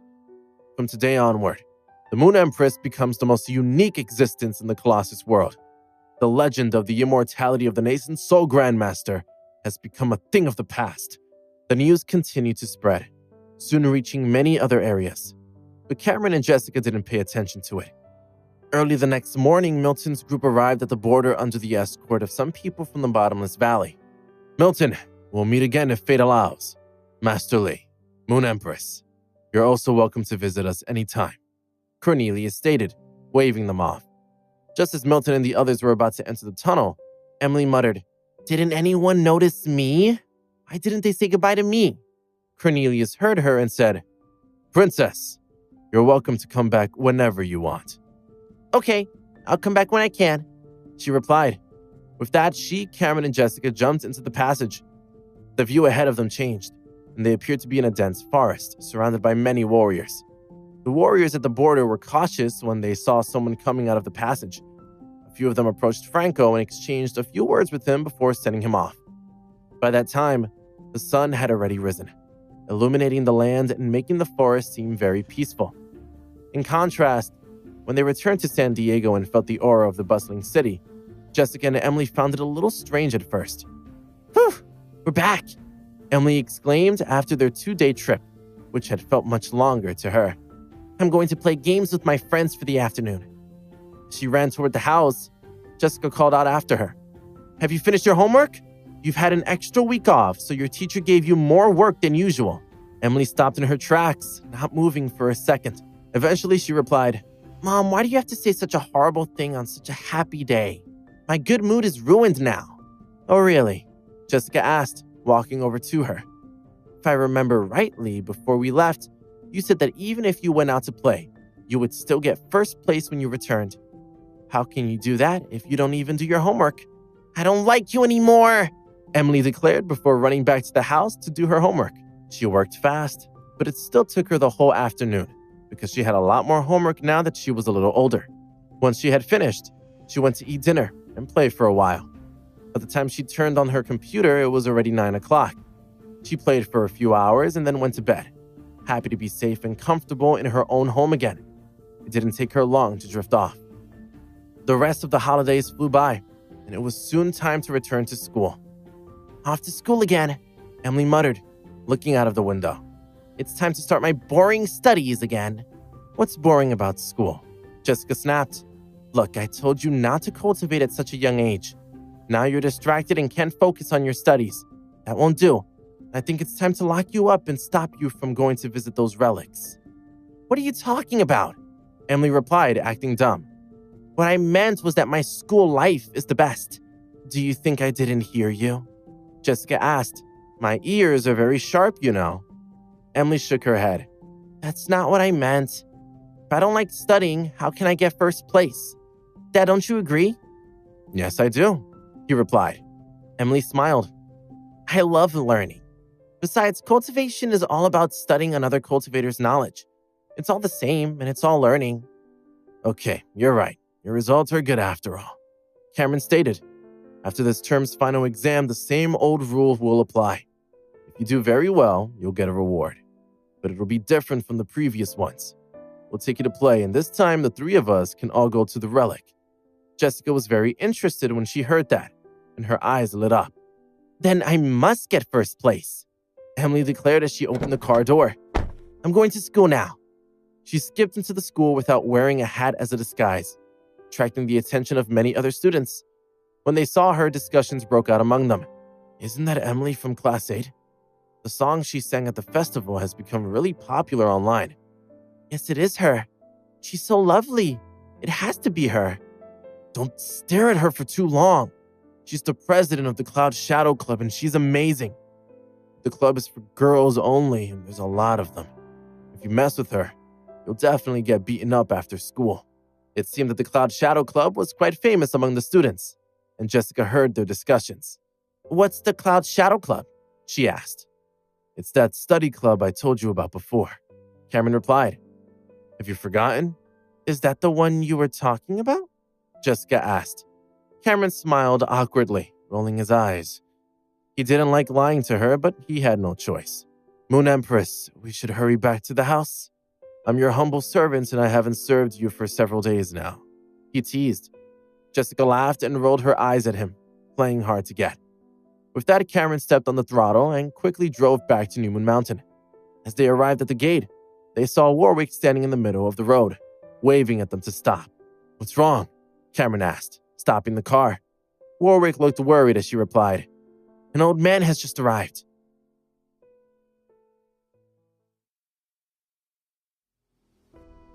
Warwick continued talking in a hushed voice. "When the old man came here, he was furious, as if someone owed him money. He said that he wanted to beat you up. I was furious and tried to get rid of him, but was unsuccessful. He seems very powerful because he was able to fly here." "Really?" Cameron asked. "Who is he?"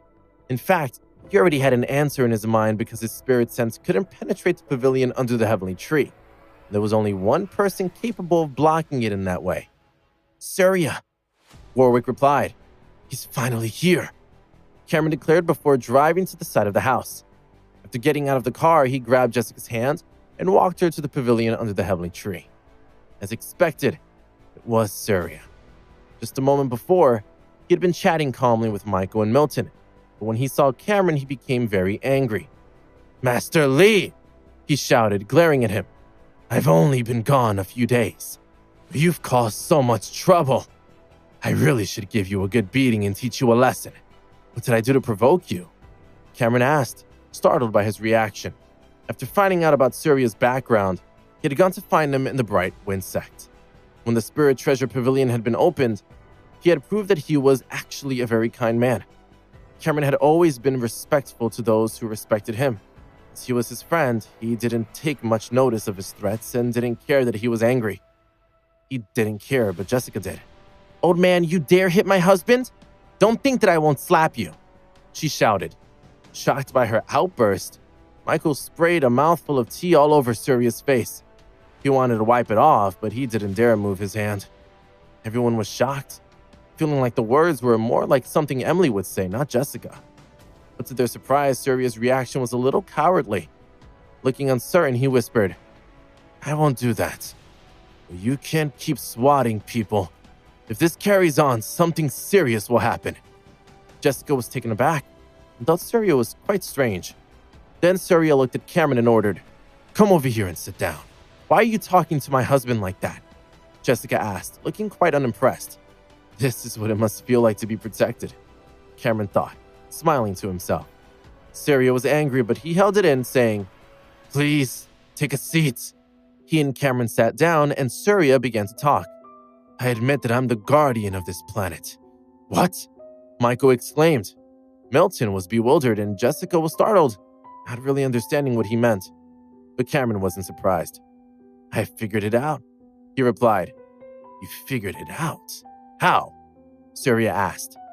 "The treasures in the Spirit Treasure Pavilion itself are precious things," Cameron replied. "Besides, some people told me some things about you. You're the husband of the Great Palace's mistress, aren't you? I know that you're an important person in Paladin." Surya stared at him in disbelief. "What? You actually know about Paladin?" "Yes, of course. Is it that difficult? Anyone else from the Divine World would know with just one glance." Cameron replied. Surya was surprised, but he mocked. "Do you think that the Divine World is superior? Only those who've reached the Tribulation Realm can tell that it's Paladin. Who exactly are you?" He recalled the saying that the higher someone stood, the further they could see. There were many secrets that were only known by those with high status. Those with lower status weren't qualified to know. "I'm Cameron Lee," he responded before pointing at Jessica. "And I'm her husband." Surya looked troubled. "Why do I need to know who you are? You're her husband, and that's enough." "Why do you say that?" Cameron asked. "The one who gets Jessica will rule the world," Surya declared, looking up at the sky and sighing. "Jessica has always been very noble, and she's the first person on this planet that I can't see through. You are the second. I really didn't expect you to become her husband. I think there are some things you should tell me," Cameron stated.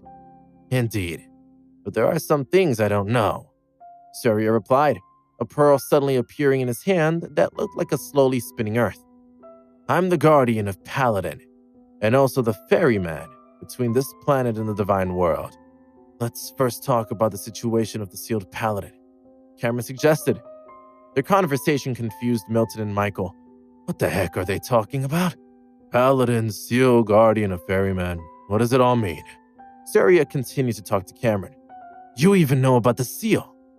I'm becoming more and more curious about you. This won't do. You need to tell me your secret first before I tell you mine. I received the complete legacy of the 9th level of the Tribulation Realm," Cameron explained, keeping it simple. "As expected," Surya replied with a nod. "The 9th stage of Tribulation is a very powerful inheritance. At least in the Dragon Star domain. Other than Jessica, you're the strongest person. I want to know about my wife's origins," Cameron declared. He knew there must be many secrets behind the seal of the Dragon Star domain, but he wasn't paying attention to them. He just wanted to know about Jessica's identity so he could prepare in advance for whatever she might have to face. Surya thought about it for a moment before replying, "I'm not sure about the specifics, but I do know that she has high status. The one who gets Jessica wins the world because she is transcendent from the world." "Is she the reincarnation of a major power?" Cameron asked. "No." "Has she obtained someone's legacy?" "Not really." "What then?" Cameron asked curiously. "I don't know the specific situation, but I feel that after a powerful life form perishes and is revived in this place, Jessica should be revived," Surya explained. "But she isn't some sort of reincarnation. She is the one who possesses unlimited possibilities, and you might feel that her ability allows her to ignore the rules of the world." Milton and Michael were even more confused. If she disregarded the rules of the world, then wouldn't she be a transcendent existence in the Dragon Star domain? What they didn't know was that Surya might not be referring to only the Dragon Star domain. Jessica was shocked by what she had heard and asked, "Was I very powerful in the past? In my previous life?" Who was I? She couldn't figure it all out. Even Cameron didn't understand what was going on, let alone Jessica. You're not a reincarnation, as I said before, Surya replied, smiling at her. Let's put it this way. In your past life, you were very powerful, but because of some kind of unstoppable situation, you fell and your consciousness dissipated. But the power that transcended the world remained and was passed down. You still possess very strong power, and in the future, you'll grow up to be a mighty person, but your consciousness is still yours. I see. So that's the inheritance of my predecessor, Jessica stated, nodding as if she understood. I think I understand it, Cameron added, rubbing his head. That's strange. Surya continued. 12 years ago, I made a trip to the Dragon Star domain, but when I returned, I found out that you were pregnant. I was so scared and I couldn't get my head around it. About 7 years ago, a time fault or a time storm seemed to have appeared on the Dragon Star domain, and the rules were shaken for a bit. I thought your power had been awakened, but I didn't hear anything about it. Unexpectedly, you married someone, even though I tried to stop you. I wonder what my master will do when he finds out about it. Master? Cameron asked. Are you talking about the person who's behind this Dragon Star domain?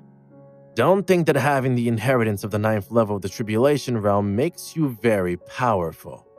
My master can kill you with just one glance, Surya stated. You have no place to be arrogant here.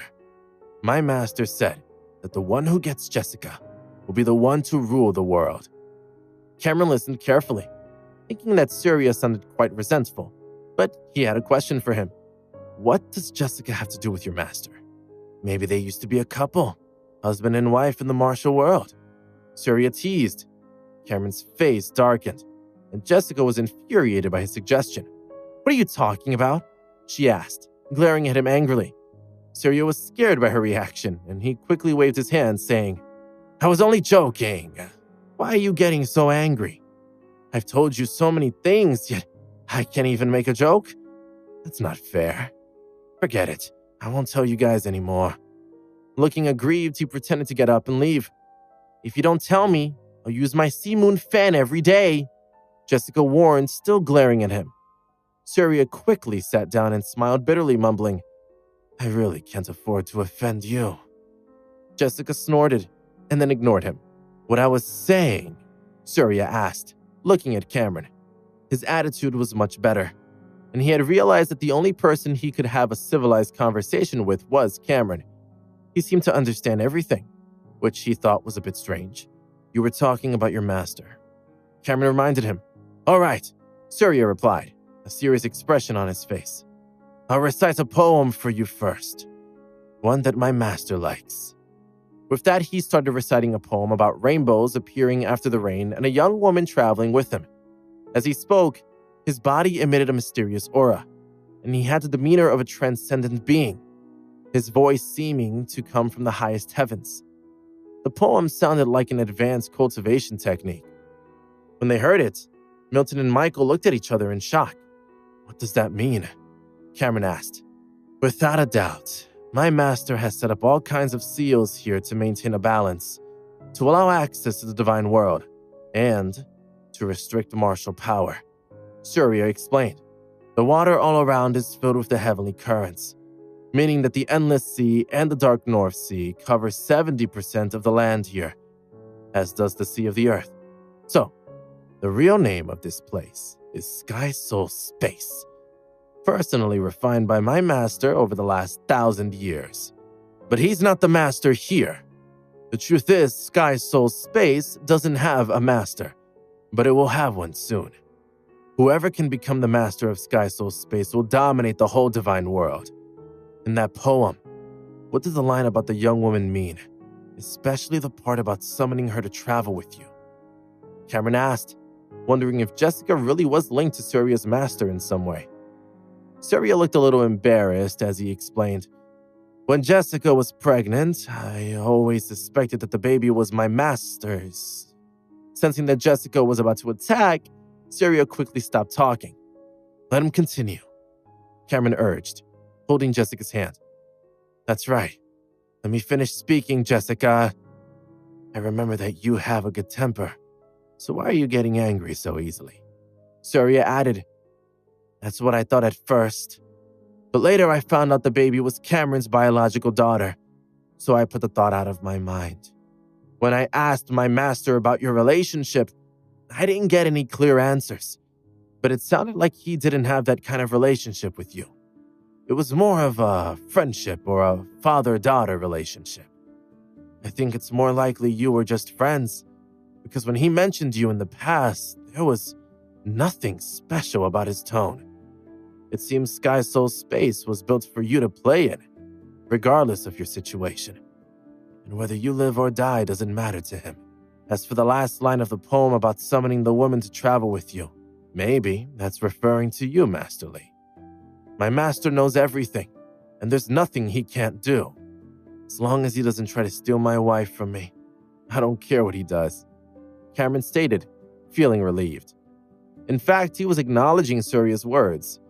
He knew that if Jessica really had been the wife of an extremely important person, he wouldn't stand a chance and could easily be killed by him. Could this man be Jessica's elder, who we've never heard of before? He muttered to himself, rubbing his head. No one can take her from me. Jessica's mood had improved, and she leaned against Cameron, saying, Unless you don't want me, I won't leave. There's no chance of that, he replied, gently stroking her back. Then he turned to Surya. Your master must be above the 9th level of the Tribulation Realm. Could he be a powerful figure who went to the upper realms after opening the Heavenly Road? You shouldn't address him like that. You should have some respect and call him your master too, Surya stated.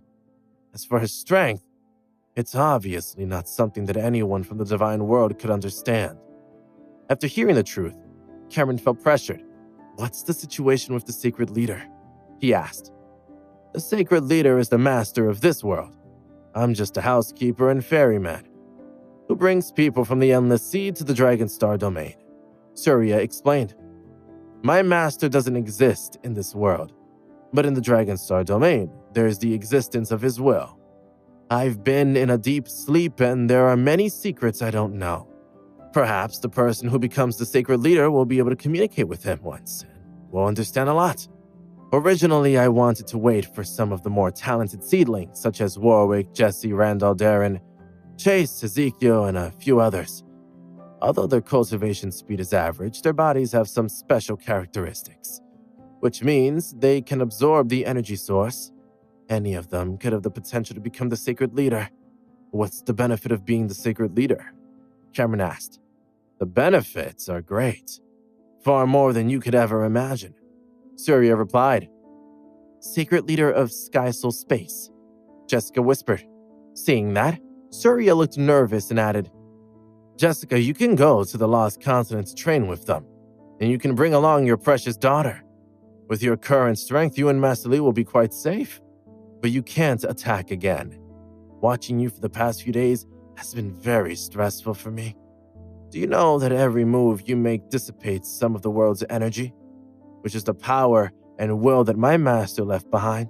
If the seal is gone, Paladin will be exposed to the public, which would be disastrous. Although you might be fine, this world would be destroyed. Judging from his expression, he was speaking the truth, and he looked quite worried. With Jessica's attack strength, she can't consume too much sealed source energy, can she? Cameron asked, Do you think there's a lot of sealing energy? That's not the case. Once it's used, it cannot be replaced, Surya explained. That's also the reason why I'm here. After thinking about it for a while, Milton asked, What's the connection between the whirlpool of the Dark North Sea? The 3 nascent soul stage grandmasters from the Colossus sect were beaten down there. If they can survive a land of ferocious beasts, they might survive and appear in the Endless Sea. But there are no guarantees, Surya replied. When will the trial be held? Cameron asked. Soon, Surya replied, stroking his chin. It's held once every 100 years, and this is the 9th time. It shouldn't be held for another 10 years. But when I was protecting the Lost Continent, the fluctuations that you guys created here were seriously affected, so I had to bring it forward. After I finish, I also have to go to the next trial location. but no one has succeeded in the first 8 times, and only those at the late Aurus core stage and above can participate. The current group isn't strong enough, so we need more people.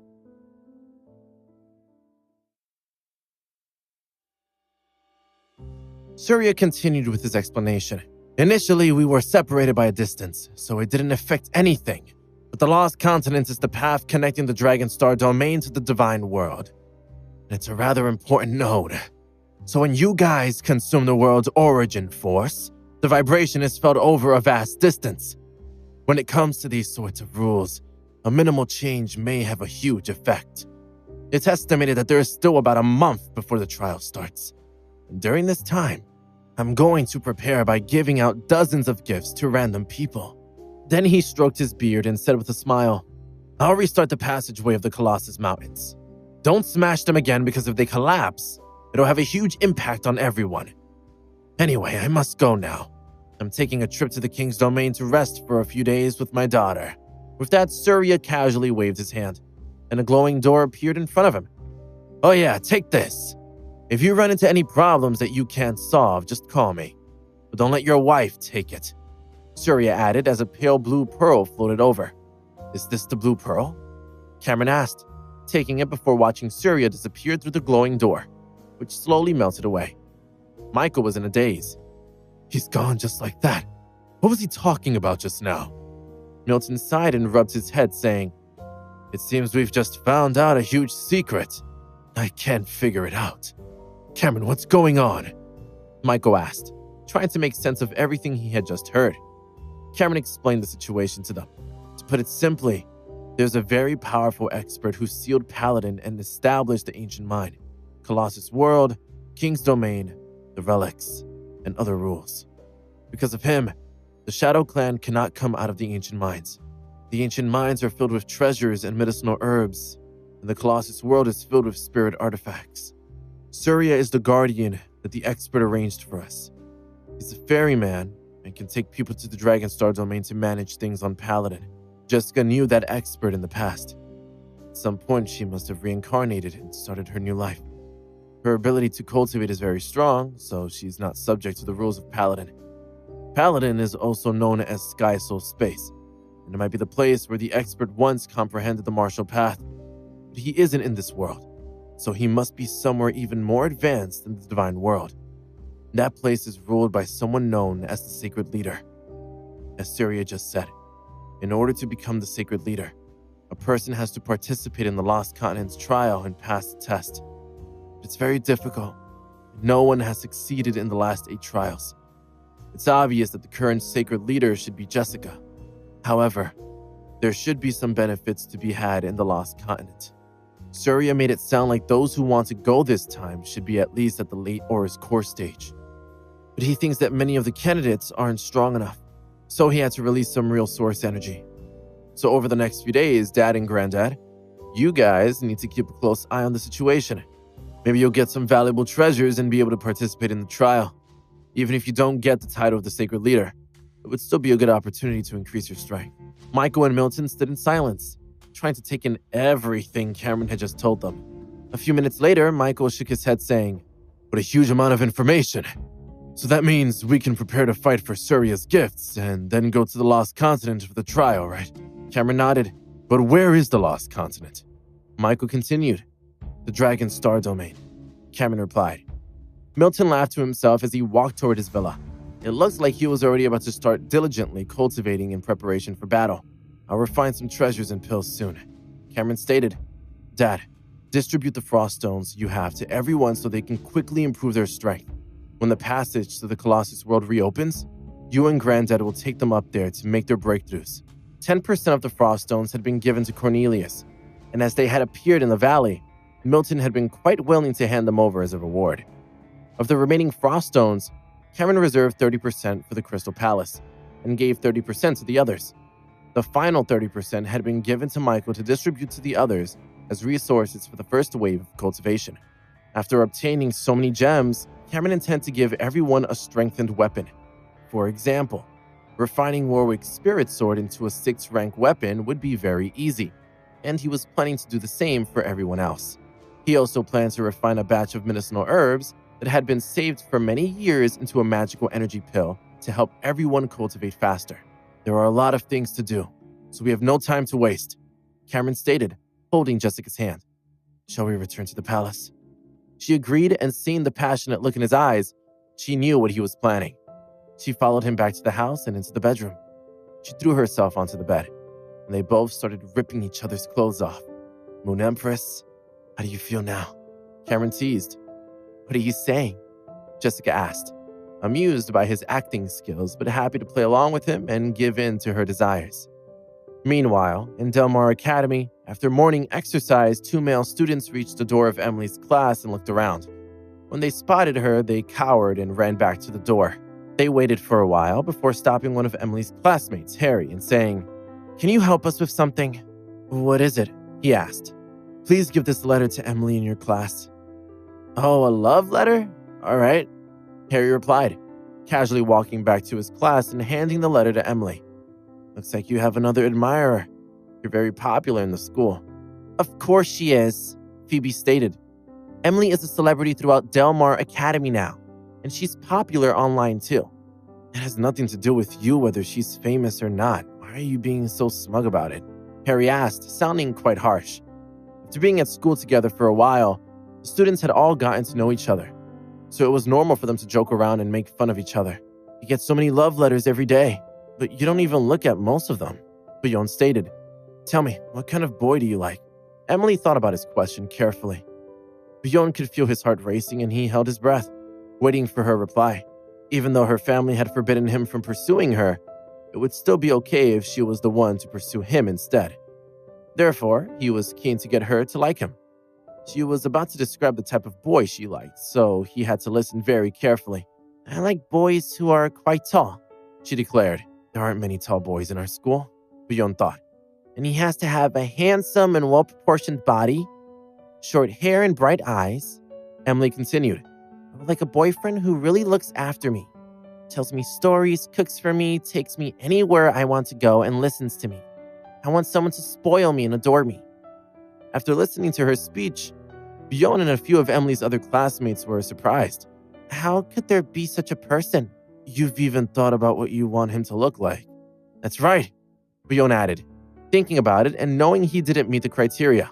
The person Emily's describing as her father, Phoebe explained, having figured it out straight away. A few of the students burst into laughter as they continued with their questioning. That doesn't count. You can't describe your dad. Think about one of your classmates. What kind of boy do you like? Good question, Bjorn thought, looking appreciatively at Harry, who had just asked it. I don't have a type, Emily answered simply. Then what kind of boys do you like to play with? Harry asked. Bjorn and I often play with you, but aren't we good friends? Do you like boys like us? Oh, you're asking about the type of friends I like, not boyfriends, Emily teased, knowing exactly what he really meant. Harry nodded. Then I like the silly ones and the funny ones, Emily replied. The boys didn't know what to say next. Fortunately for them, the bell for lessons rang. After saving their embarrassment, Mr. Whitney walked in with a smile on his face, looking like he was in a good mood. I have some good news for you, he announced. This lesson will be attended by our vice president, the teaching director, and 3 professors who will be here in a few minutes. I expect you all to perform well, and if you do, we'll be able to go to the university and perform a lesson. It was the first challenge Mr. Whitney had faced since becoming a lead teacher. It would be a good opportunity for him to get promoted, which would be good news for everyone. There would always be many interesting things happening in school, and a few cheeky students in every class who would always make everyone else laugh. Having recently returned, Emily felt as if she hadn't been to school for a long time. Over the vacation, she had visited the Colossus world twice, experiencing her father's true strength and her mother's immense power, as well as that of Warwick and the others. To her, the trip had definitely been worth it. Happy times are just beginning, she muttered to herself, resting her chin on her hands and looking like she was in a daze. At noon, Cameron walked out of the house, looking very energetic, and called out, Those at the highest realm, come to the Heavenly Tree. His voice spread throughout New Moon Mountain, and many people ran out of their villas. Franco, Michael, Milton, Mickey, Ash, Brian, Jim, Patricia, and a few others all ran over, adding Winston, Brennan, Yakov, and a group of people from the Tanager Mountain sect who were stationed there. There were over 100 of them altogether. Things had changed a lot in just a few years. In the past, there had only been 40 people in the Ice Fortress sect who were at the highest realm, and that was only because of the resources they had accumulated over many years. At that moment, among those living on New Moon Mountain, more than 100 of them had reached the highest realm. If combined with those from the Tanager Mountain sect, Cloudwater sect, and Saber sect, their numbers could be comparable to the number of those in the 5 pocket dimensions combined. Master, what's the matter? Are we going out to shake the world? Warwick asked as she ran over to Cameron. Not quite, he replied, his gaze sweeping across the group of people. I'm going to give you all some frost stones and refine a large number of magical energy pills for you to cultivate. In a few days, many of you will reach the critical point. When that time comes, you can go to the Colossus world with my father to break through. That's the first thing. The second thing is, if your weapon is a 5th rank treasure, you can hand it to me, and I'll help refine it into a 6th rank treasure. Take mine, Warwick insisted, quickly passing her spirit sword to him and thanking him. The others were quick to do the same, and in less than a minute, there was a pile of 80 weapons in front of Cameron. Cameron continued with his explanation. The third thing is that in a few days, some treasures that are extremely good for cultivation may fall from the sky or appear out of nowhere. You can go and find your own opportunities. You don't have to stay on the mountain all the time. Then he told them the basics about the trial of the Lost Continent that Surya had told him about. I'm not going out. I still have to keep an eye on Emily, Warwick stated, shaking her head. To her, Cameron was the most heaven-defying person there was, and being with him was the best way to improve her cultivation. The only person who might be stronger than him was his wife. Therefore, she wasn't intending to go anywhere else. It's up to you, he replied. Warwick seemed quite clingy sometimes, but he liked the fact that she was very loyal and never pretended to like outsiders. In that way, he felt she was similar to him. Everyone, take the frost stones and cultivate. But you need to be quick because we have no time to waste, Milton ordered, waving his hand. The group dispersed and they all returned to their own villas to cultivate. Milton sighed. It seems I have to work harder. Otherwise, these juniors could catch me up, and that would make things more difficult for me. In terms of cultivation, Milton was quite competitive. Seeing the outstanding talents of the young people, he started to feel the pressure. Once the group had all dispersed, Cameron took out the 6 pill furnaces he had plundered from the Ice Fortress sect. Each of them was a 6th rank treasure, but they were quite low-level furnaces. Let's start with refining the spirit weapons, he declared, waving his hand. Mickey's dragon sword, Warwick's spirit sword, Patricia's curved blade, the cosmic blade that he gave to his father, and Franco's 18 cards rose into the air. They were the first treasures he was going to refine. To refine the spirit sword, I'll use some bell charm stones, a demon suppressing orb, and 19 kinds of gems. That should do it. Now for the dragon sword. Cameron came up with several different plans based on the cultivation technique and the kind of treasure linked to each weapon. As he was doing that, Jessica strolled out of the house with a book in her hand. She sat in the pavilion and rested her head in her hands. She watched Cameron for a while. Then she opened the book and started reading in silence, glancing up at him after every couple of pages before reading again. The afternoon soon passed, and before long it was almost 5 o'clock. Cameron let out a long sigh, saying, I'm not very familiar with these. Otherwise, I could have finished refining these in half the time. Are you done? Jessica asked, sounding surprised. Yes, I've refined 5 of them, he explained. Then with a stir of his mind, 5 streams of light flashed out of the pill furnace and flew towards the villas of Mickey and the others. Thank you, Master, Warwick called out, the sound of her joyous laughter echoing through the air. Cameron smiled, saying, It's time to go pick up Emily. I'll continue this after dinner tonight. Jessica agreed, and after getting changed, they got into the small car and headed toward the school. When Emily came out and saw them, she looked as lively as ever. Mom, I received 20 love letters today. I'm so popular with all these kids now. Did you read all those letters? Cameron asked. No, I don't want to waste my time, Emily replied as she got into the car. You always call them little kids, like you're not a kid yourself, Jessica said, smoothing Emily's messy hair. I'm not a kid. I've grown up, and I can go and explore now, she replied. None of them can do that. Besides, I also know the fireball and the flame whip techniques. Mom, even you don't know how to do that. All you do is wave that fly swatter around. That's the sea moon fan. Jessica explained, looking annoyed. I've already told you what it's called. Well, it looks very similar to a fly swatter, Emily stated. Who said that? It's obviously a fan, Jessica replied, pinching Emily's cheek. They continued teasing each other and giggling. Cameron got involved too, laughing and joking with them. After chatting for a while, Emily and Jessica both came up with the same idea. They hadn't been shopping for a long time, so they were going to the mall at the weekend to buy themselves some new clothes.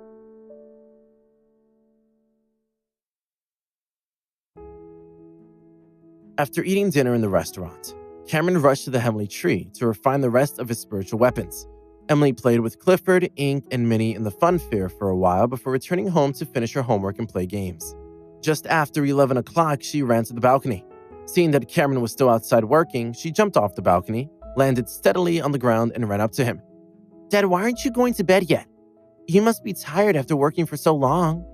Shall I get you a glass of water or juice? I'm not tired. I only need a few more minutes, he replied. You should go to bed now because you have school in the morning. Emily shook her head. No, I'll wait for you to come upstairs. After watching in silence for a while, she began to ask a series of questions. Dad, are you refining weapons? Whose weapons are they? Are any of them for me? What kind of weapon do you think I should use? Do you think a whip would be good for me? Any ordinary weapons craftsman would have shouted at her to shut up in the face of so many questions. Whether it was pill refining or weapon refining, it was important for them to remain focused. But Cameron was an exception. Although he wasn't proficient in equipment forging, it was still easy for him to strengthen the weapons at hand. Furthermore, his precious daughter was by his side chatting with him, so he remained completely unfazed. Controlling the fire, he answered all her questions.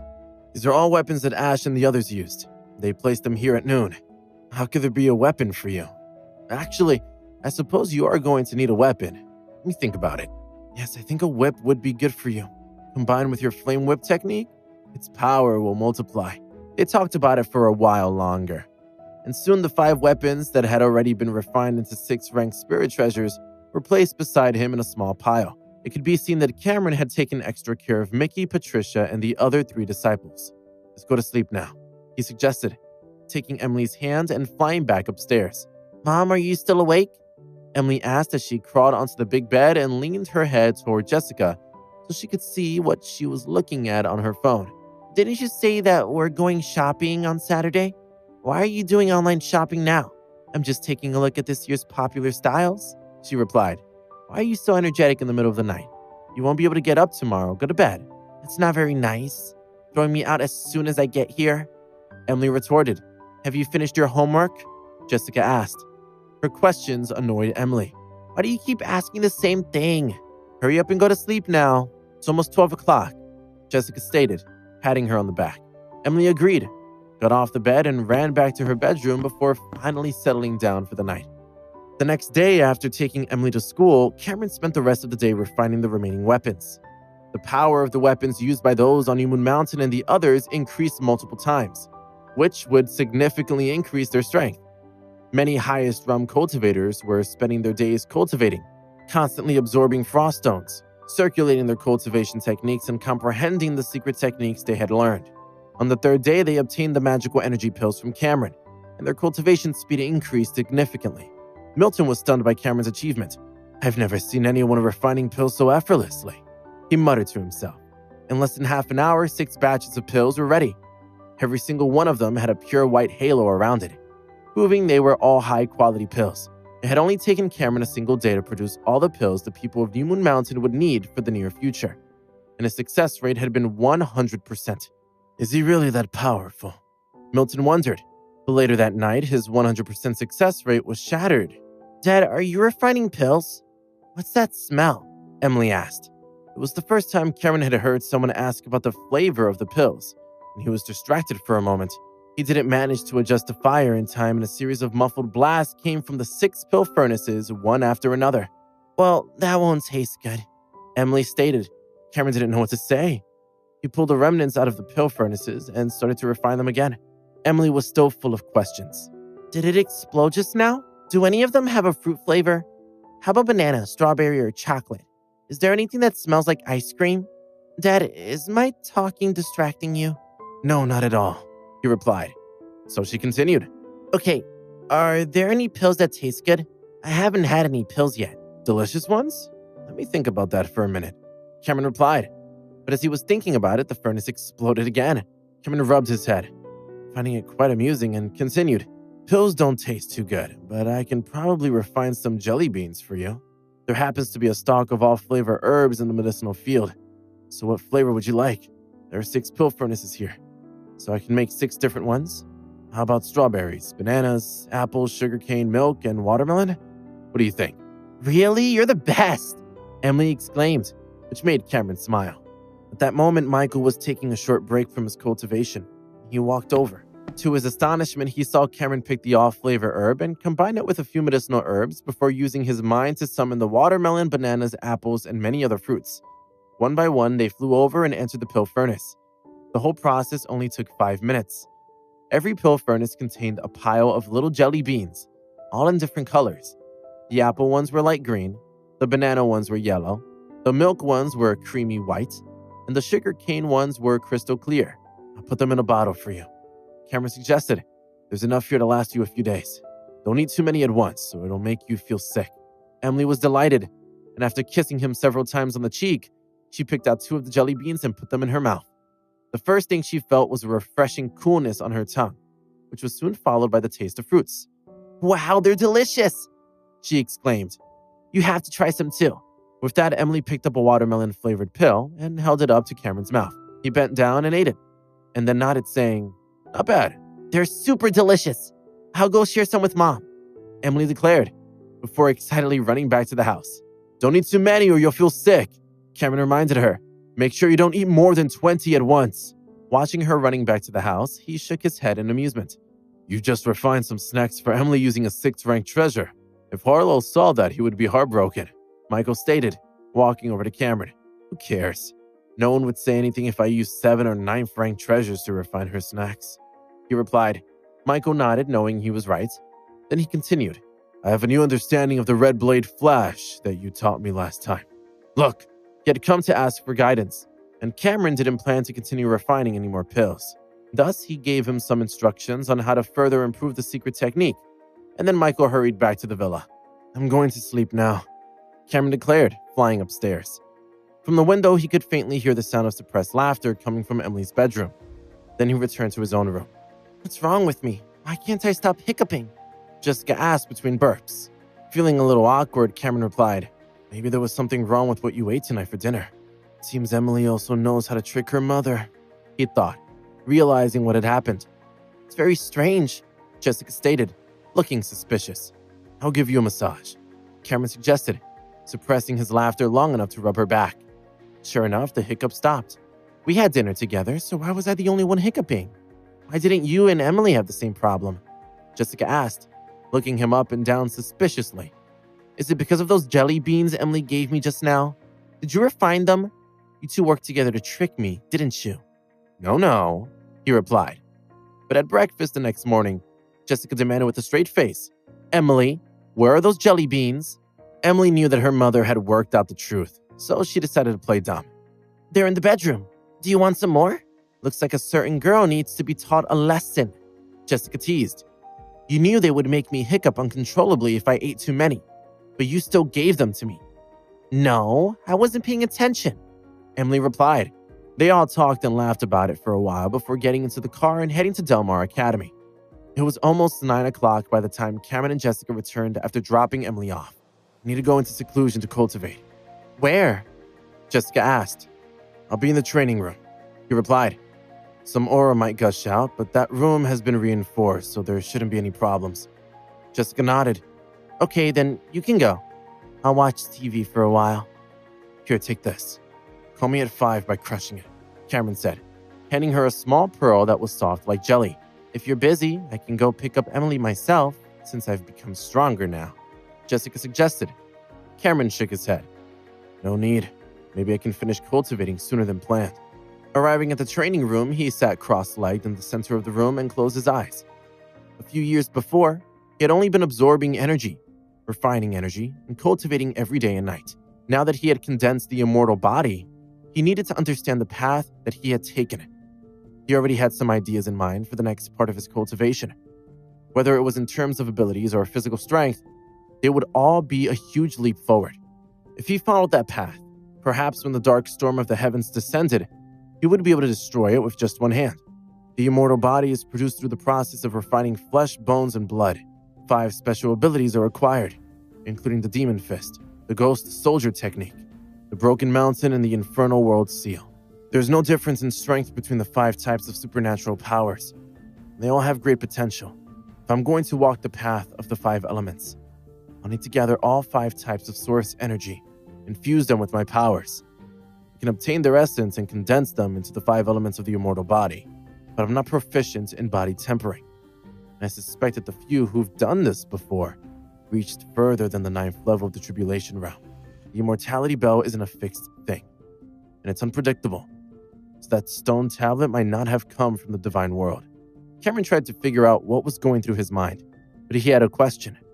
If I were to condense the 5 elements of the immortal body, how would my divine abilities match the 5 elements?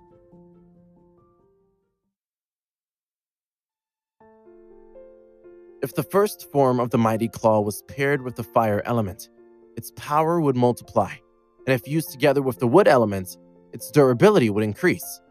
The metal, water, and earth elements each had their own benefits, so it was a difficult choice to make. Cameron continued muttering to himself as he made his decision. The mighty claw focuses on trapping the enemy in a trembling space and holding them down with a palm to suppress them. This ability could be fused with the water attribute to make it last longer, increasing my ability to shake the space. Demon Fist is a supernatural power used in close combat, and it's my strongest attack. I'll fuse it with the fire attribute to increase my strength. The Ghost Soldier technique can kill people without them noticing. It's a strange move, but it has a flaw. It can't be cast when the enemy is far away. I'll fuse it with the wood element to extend its range. Broken Mountain is a large-scale attack technique. I'll fuse it with the metal element to make it more stable and indestructible and able to crush everything in its path. The Infernal World Seal will be fused with the earth attribute to increase its thickness and density. According to this order, I'll start with the Mighty Claw. I just need some water. With a thought, Cameron gathered the water elements into one droplet, and then used the Mighty Claw to fuse them together. It was a very difficult task. Although Cameron had a deep understanding of the 5 elements, it wasn't easy for him to alter the attributes of the sacred arts. 2 hours later, he opened his eyes and sighed. If I were to rely on this level of comprehension, it would probably take decades for me to succeed. In the divine world, my speed is considered very fast, but in this situation, it's too slow. It seems like I'm going to need some help with my origin attributes. Not all treasures had a source of energy, but those that did must be extraordinary. The Heavenly Tree was a good example of that. Although there were tens of thousands of heavenly trees in the world, there were very few that had the essence of storm treasures. Source energy was the most precious cultivation resource in the divine world. Even in the Tribulation Realm, some people would fight over it. The so-called source referred to the source of energy for the elemental energies of the different stages in the divine world. Some of the most talented cultivators could comprehend the source energy, but not everyone could do that. However, if a cultivator absorbed and refined the source of other things, there was a high chance they would be able to comprehend the source energy. I can't do anything about it, so I'll just have to take it slow. Cameron muttered, if I get the chance, I'll absorb some of the energy of other treasures. Even the low-level red fire source energy will do, and I can buy that with crystal stones. Cameron took a deep breath and started to comprehend the essence of fusing the Mighty Claw with the water element. It wasn't something he could do in a day, and he was going to need to accumulate it. After collecting his thoughts, he started another round of cultivation, fusing the Mighty Claw with water. He combined the 2 techniques, eventually merging them together. He stayed in the room all day and didn't even come out for lunch. It was 4 o'clock by the time he emerged from the training room. He saw Jessica lounging on the couch in the living room, her feet resting on the table and a number of snacks to her side. The trash can beside her was filled with wrappers, and he could tell she had been eating and watching TV all day. Are you done? She asked, putting on her slippers and running over to him. She wrapped her arms around Cameron's neck and gave him a kiss, saying, it was so boring not being able to see you all day. Do you think that everyone cultivates as easily as you? We can't all wake up one day and find that we've become strong cultivators, you know. He replied with a laugh. Many people's cultivation path is long and bumpy, including mine. I need to cultivate for a long time before I can gain any benefits. But my breakthrough speed is quite fast. And before long, I'll be at the middle of the Auror's core stage. You're so silly, Jessica exclaimed, teasing Cameron by running her fingers across his face and lips. You're only at the middle of the Auror's core stage, but I'm already at the nascent soul stage. When can you catch up to me? You're quite naughty, Cameron replied with a mischievous grin before pulling her close and kissing her. What are you doing? Jessica asked. It's almost 5 o'clock, so we need to collect Emily. Fine, I'll deal with you later tonight, he replied with a cheeky wink. Go and get changed, then we'll head to the school. Jessica agreed and went to get changed before they both headed out. New Moon Mountain was much quieter than usual because everyone was working hard on their cultivation, so they could go to the Colossus world and break through to the Auror's core stage as soon as possible. At noon that day, Franco summoned a group of about 40 disciples from the Tanager Mountain sect and gave them some resources. He had wanted to be like Milton and break through to the Auror's core stage. Even though he was quite close to it, he began to wonder if he would ever be able to break through. But his outlook on things had changed after recent events, and he now realized that those at the lower levels of the Auror's core stage weren't as impressive as he had thought. Only those at the peak were the really powerful ones, and those at the nascent soul stage were at the top of the pyramid. Franco decided that no matter what, he must be one of the first ones to break through to the Auror's core stage. Thinking that Cameron had more than enough resources, he had brought the talented disciples of the Tanager Mountain sect with him to share some of the benefits. Just like that, pretty much all the warriors in New Moon Mountain were cultivating, and none of them had time to stop and rest. After picking Emily up, Cameron and Jessica got into the car with her, and they all chatted. It was quite a long journey, but they always had fun and talked to pass the time. Time passed slowly, and a week later, Warwick had some good news for Cameron. Master, I feel like I'm close. I'm just a little bit away from the Auror's core stage now. Not bad, he replied. Mickey was the next to arrive. Master, I'm there too. You're pretty fast. After breaking through the Auror's core stage, you'll need to slow down and reflect on your breakthrough for some time, Cameron stated. Patricia didn't turn up straight away because Jim had taken her out somewhere exciting for the day. They disappeared at 10 in the morning and didn't turn up until 2 in the afternoon. Milton came to the mountain and made a list of the names of those who were ready to go to the Colossus world. There were 20 names altogether, including Michael, Warwick, Mickey, Patricia, Marshall, Keith, Melvin, and Pasco. To their surprise, the security team's 5 generals and Maya were also among them. Their cultivation speed was also very fast, especially Maya, who had always felt invisible in the group. Ever since Warwick had joined, she had been in charge of protecting Jessica and Emily, almost pushing Maya aside. The other members of the security team also revealed their talents. More than half of them were in the late stage of the highest realm, with a few at the middle and the peak. We're going to the Colossus world to break through. When we return, we'll all be at the Auror's core stage. But Master, when are we going to explore the Sea of Stars together? Warwick asked in an expectant tone. How do you know we have to go there? Cameron replied. I'm enjoying life here for now. Maybe when Emily is on vacation in the future, we can go out and explore. That'll be the first time I've left Earth. I'm nervous and excited about it, Warwick declared with a grin. All right, let's go. We'll be back in a few days, Milton ordered, feeling a bit emotional as he looked at the group. If it were anyone else other than Tanager Mountain sect, it would have been impossible to gather so many talented warriors. What was even more surprising was that they were all of the same minds, meaning they would be an unstoppable, united force. Cameron, my own grandson does have a strong personal charm about him, he thought. In the few days he had spent with Cameron, he had realized how kind he was to his own people. He had showered them with frost stones, 6th-rank medicinal herbs, gems, and other treasures. If it were any other sect, the leader would definitely send all such valuables to the treasury and get the disciples to exchange them for points. But Cameron had handed them out, proving his generosity and kindness. In the whole of the Colossus world, many people didn't have any treasures at the middle of the Auror's core stage because they were difficult to find. But in his group, everyone had plenty of treasures and cultivation resources in their dimensional rings. On the way to the Colossus Mountains, Milton sighed. Cameron's personal wealth is comparable to that of a first-rate sect. There were quite a lot of top-grade crystals, 6th-rank medicinal herbs, gems, and other treasures in the Crystal Palace. The resources Cameron had accumulated were comparable to those of a first-rate sect in the Colossus world. Michael laughed out loud, saying, Didn't you make the treasures of the Green Flame sect and the Ice Fortress sect? Adding those to the ones in the crystal mine, the top grade crystals and the 6th ranked treasures Bartholomew gave him, it would be no exaggeration to say that my son is the richest man in the world. My master is the richest man in the world. How amazing! Patricia exclaimed. Of course he is. Warwick added. My master is a great demon king, as is Jessica, and Emily will grow up to be just like them in the future. Compared with ordinary people, he is indeed the richest man in the world, but don't forget about Surya, Milton replied, looking at Michael. Oh yeah, that's right. How could I forget about him?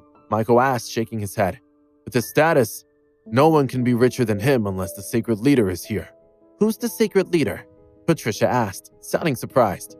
He's a very magical person, Michael explained, while Milton stood beside him, not saying anything. You're all core members of New Moon Mountain and have experienced life and death challenges together.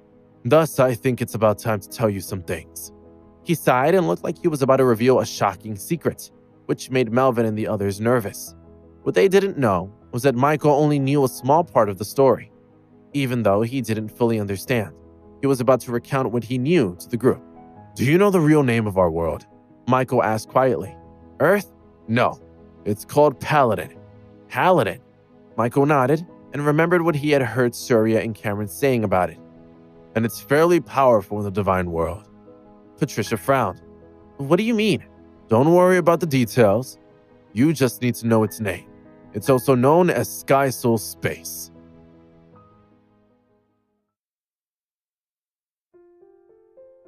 Patricia was puzzled.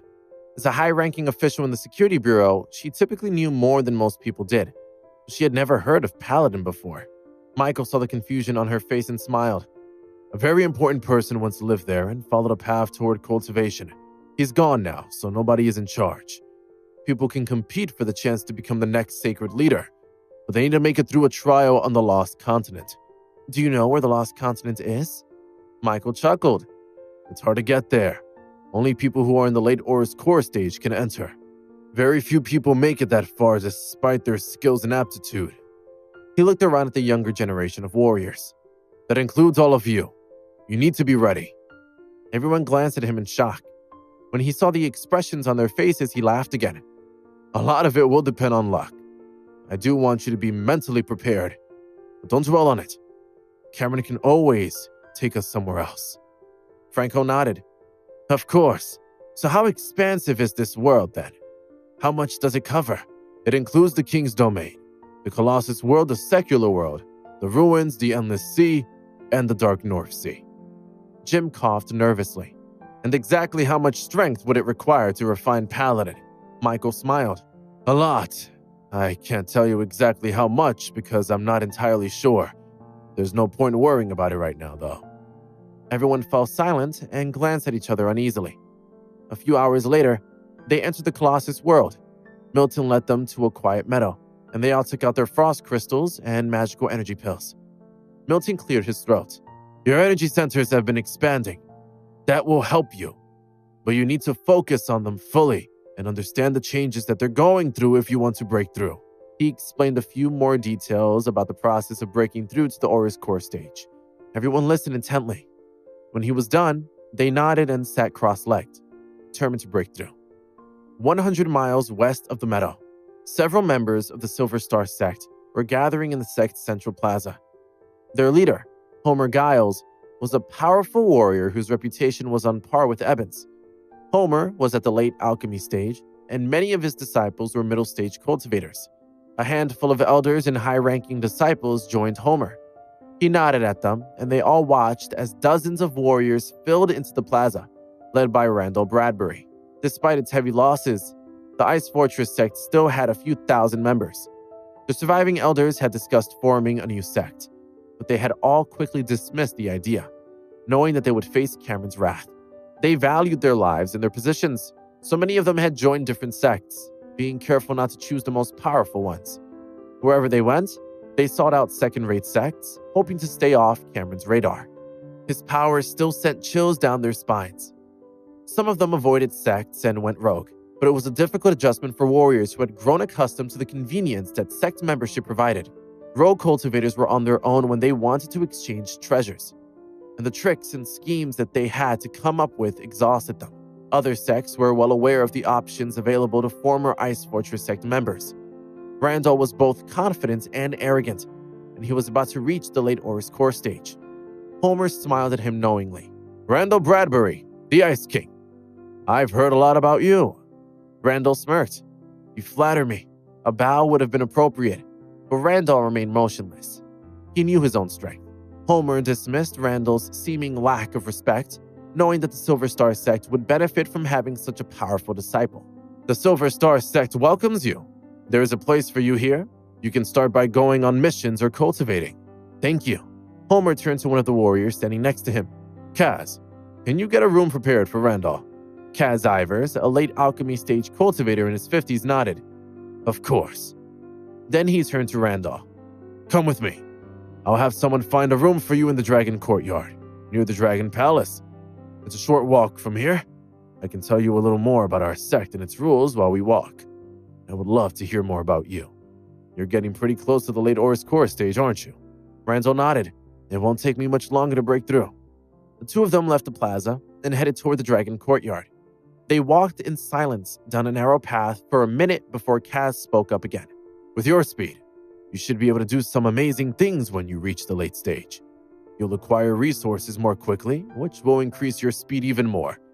I suspect that you might even surpass me at some point. Don't get carried away, though.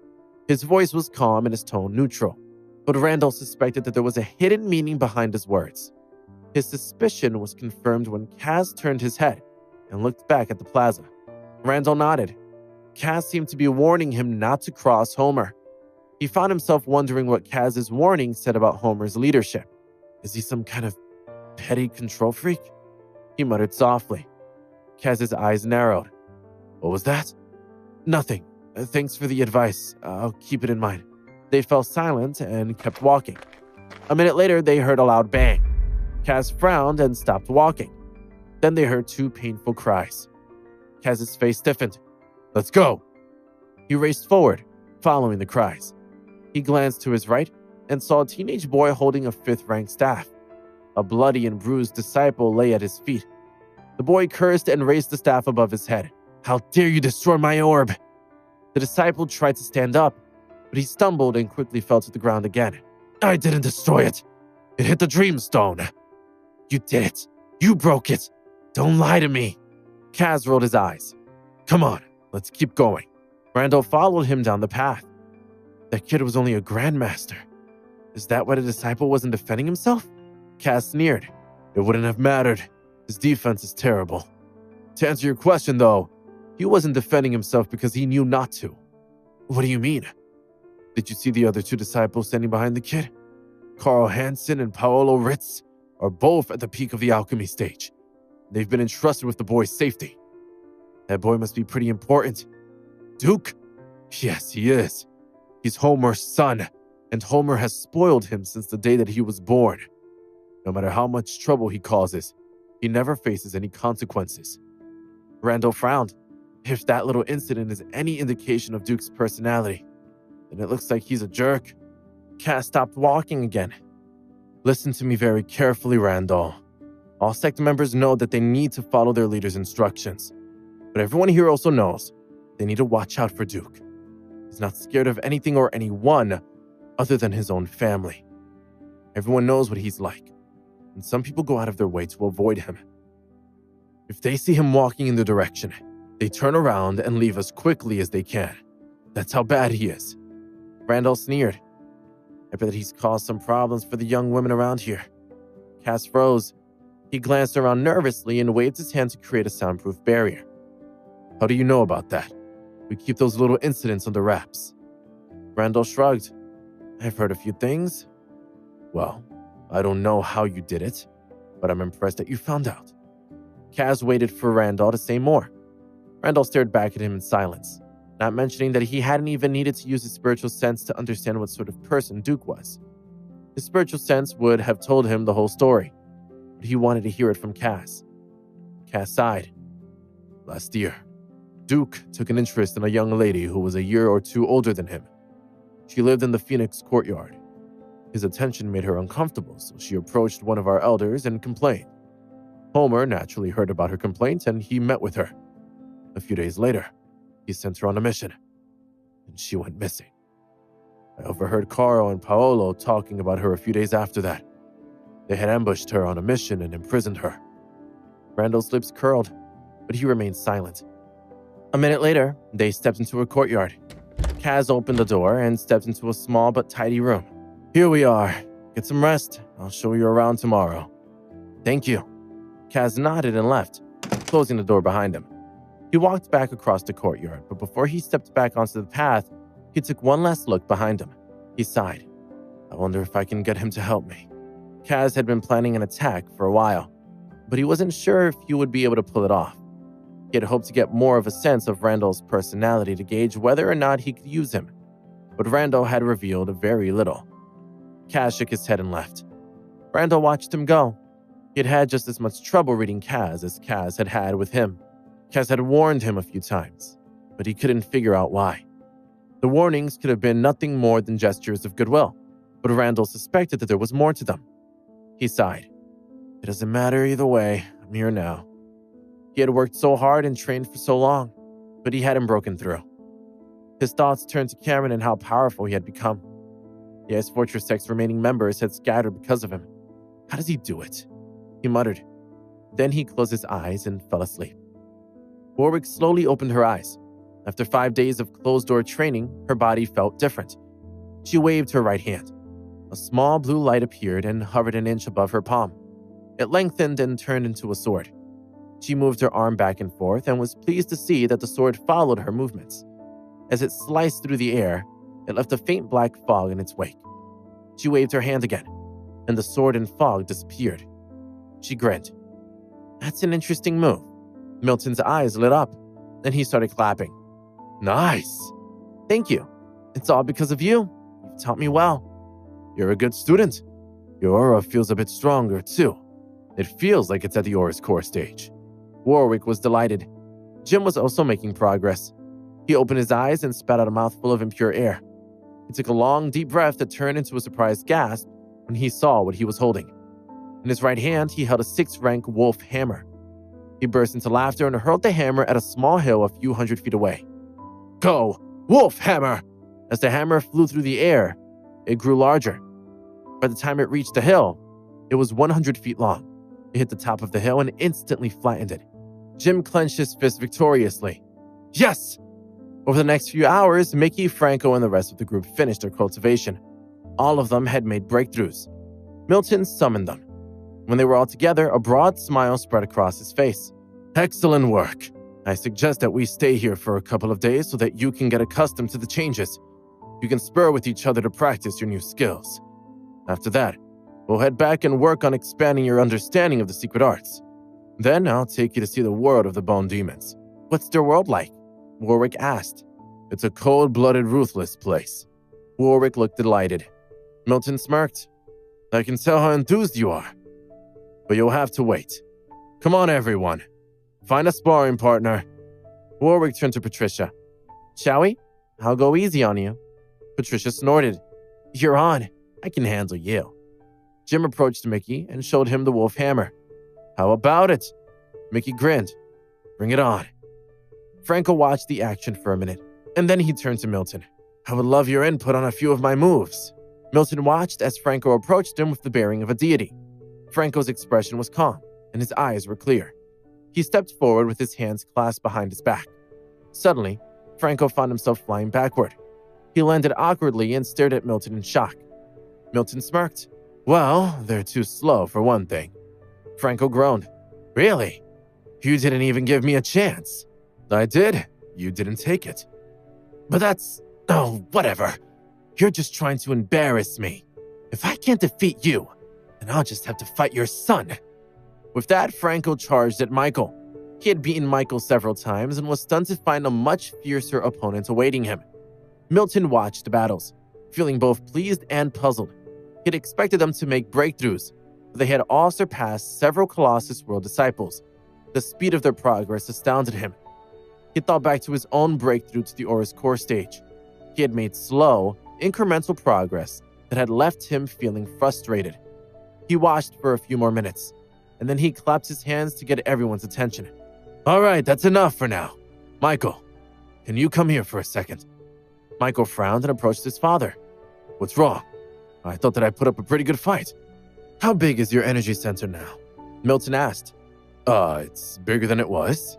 Milton's eyes narrowed. How much bigger?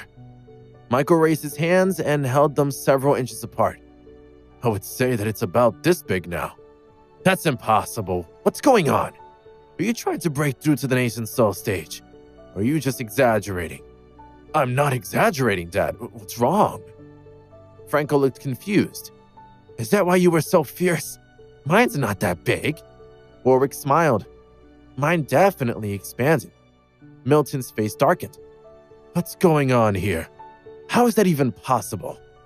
He closed his eyes and thought for a moment, matching the sizes of everyone's energy centers to their respective levels. He sighed and opened his eyes. Everyone was staring at him. What's wrong, Dad? Michael asked. Nothing. Switch partners and keep sparring. Everyone took turns sparring with everyone else. They were all amazed at their own explosive strength and skills. Milton watched them showing off their new moves. That evening, he called them all together again. He had seen enough, and he had come to the decision that they were ready to return. Everyone gathered around Milton. He could tell from the looks on their faces that they were thrilled. He nodded. Good work. Let's head back to New Moon Mountain. Before anyone could respond, a bright blue sphere appeared in the sky. Everyone gazed up at it in shock as it raced over their heads. What was that? Michael asked. Milton frowned. The sphere's aura was so erratic that he could barely sense it. It's some kind of treasure. Do you think that it could be the one that Surya was talking about? Milton gasped. He suddenly felt energized. It's possible. Let's find out. After it, quickly! He jumped up and flew as quickly as he could in pursuit of the sphere. Everyone followed him. Unfortunately, the sphere, which had already been a good distance ahead of them, increased its speed as it sailed across the sky. As night settled in, the sphere lit up the sky with its dazzling light. Milton frowned. The sphere was so bright that it would attract plenty of attention. Other sects would notice it, and if a nascent soul grandmaster took an interest in it, they would be in for quite a battle. That could get ugly, he muttered. He knew that he could call Cameron, but he wasn't sure if it would be worth it. He needed to identify the sphere. If it turned out to be an innate stone, then it wouldn't be worth the fuss. Thank you for listening to A God Among Men. Please subscribe to The Story Thief to get instantly notified on new episodes. And stay tuned for more.